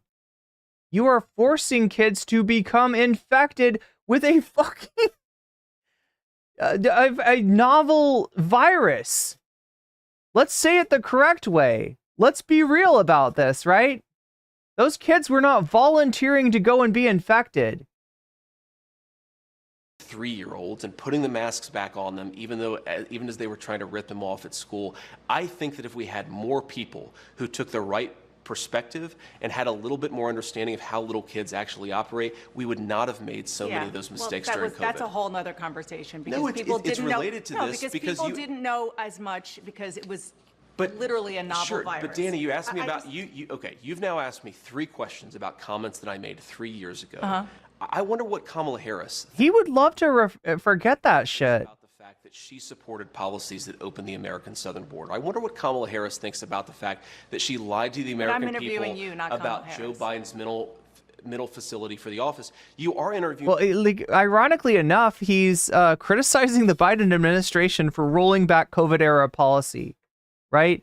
Now I feel like that's a weird thing to say, right? COVID era, as if it's gone, as if we didn't just have a president afflicted with COVID, as if we don't have like a disturbing number of new infections this summer, right? And summer is not really the time that this virus is supposed to be taking hold, right? This thing didn't get dealt with. This thing didn't get acknowledged. Trump kept on saying, and I showed you, it's going to spontaneously go away. It'll disappear. It'll disappear in April. It'll disappear. No, it hasn't fucking disappeared. It's 4 years later. It's 4 years later and it's still with us. And we had horrible leadership during the year of 2020. And I think that has something to do with the deleterious effects suffered by this country, its economy, and actually the globe, the world, right? We're talking about not inflation that just hit the United States because Joe Biden is a super meanie butt and wants you to pay more for groceries. We're talking about inflation that hit the whole fucking world, right? And who was president at that time? Who was making those decisions? Oh, that's right, America's Hitler. As JD Vance said himself, America's Hitler, Donald Trump. Because I respect the American. He does have fucking bodies, and they are very much related to COVID. I appreciate that. Kamala Harris has been the nominee for 3 weeks. She hasn't sat down for a real interview. Believe me, we are asking. You're not going to get a disagreement there. But the point is, Dana, you've got me for 15 minutes or however long you have me. We should be talking about public policies that matter. How are we going to lower inflation? How are we going to reduce the cost of food and housing? How are we going to close down that southern border? We've talked so little about that. We've talked a lot more about a sarcastic remark I made 3 years ago. I think we should talk about the issues that most Americans care about. I only asked you one question about that. I asked you about policies, and I was asking about the military record that you brought up, nobody else did, of Tim Walz. One last question. This is on policy. Please. The Federal Reserve. Yeah. Donald Trump said this week that he feels strongly that the president should have at least a say when it comes to the Federal Reserve and how to handle interest rates. Do you agree that a president should direct the Federal Reserve on how to handle interest rates? Well, not direct. That's not what he said. He said the president should have a say, but one. What does that fucking mean, though? What does that mean? The president can already put pressure on the Federal Reserve. I believe that Donald Trump did this a few times, right? I absolutely agree with what he said. Right now, the president doesn't. So the issue, the conflict of interest here is, chat, every president wants to have a good economy, all right? Now, changing interest rates has two effects that I'm going to talk about right now, right? One is that it loosens up money. It allows, more people to borrow money to get loans, etc. Right? So it has a stimulatory effect on the economy. The other effect that lowering interest rate has is potentially causing inflation. Now, that inflation doesn't happen immediately. That inflation is a lagging indicator. So a president, especially in their latter half of their terms, might be motivated if they have a say in the interest rates. That might be motivated to encourage a cut in rates, even because they're not going to be the one who's presiding over the economy that experiences that inflation. And with Donald Trump, this is really an issue because he's disingenuously decided to blame the results of policies that he put into place on Joe Biden. And this is a real problem in our, in terms of our elections. Is there's this misperception that a economy that a president presides over is a direct result of their policy, even before they start to make policy, right? So things that, there's a lot that goes into how an economy goes, right? Some of it is in the control of of the government. Some of it is not. Some of it is, things that the acts that the president might take. Some of it is acts of Congress or even in some cases, the judiciary, right? But we have the sense of like, well, yeah, let's look at your 4 years, right? Let's judge you by those 4 years. And then you're basically giving Donald Trump credit for the Obama economy.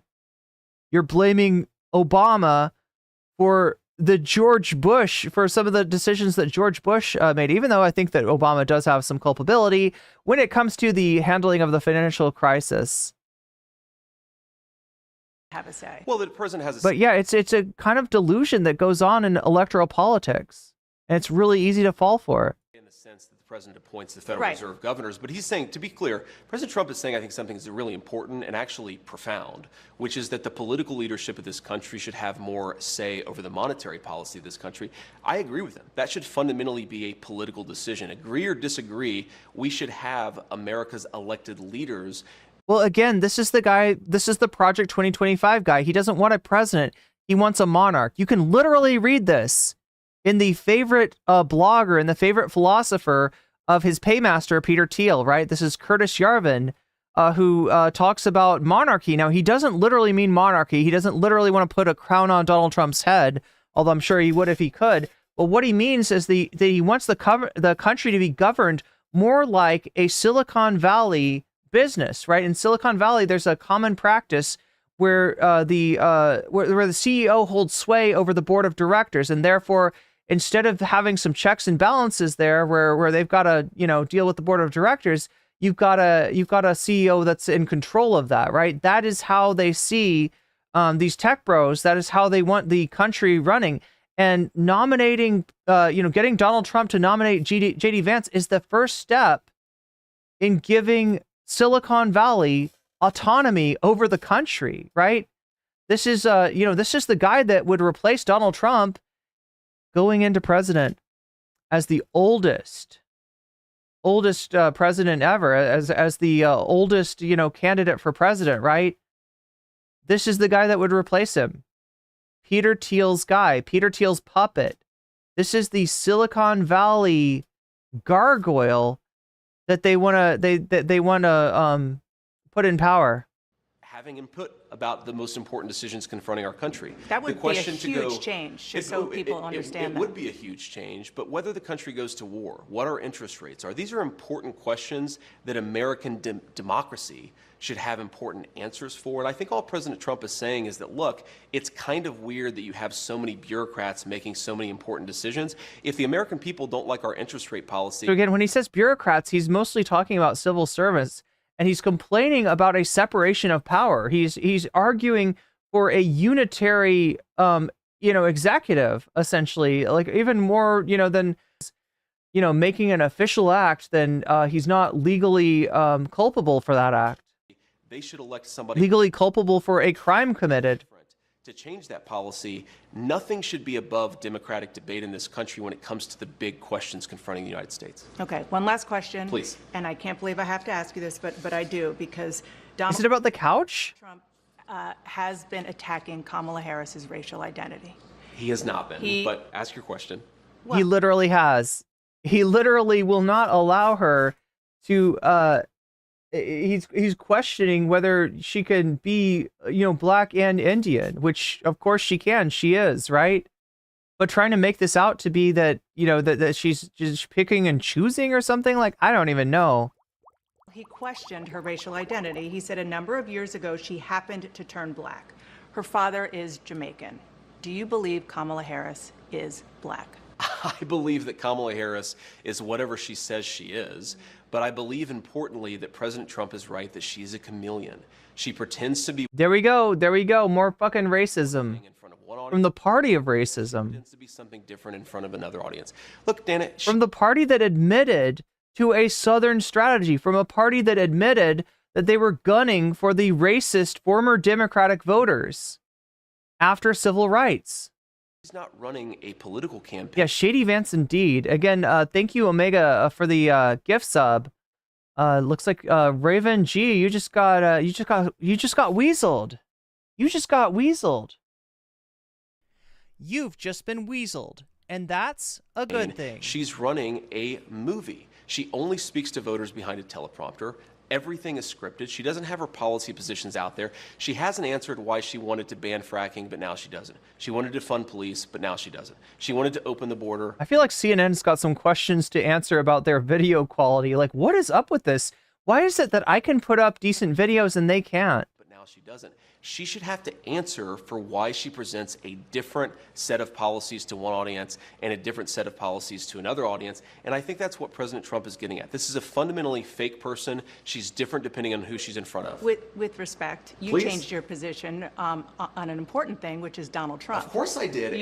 So why are you not a chameleon? I thought he was Hitler, but I was completely wrong. He's actually Jesus.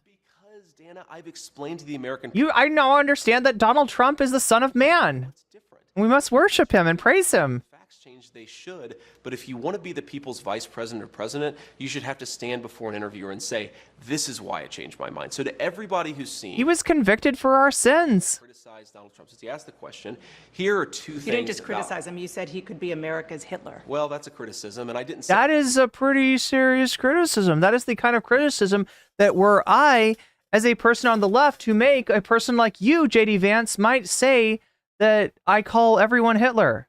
So JD Vance, I ask you, why do you call everyone Hitler? That exactly, but set that to the side. What I said about Donald Trump and what I believed about... Set that to the motherfucking side, he says.